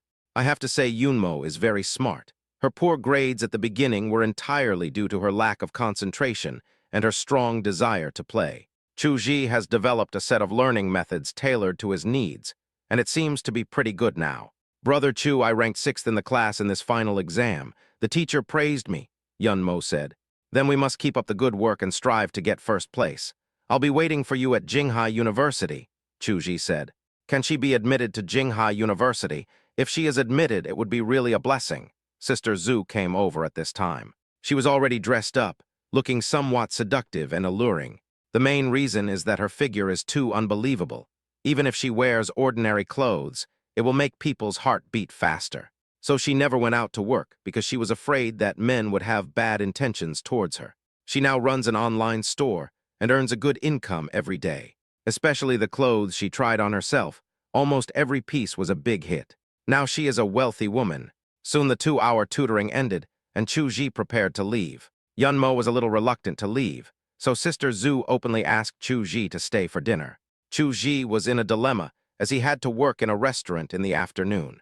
At this time, the door opened, and an intellectual and stunningly beautiful woman walked in. She was wearing a professional work suit, but it brought out her figure perfectly, especially the pair of long and straight legs, which is very visually impactful. When the woman saw Chu-ji, a gleam of light flashed in her eyes, and she said, "As you are here, don't leave at noon today. Let's eat here." I'm afraid no man can resist the beautiful voice of a mature woman. "Sister, why did you come back so early today?" Sister Zhu asked. Sister Zhu's name is Zhu Moyu, and her sister, who is also Yunmo's mother, is Zhu Wongking. Chu-ji didn't know what Zhu Wongking did, but he felt that she was very busy every day. He was indeed a little surprised to see her at noon today. Chu-ji thought about it and refused. "No, I have to go back. I have work in the afternoon." Zhu Wongking's movements of changing shoes stiffened slightly. Zhu Moyu said, "Don't you even have time to eat? Why don't you let my sister take you to work after dinner?" Chu-ji shook his head and said, "How can this be possible?" Zhu Wongking said, "Why not? Let's eat here at noon." Chu-ji could only agree.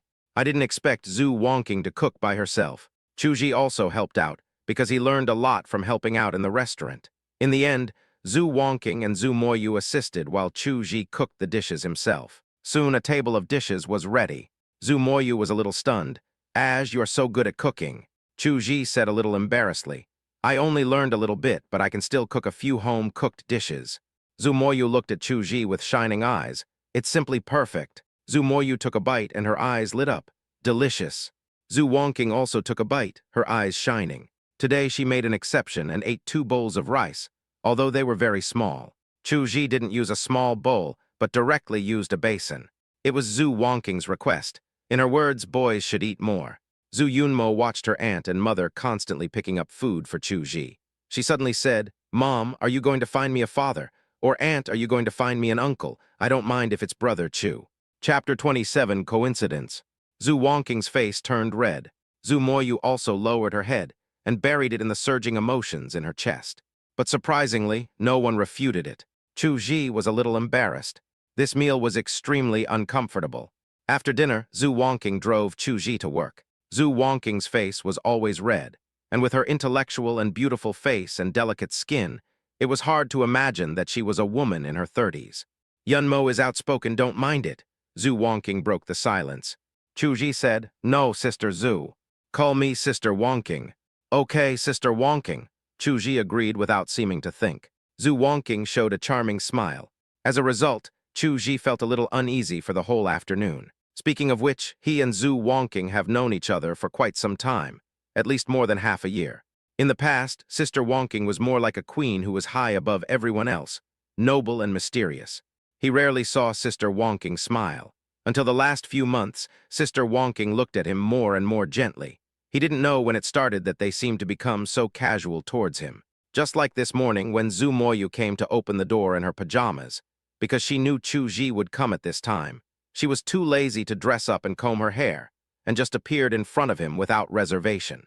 It's more like treating a loved one. Relatives, it turns out that Sister Wongking and the others treat me as a relative. Chu-ji suddenly understood. At this time, Su Ryukshuan's residence. Zio-han came here again. The housekeeper looked at the persistent Zio-han speechlessly, and then compared him with Chu-ji, who was afraid of being involved in this place. Once again, this is the reaction a normal man should have. People like Chu-ji simply refreshed his 3 views. But why did he still miss Chu-ji? Why did he subconsciously feel that Chu-ji was a better match for his young lady? "Miss, do you want to let Mr. Zio in?" The housekeeper asked Su Ryukshuan again. Su Ryukshuan was swiping her phone.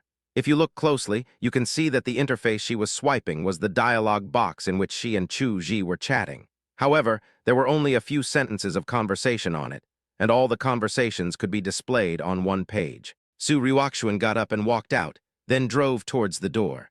After walking out of the gate of the community, Su Ryukshuan stopped the car and looked at Zio-han. Zio-han came over quickly with an excited smile on his face. Su Ryukshuan looked at Zio-han and said, "Let's go to the cafe." Su Ryukshuan drove away, without inviting Zio-han to get in the car. This made Zio-han's face stiffen slightly. The reason why Su Ryukshuan didn't invite Zio-han to get in the car was that she thought Chu Ji had sat in the passenger seat of the car before, and she subconsciously refused to let Xiao Han sit in the seat where Chu Ji had sat before. Xiao Han watched the Ferrari go away and quickly started his own car next to it to chase after it. Came to a cafe. Su Ruoxuan and Xiao Han sat opposite each other. Ruoxuan, have you been busy lately? I always can't find you. Xiao Han's eyes were filled with concern and worry. Su Ruoxuan looked at Xiao Han and met his gaze. Su Ruoxuan's eyes flickered slightly, and she wanted to say something, but she finally sighed and said, I'm just in a bad mood recently, it's nothing serious. Xiao Han said, I'm in a bad mood, that's my fault. How about we go watch a movie later to relax? Su Ruoxuan was silent. Looking at Xiao Han's concerned eyes, she couldn't say no. Finally, she nodded. A hint of joy flashed across Xiao Han's eyes. Ruoxuan, I didn't expect you still remember this place. We spent a New Year's Eve sitting here and looking at the scenery in the distance. Now when I think about it, that was the happiest day of my life. Xiao Han recounted their past with deep emotion. Su Ruoxuan didn't say anything, but her eyes became gentle. After coffee, go to the movies. When she arrived at the destination, Su Ruoxuan was a little surprised. This turned out to be a private cinema. She frowned and looked at Xiao Han. Xiao Han said shyly, Ruoxian, I just want to watch a movie with you alone, nothing else. The doubt between Su Ruoxuan's brows disappeared, and she finally nodded. Watching Su Ruoxuan enter the cinema, Xiao Han showed a triumphant smile on his face.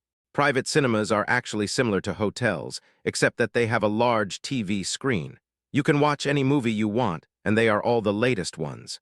Walking into the room, Xiao Han said, Let's order some food. What do you want to eat? We can also order takeout here. Su Ruoxuan nodded without comment. Xiao Han placed an order on his mobile phone. Then Xiao Han turned on the TV, and the lights in the room dimmed. At this time, Chu Ji rode a small electric scooter and quickly entered the cinema. Looking at the pairs of young men and women entering the cinema, Chu Ji's face turned slightly red, because he saw some young men and women couldn't help kissing each other at the door, and then hurriedly opened the door and entered the room. There is a reason why this kind of private cinema is so popular. After all, it is soundproof. Arriving at a door, he knocked hard. Hello, your takeaway is here. If you knock lightly, the people inside may not be able to hear it. At this time, the door opened. Chu Ji said, Hello, this is the takeaway you ordered. Chu Ji looked up and was stunned when he saw who opened the door. It was Su Ruoxian. Boss Su. Su Ruoxuan stared at Chu Ji blankly, not knowing how to react for a moment. Just then Xiao Han came over. Ruoxian, what's wrong? Xiao Han appeared behind Su Ruoxuan, his clothes a little messy. Chu Ji looked at Su Ruoxuan, then at Xiao Han. He had no idea what was going on. He said slightly embarrassedly, You ordered takeout. Chu Ji handed over the takeaway. Xiao Han looked at Chu Ji, and a sly smile appeared on his face. Mr. Chu, are you still delivering food so late at night? It looks like you're working very hard. Xiao Han took out a $100 bill from his pocket and handed it to Chu Ji between his index and middle fingers. Seeing how hard you work, this is a tip for you. Chu Ji said, No. Xiao Han stuffed the money in his hand into Chu Ji's collar and said, Take it. It's not easy to make money. I don't know how many takeaways you have to deliver to earn this 100 yuan. Chu Ji said, Thank you, Mr. Xiao, I will leave if it's okay. Chu Ji looked at Su Ruoxuan deeply again, then turned and left. Chu Ji walked out of the cinema with a self-deprecating smile on his face. It turned out that Su Ruoxuan didn't take him seriously at all. She has time to watch movies with her white moonlight and do some other sports. But I don't have the time to go through the divorce process myself, which is really fucked up. He got on the tram, stepped on the gas, and left. He seemed to hear someone calling him vaguely. He turned his head to look, but saw nothing, shook his head, and quickened his pace. And the other side. Su Ruoxuan looked at Chu Ji's receding back, and an unprecedented panic enveloped her heart. Chapter 28, like a fairy. It's not like that, it's not like that. Su Ruoxuan wanted to chase after him. But Xiao Han stopped him. Ruoxian, what's wrong with you? She shook off Xiao Han's hand and chased after him, but she could only watch Chu Ji leave. Xiao Han also followed and asked, Ruoxian, what's wrong with you? Su Ruoxuan suddenly turned her head and looked at Xiao Han. For the first time, there was no warmth in her eyes. I'm tired, I'm leaving first. Su Ruoxuan turned and left. Xiao Han quickly stepped forward and said, Ruoxian, let me take you there. Su Ruoxian said, No need, I'll go by myself. I'm worried about you. I promised to send you home and then leave, Xiao Han said. Su Ryuxian looked at Zio Han suddenly and said, I told you I'll go by myself. The anxiety between Su Ryuxian's brows intensified, and her eyes became sharp. Zio Han was stunned and watched Su Ryuxian leave. His face was distorted and he said viciously, Chuji, it's you again, it's you again. Su Ryuxian returned to the villa. She took out her cell phone and called Chuji. The phone kept ringing, but no one answered. She hit one after another, but it was still the same. She then called Su-won. Sister, is there something important that you want to tell me by calling me at this time? Su-won said. Can you find Chuj? Chuji? Su-won immediately sat up straight. What's wrong with Chuji? Su Ryuxian didn't say anything. Su-won's charming eyes turned sharp. Tell me what happened to Chuji. Did something happen to him? Was it you or Zio Han who did it? Su-won's face was filled with murderous intent, and her peach blossom eyes turned a little red. I just want to get in touch with him, but I can't get through to him on the phone. If it's not you, then it must be Zio Han. Damn it, if he dares to touch Chuji, I will make him disappear completely. Su-won rushed out of the room like crazy. The phone call went out. Uncle Hai, find Chuji immediately. I want to make sure he is safe, right now. Su-won called Chuji, but still no one answered. Su-won's face showed intense fear, and he called Su-jai tremblingly. Received the news that Chuji still hadn't returned. She was really panicked. She rushed to the vicinity of the school and came to the restaurant where Chuji worked. The boss was a little stunned when he saw Su-won, whose face turned pale, coming to find Chuji. Is Chuj here? Yes, but he's in the shower. He should come out soon. Taking a bath? Where is he taking a bath? Tell me, Su-won said anxiously. I'll take you there. The boss brought Su-won to the door of a room and knocked on the door. Chuji, your girlfriend wants to see you. Chuji's voice rang out. Girlfriend? Why don't I remember having a girlfriend? The boss shook his head and left, leaving Su-won there. At this time, the door opened, and Chuji opened the door wearing only a scarf. Seeing Chuji appear in front of him, Su-won pounced over. He hugged Chuji. Chuji's whole body froze, and he didn't even notice that the last piece of cloth had fallen off. I don't know how long it took. Su-won's charming voice rang out. Ah, you hooligan. Su-won rushed out, her face as red as the sunset. Recalling the big object I just saw, my legs felt a little weak. Chuji is completely confused now. What is going on? He quickly put on his clothes and came out. Chuji looked at Su-won and said, Su-won, why are you here? Su-won unconsciously glanced towards Chuji's crotch, her face still red. Isn't it because I'm worried that something happened to you? I can't get through to you on the phone. Phone, sorry, I took my phone outside to charge, Chuji replied. Because it is a second-hand phone, the battery is really not durable. What kind of broken phone is that? Hurry up and get a new one. Su-won looked at Chuji in shame and anger. She didn't know what she was thinking about. She suddenly covered her face and said, I'm going back. Seeing how late it was, Chuji hurriedly followed. I'll take you there. Su-won walked in front with a smile on her face. Chuji took out his cell phone and was a little surprised when he saw the missed calls. In addition to Su-won's and Su-jai's, the most are actually from Su Ryuxian. Seeing Su Ryuxian's phone number, Chuji quickly called her. Boss Su, are you looking for me? Because Su-won was next to him, Chuji did not tell her about the divorce. Su Ryuxian finally breathed a sigh of relief when she heard Chuji's voice. Where are you now? I'm on my way to take Su-won back, Chuji replied. Su Ryuxian hesitated for a moment.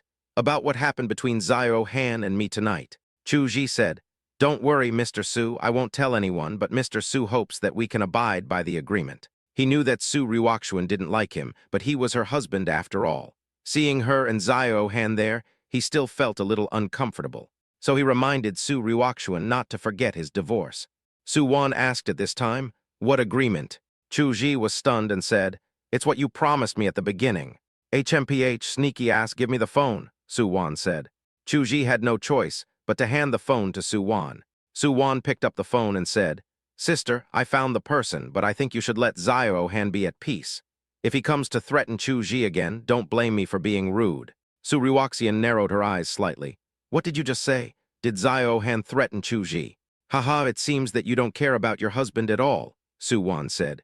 Chuji grabbed the phone quickly and said, Mr. Su, don't listen to Su-won's nonsense. Mr. Zio did come to see me, but he didn't threaten me. He just what? It's just, nothing. Chuji didn't know whether he should tell the truth. If he told the truth, would Su Ryuxian think he was gossiping? Su Ryuxian's eyebrows were a little angry. I know, let's do this for now and remember your identity. You and I are still a legal couple. Also, Zio Han and I are not what you think. Chuji frowned. Why should she explain to him? He felt that Su Ryukshuan had no intention of divorcing him. But why? She already has her white moonlight. After hanging up the phone, Chuji was silent. After sending Su Wan downstairs, Su Wan asked shyly, "Would you like to come up and sit for a while?" Chuji said, "No, it's getting late. You should go to bed early too." He didn't see Su Wan's somewhat disappointed eyes. Seeing Chuji was about to leave, Su Wan's eyes rolled, and then she fell to the ground with a cry. Chuji was startled and quickly ran to Su Wan's side and asked, "What's wrong with you?" Looking at Chuji's face that turned slightly pale due to worry, Su Wan felt a little regretful and said quickly, "No, nothing. I was just running all the way to find you and my legs are cramped again." Chuji quickly reached out to give Su Wan a massage. Because Grandma has a weak constitution and often suffers from cramps, Chuji is very familiar with this aspect. The warm touch in his hand made Chuji's face turn a little red. Su Wan's face also blushed as she felt Chuji's big hands kneading her calves. The tingling and numb feeling almost made her moan. Thinking about how she had just hugged Chuji and felt the majestic touch there, she felt that she really couldn't walk upstairs. Chuji had no way of picking up Su Wan in a princess hug, and then walked towards the community. Su Wan has all the flesh where it should be. It was soft in his arms, but still not heavy, so Chuji could hold it easily.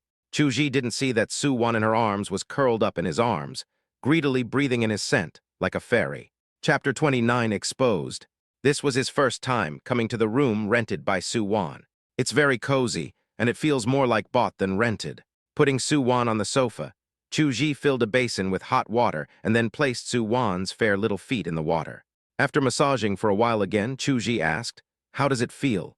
At this time, Su Wan covered her face with a small pillow on the sofa and said in a slightly muffled voice, "Much better." Chuji also breathed a sigh of relief when he heard this. "Then you should rest early. I'll be leaving." This time, Su Wan did not try to keep him. After Chuji left, Su Wan took away the small sofa pillow that was covering her cheeks, revealing her flushed cheeks. "Bah, you filthy rascal!" Su Wan's voice was flowing. She touched the calf that had been rubbed by Chuji, and a charming smile appeared on the corner of her mouth. Chuji returned to the dormitory. I saw that Sujai had fallen asleep. It was indeed a little late to come back today, so Chuji tidied himself up and went to bed to rest.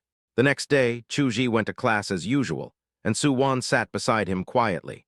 However, Chuji noticed that Su Wan was not listening to the class, because she didn't even take notes and didn't know what she was thinking. Chuji shook his head. After class, Chuji pushed his notes over and said, "This is what I wrote down. Take some time to read it." Su Wan looked at Chuji's notebook and hugged it in her arms and said, "Okay, I'll return it to you after I finish reading it." Sujai watched from the side and shook his head. A sour smell of love. Su Wan blushed but did not refute. Instead, she glanced at Chuji. Chuji's eyes dimmed for a moment, and he didn't say anything. Seeing this, Sujai slapped his own mouth and said, "You are really bringing up something that is not relevant." Speaking of love, Chuji seemed to have only loved Chen Wanchu wholeheartedly. Unfortunately, the only love suffered a heavy blow. I still remember the look of Chuji standing in the playground in a daze that day. People passing by pointed at him, but he just stood there motionless for several hours. From that day on, Sujai never heard of Chuji having an affair with anyone again. "Seal the heart and lock up the love," Sujai muttered. Walking out of the classroom, it was almost time for lunch. It was almost time for graduation internship. Chuji had finished all the courses he was supposed to take long ago. He had no classes in the afternoon, so he planned to go to the restaurant to help out. He has already reached an agreement with the boss and signed a transfer contract. The restaurant will be his in 2 months. He needs to plan a good marketing plan to make the restaurant profitable quickly. But just as he walked out of the school gate, he saw someone taking pictures of him with a camera. Chuji frowned and pursed his lips. He didn't know what these people were going to do, but he subconsciously felt that this was not a good thing. Hurry up, is he really Su Ryukshuan's husband? Yes, the news is absolutely reliable. I didn't expect that Miss Su's husband is actually a student. I'm still a poor student. I heard that my hometown is far away from here, in a remote little village. Tusk, I didn't expect that the daughter of the Su family would like this. You are stupid, this is clearly a shield. Have you forgotten that the daughter of the Su family likes that Zio Han? I see, so this guy was paid to do this, and was willing to be kept by Su Ryukshuan, and then cover up Su Ryuxian and Xiao Han's secret date. While this hat is perfect, there was soon a commotion here. Chu Ji's brows were furrowed more and more. He knew that he couldn't go to the restaurant today, so he turned around and prepared to return to school. But the retreat was also blocked by a group of people. Chu Ji finally escaped back to school. Soon what happened at the school gate spread throughout the entire campus. That's not all. When Chu Ji walked back to the dormitory, Su Jai held up his phone and said, "Old Chu, you're famous."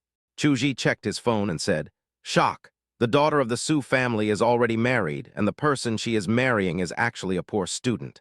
The past of the Su family's daughter and the artist Xiao Han. On the important role of Shields, a professional hat-wearing man who is kept by someone. There is a photo of him under each message. She was wearing cheap, washed-out clothes, had tightly pursed lips and a slightly furrowed brow, and she actually caused a lot of crazy comments in the comments. What a handsome guy is here.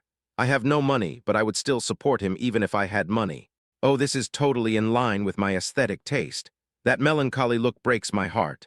I didn't expect there was such a handsome guy in Jinghai. Why didn't I find him before? I feel like I missed out on hundreds of millions. What's wrong with being poor? Only when you are poor will you learn to work hard. Oh, someone got there first. Of course, there are also some weird ones. Tusk, he's actually been kept by someone. What a disgrace to us Jinghai people. That's right, isn't he just a little more handsome than me? But he definitely doesn't understand romance as well as I do. That's right, this is a vase, and it's a professional vase with a hat. He can't be incapable of doing that. He actually wants to wear a hat. What? One comment after another pushed Chu Ji directly to the cusp of public opinion. Chu Ji looked at his phone with a gloomy face. He felt that someone was targeting him. No, maybe they were targeting Su Ryuxian. This is to put pressure on Su Ryuxian. Keeping a mistress is not honorable in any way, and his existence may bring some losses to the Su group. No, we must find a way to go through the divorce procedures with President Su as soon as possible.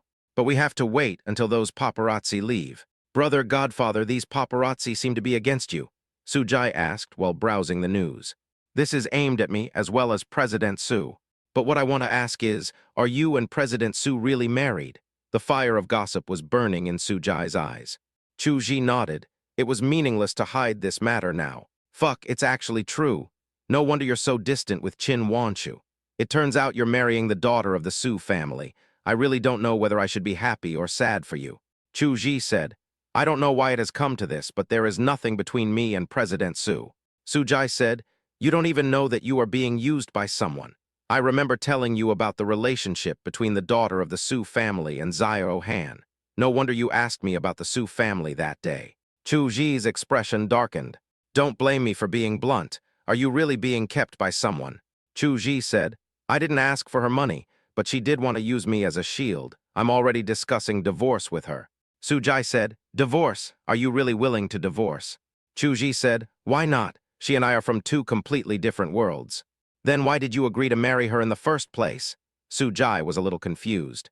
Chu Ji thought of the scene where Su Ryuxian begged him at the door of the Civil Affairs Bureau. He was just soft-hearted for a moment and didn't want her to be sent away like a commodity. He thought again of the scene where Su Ryuxian and Xiao Han appeared in the private cinema room. Now it seems that she has a stronger motive to use herself as a shield. Chapter 30, The Arrogant Mistress. At this time, the Su group, a group of employees, were also whispering around their phones. It turns out that Ms. Su's husband is a college student. He's quite handsome, but President Su probably doesn't like him. I've never seen President Su bring him here, but Xiao Han comes to see President Su every other day. Do you think the above is true? President Su is just using this person as a shield so that his family won't force him to get married, and then he can be with Xiao Han. SHH, stop talking. If President Su hears us, we'll all be doomed. What? It was almost afternoon. Chu Ji had just left school. He was not in the mood to go to the restaurant. Instead, he planned to go to Su's building. It would be best if he could get the divorce certificate with Su Ryuxian today. When I arrived at the entrance of Su's building and just got out of the car, I saw a luxury car parked next to it. A person got out of the car. It was Xiao Han. He was still holding a bouquet of roses in his hand. Xiao Han also saw Chu Ji. He was stunned at first, then he showed a sarcastic smile. He came to Chu Ji and said, You don't seem to have listened to me. Don't you know who you are? Why are you still pestering Ryu Xian here? Chu Ji frowned and looked at Xiao Han in a suit and tie and said, Mr. Xiao, You should know that I am the one who married President Su. I didn't say anything when you came here with roses all day to harass my wife. What qualifications do you have to say anything about me? It's not that Chu Ji has no temper. He just doesn't like Xiao Han very much now. Xiao Han's face twisted a little when he heard this. You are just a shield. So what? I am President Su's legal husband. And who are you? Chu Ji retorted. Chu Ji continued with a firm and clear look in his eyes. The relationship between me and President Su is protected by national laws. What about you? You are just a rat who is afraid of the light.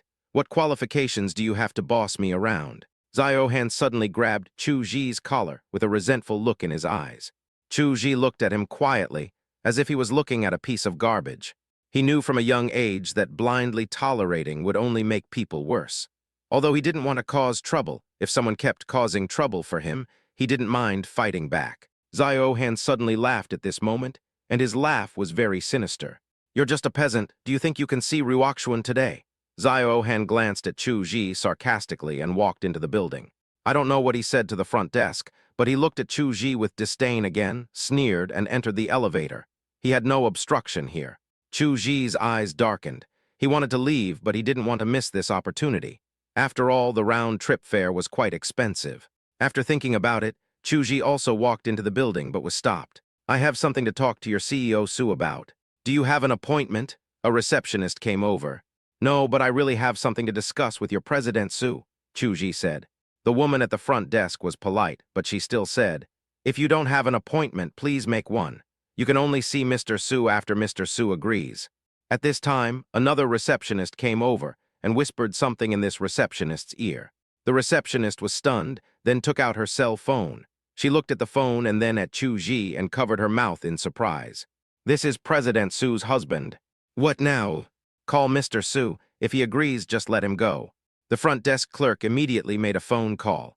It's nothing that a mistress went up openly, but when she went up, they actually stopped the wife. This bloody plot made their scalps tingle. Although I am a receptionist with no background, I still can't stand it. What is this? Since when did the mistress become so arrogant? The call was made, but no one answered. Xiao Han's arrival caused some commotion. This time it was not about taking photos, but everyone was gossiping about the relationship between Xiao Han and Su Ruoxuan. So exciting, is Xiao-san so upright now? Oh, I feel sorry for that student. Perhaps they will. What kind of nonsense are you talking about? Are you actually the green-haired man? Depend on. At this time in Su Ruoxuan's office, Xiao Han looked at Su Ruoxuan affectionately. Ruoxian, why didn't you agree to go to the movies last time I asked you to? Su Ruoxuan then raised her head from a pile of documents. She rubbed her forehead and looked at Xiao Han, but her sister's words came to her mind. Have you gone to find Chu Ji? Su Ruoxuan looked at Xiao Han calmly. Xiao Han was stunned, realizing that Su Ruoxuan had learned about his visit to Chu Ji. Xiao Han thought for a moment and said, I did go to look for him. I just wanted to confirm his character. I'm worried about you. I'm worried that you might meet someone with ulterior motives. The scrutiny in Su Ruoxuan's eyes dissipated a lot because of these words. Ruoxuan, I really care about you. I'm afraid you will be bullied again. Xiao Han looked at Su Ruoxuan affectionately. Finally, Su Ruoxuan's expression relaxed. Okay, I got it. Let's go eat later. A smile appeared on Xiao Han's lips. At this time, downstairs in the company, the receptionist looked at Chu Ji speechlessly. Sorry, no one answered the phone. Why don't you call President Su? Chu Ji thought about it and made the call himself, but the call was hung up. And at this time in Su Ruoxuan's office, Su Ruoxuan got up and went to the inner room to change clothes. Just then the phone rang. Xiao Han looked at Su Ruoxuan's phone and saw Chu Ji's name. He subconsciously reached out and pressed the hang-up button. Chu Ji felt complicated when he heard the phone was hung up. My nominal wife is actually seeing a mistress instead of me. Maybe they are having some lovey-dovey affair and I have no time to pay attention to me. Chu Ji revealed a trace of bitterness, looked at the two receptionists and said, Then I'll come again next time. Chu Ji walked out of the door of Su's building. In Su Ruoxian's office, Su Ruoxian also changed her clothes and said, Let's go. Xiao Han quickly agreed. Looking at the two people who walked out chatting and laughing, everyone else in the office had a puzzled look on their faces. It seems that President Su did not see the gossip about her in the mobile phone.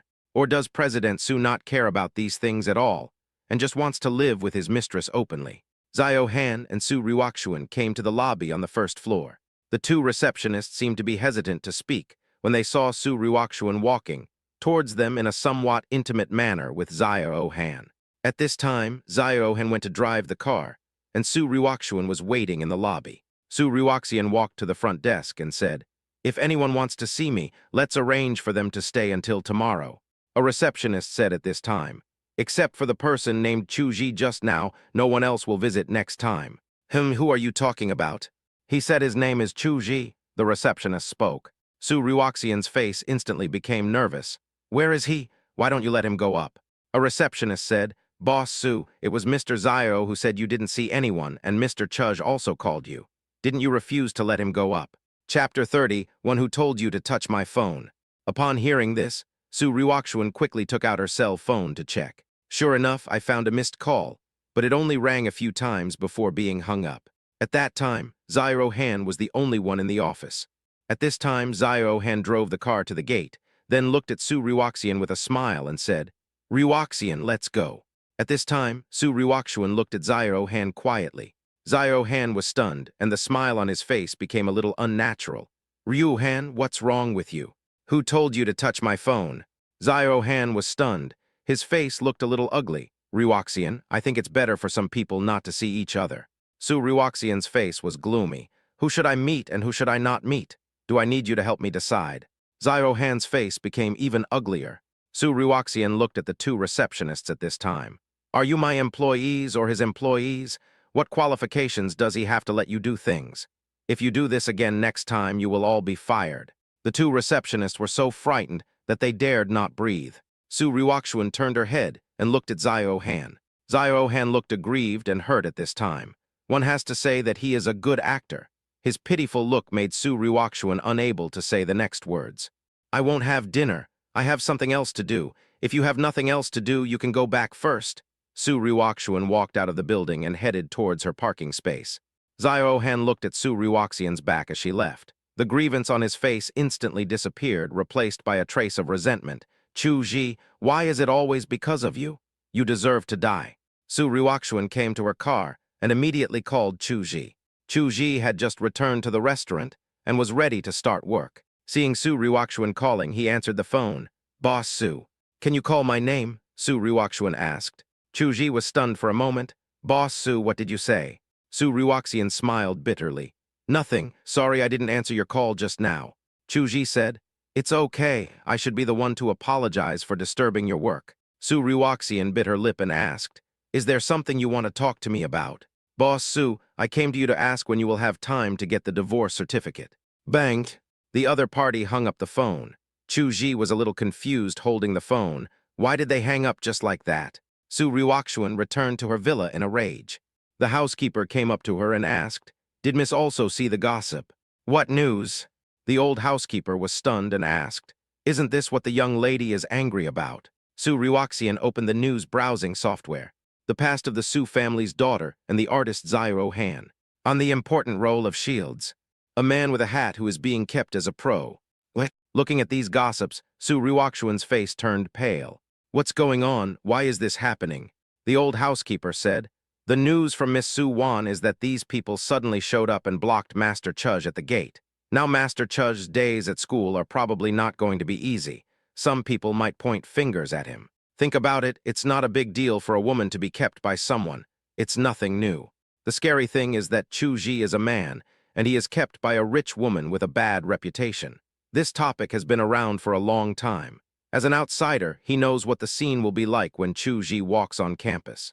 Butler, please arrange it and check it for me. I want to know who is behind this." Su Ryukshuan's eyes were crazy. No wonder Chuji came to her. Who can tolerate being stabbed in the back like this? "It doesn't matter to me.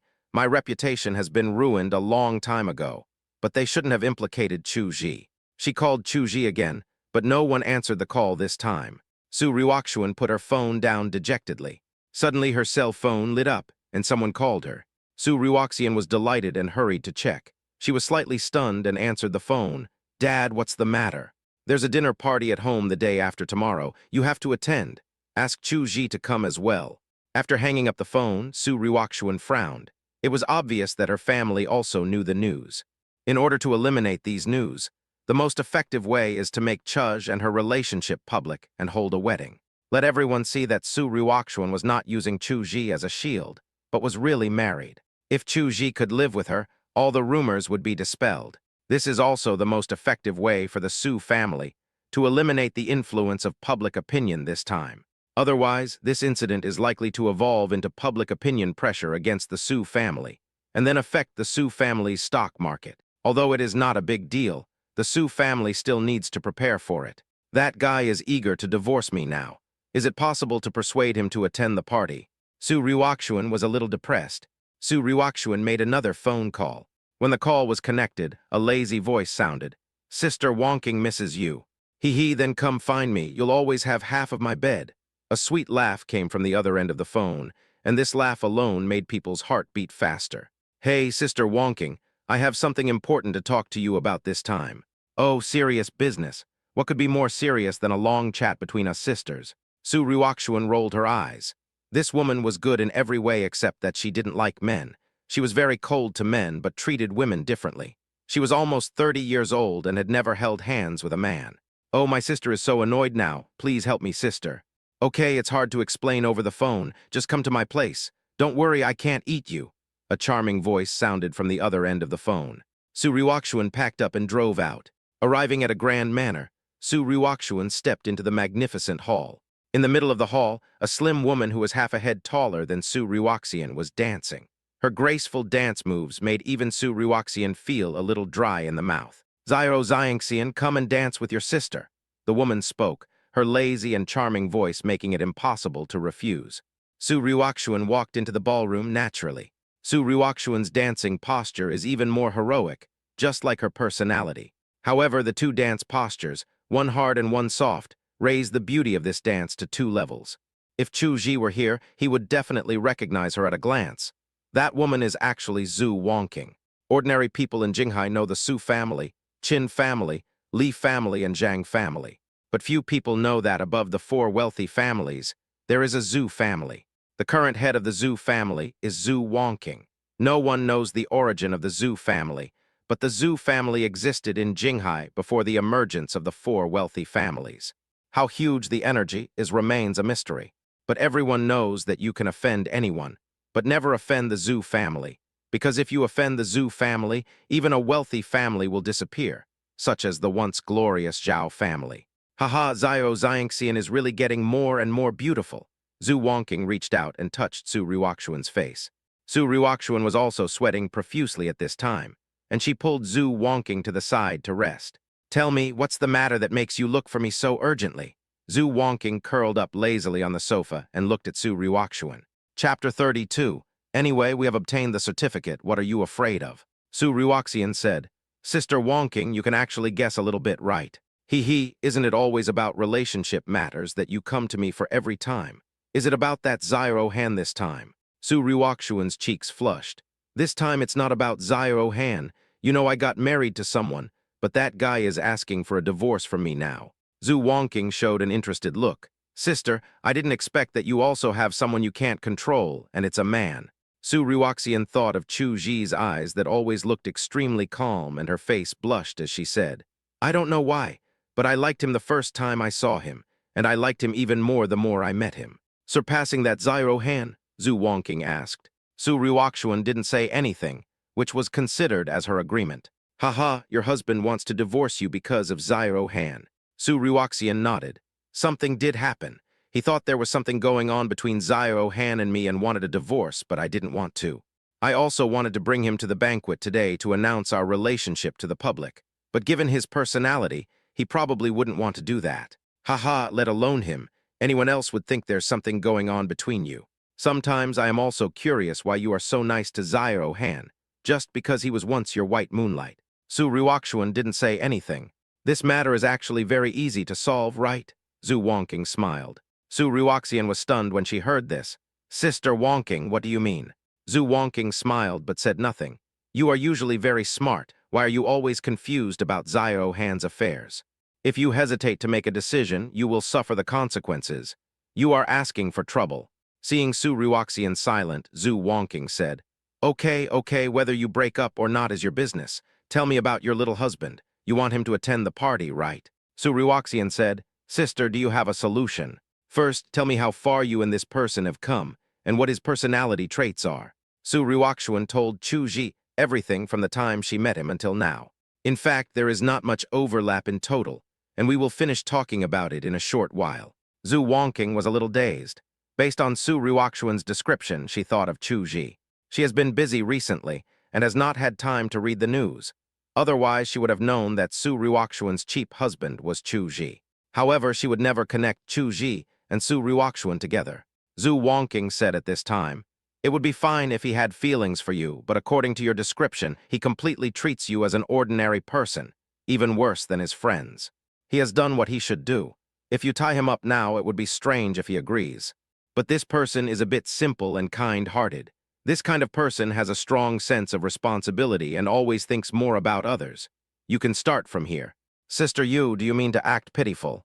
It's a good method, but the success rate is not guaranteed. There is actually a safer way.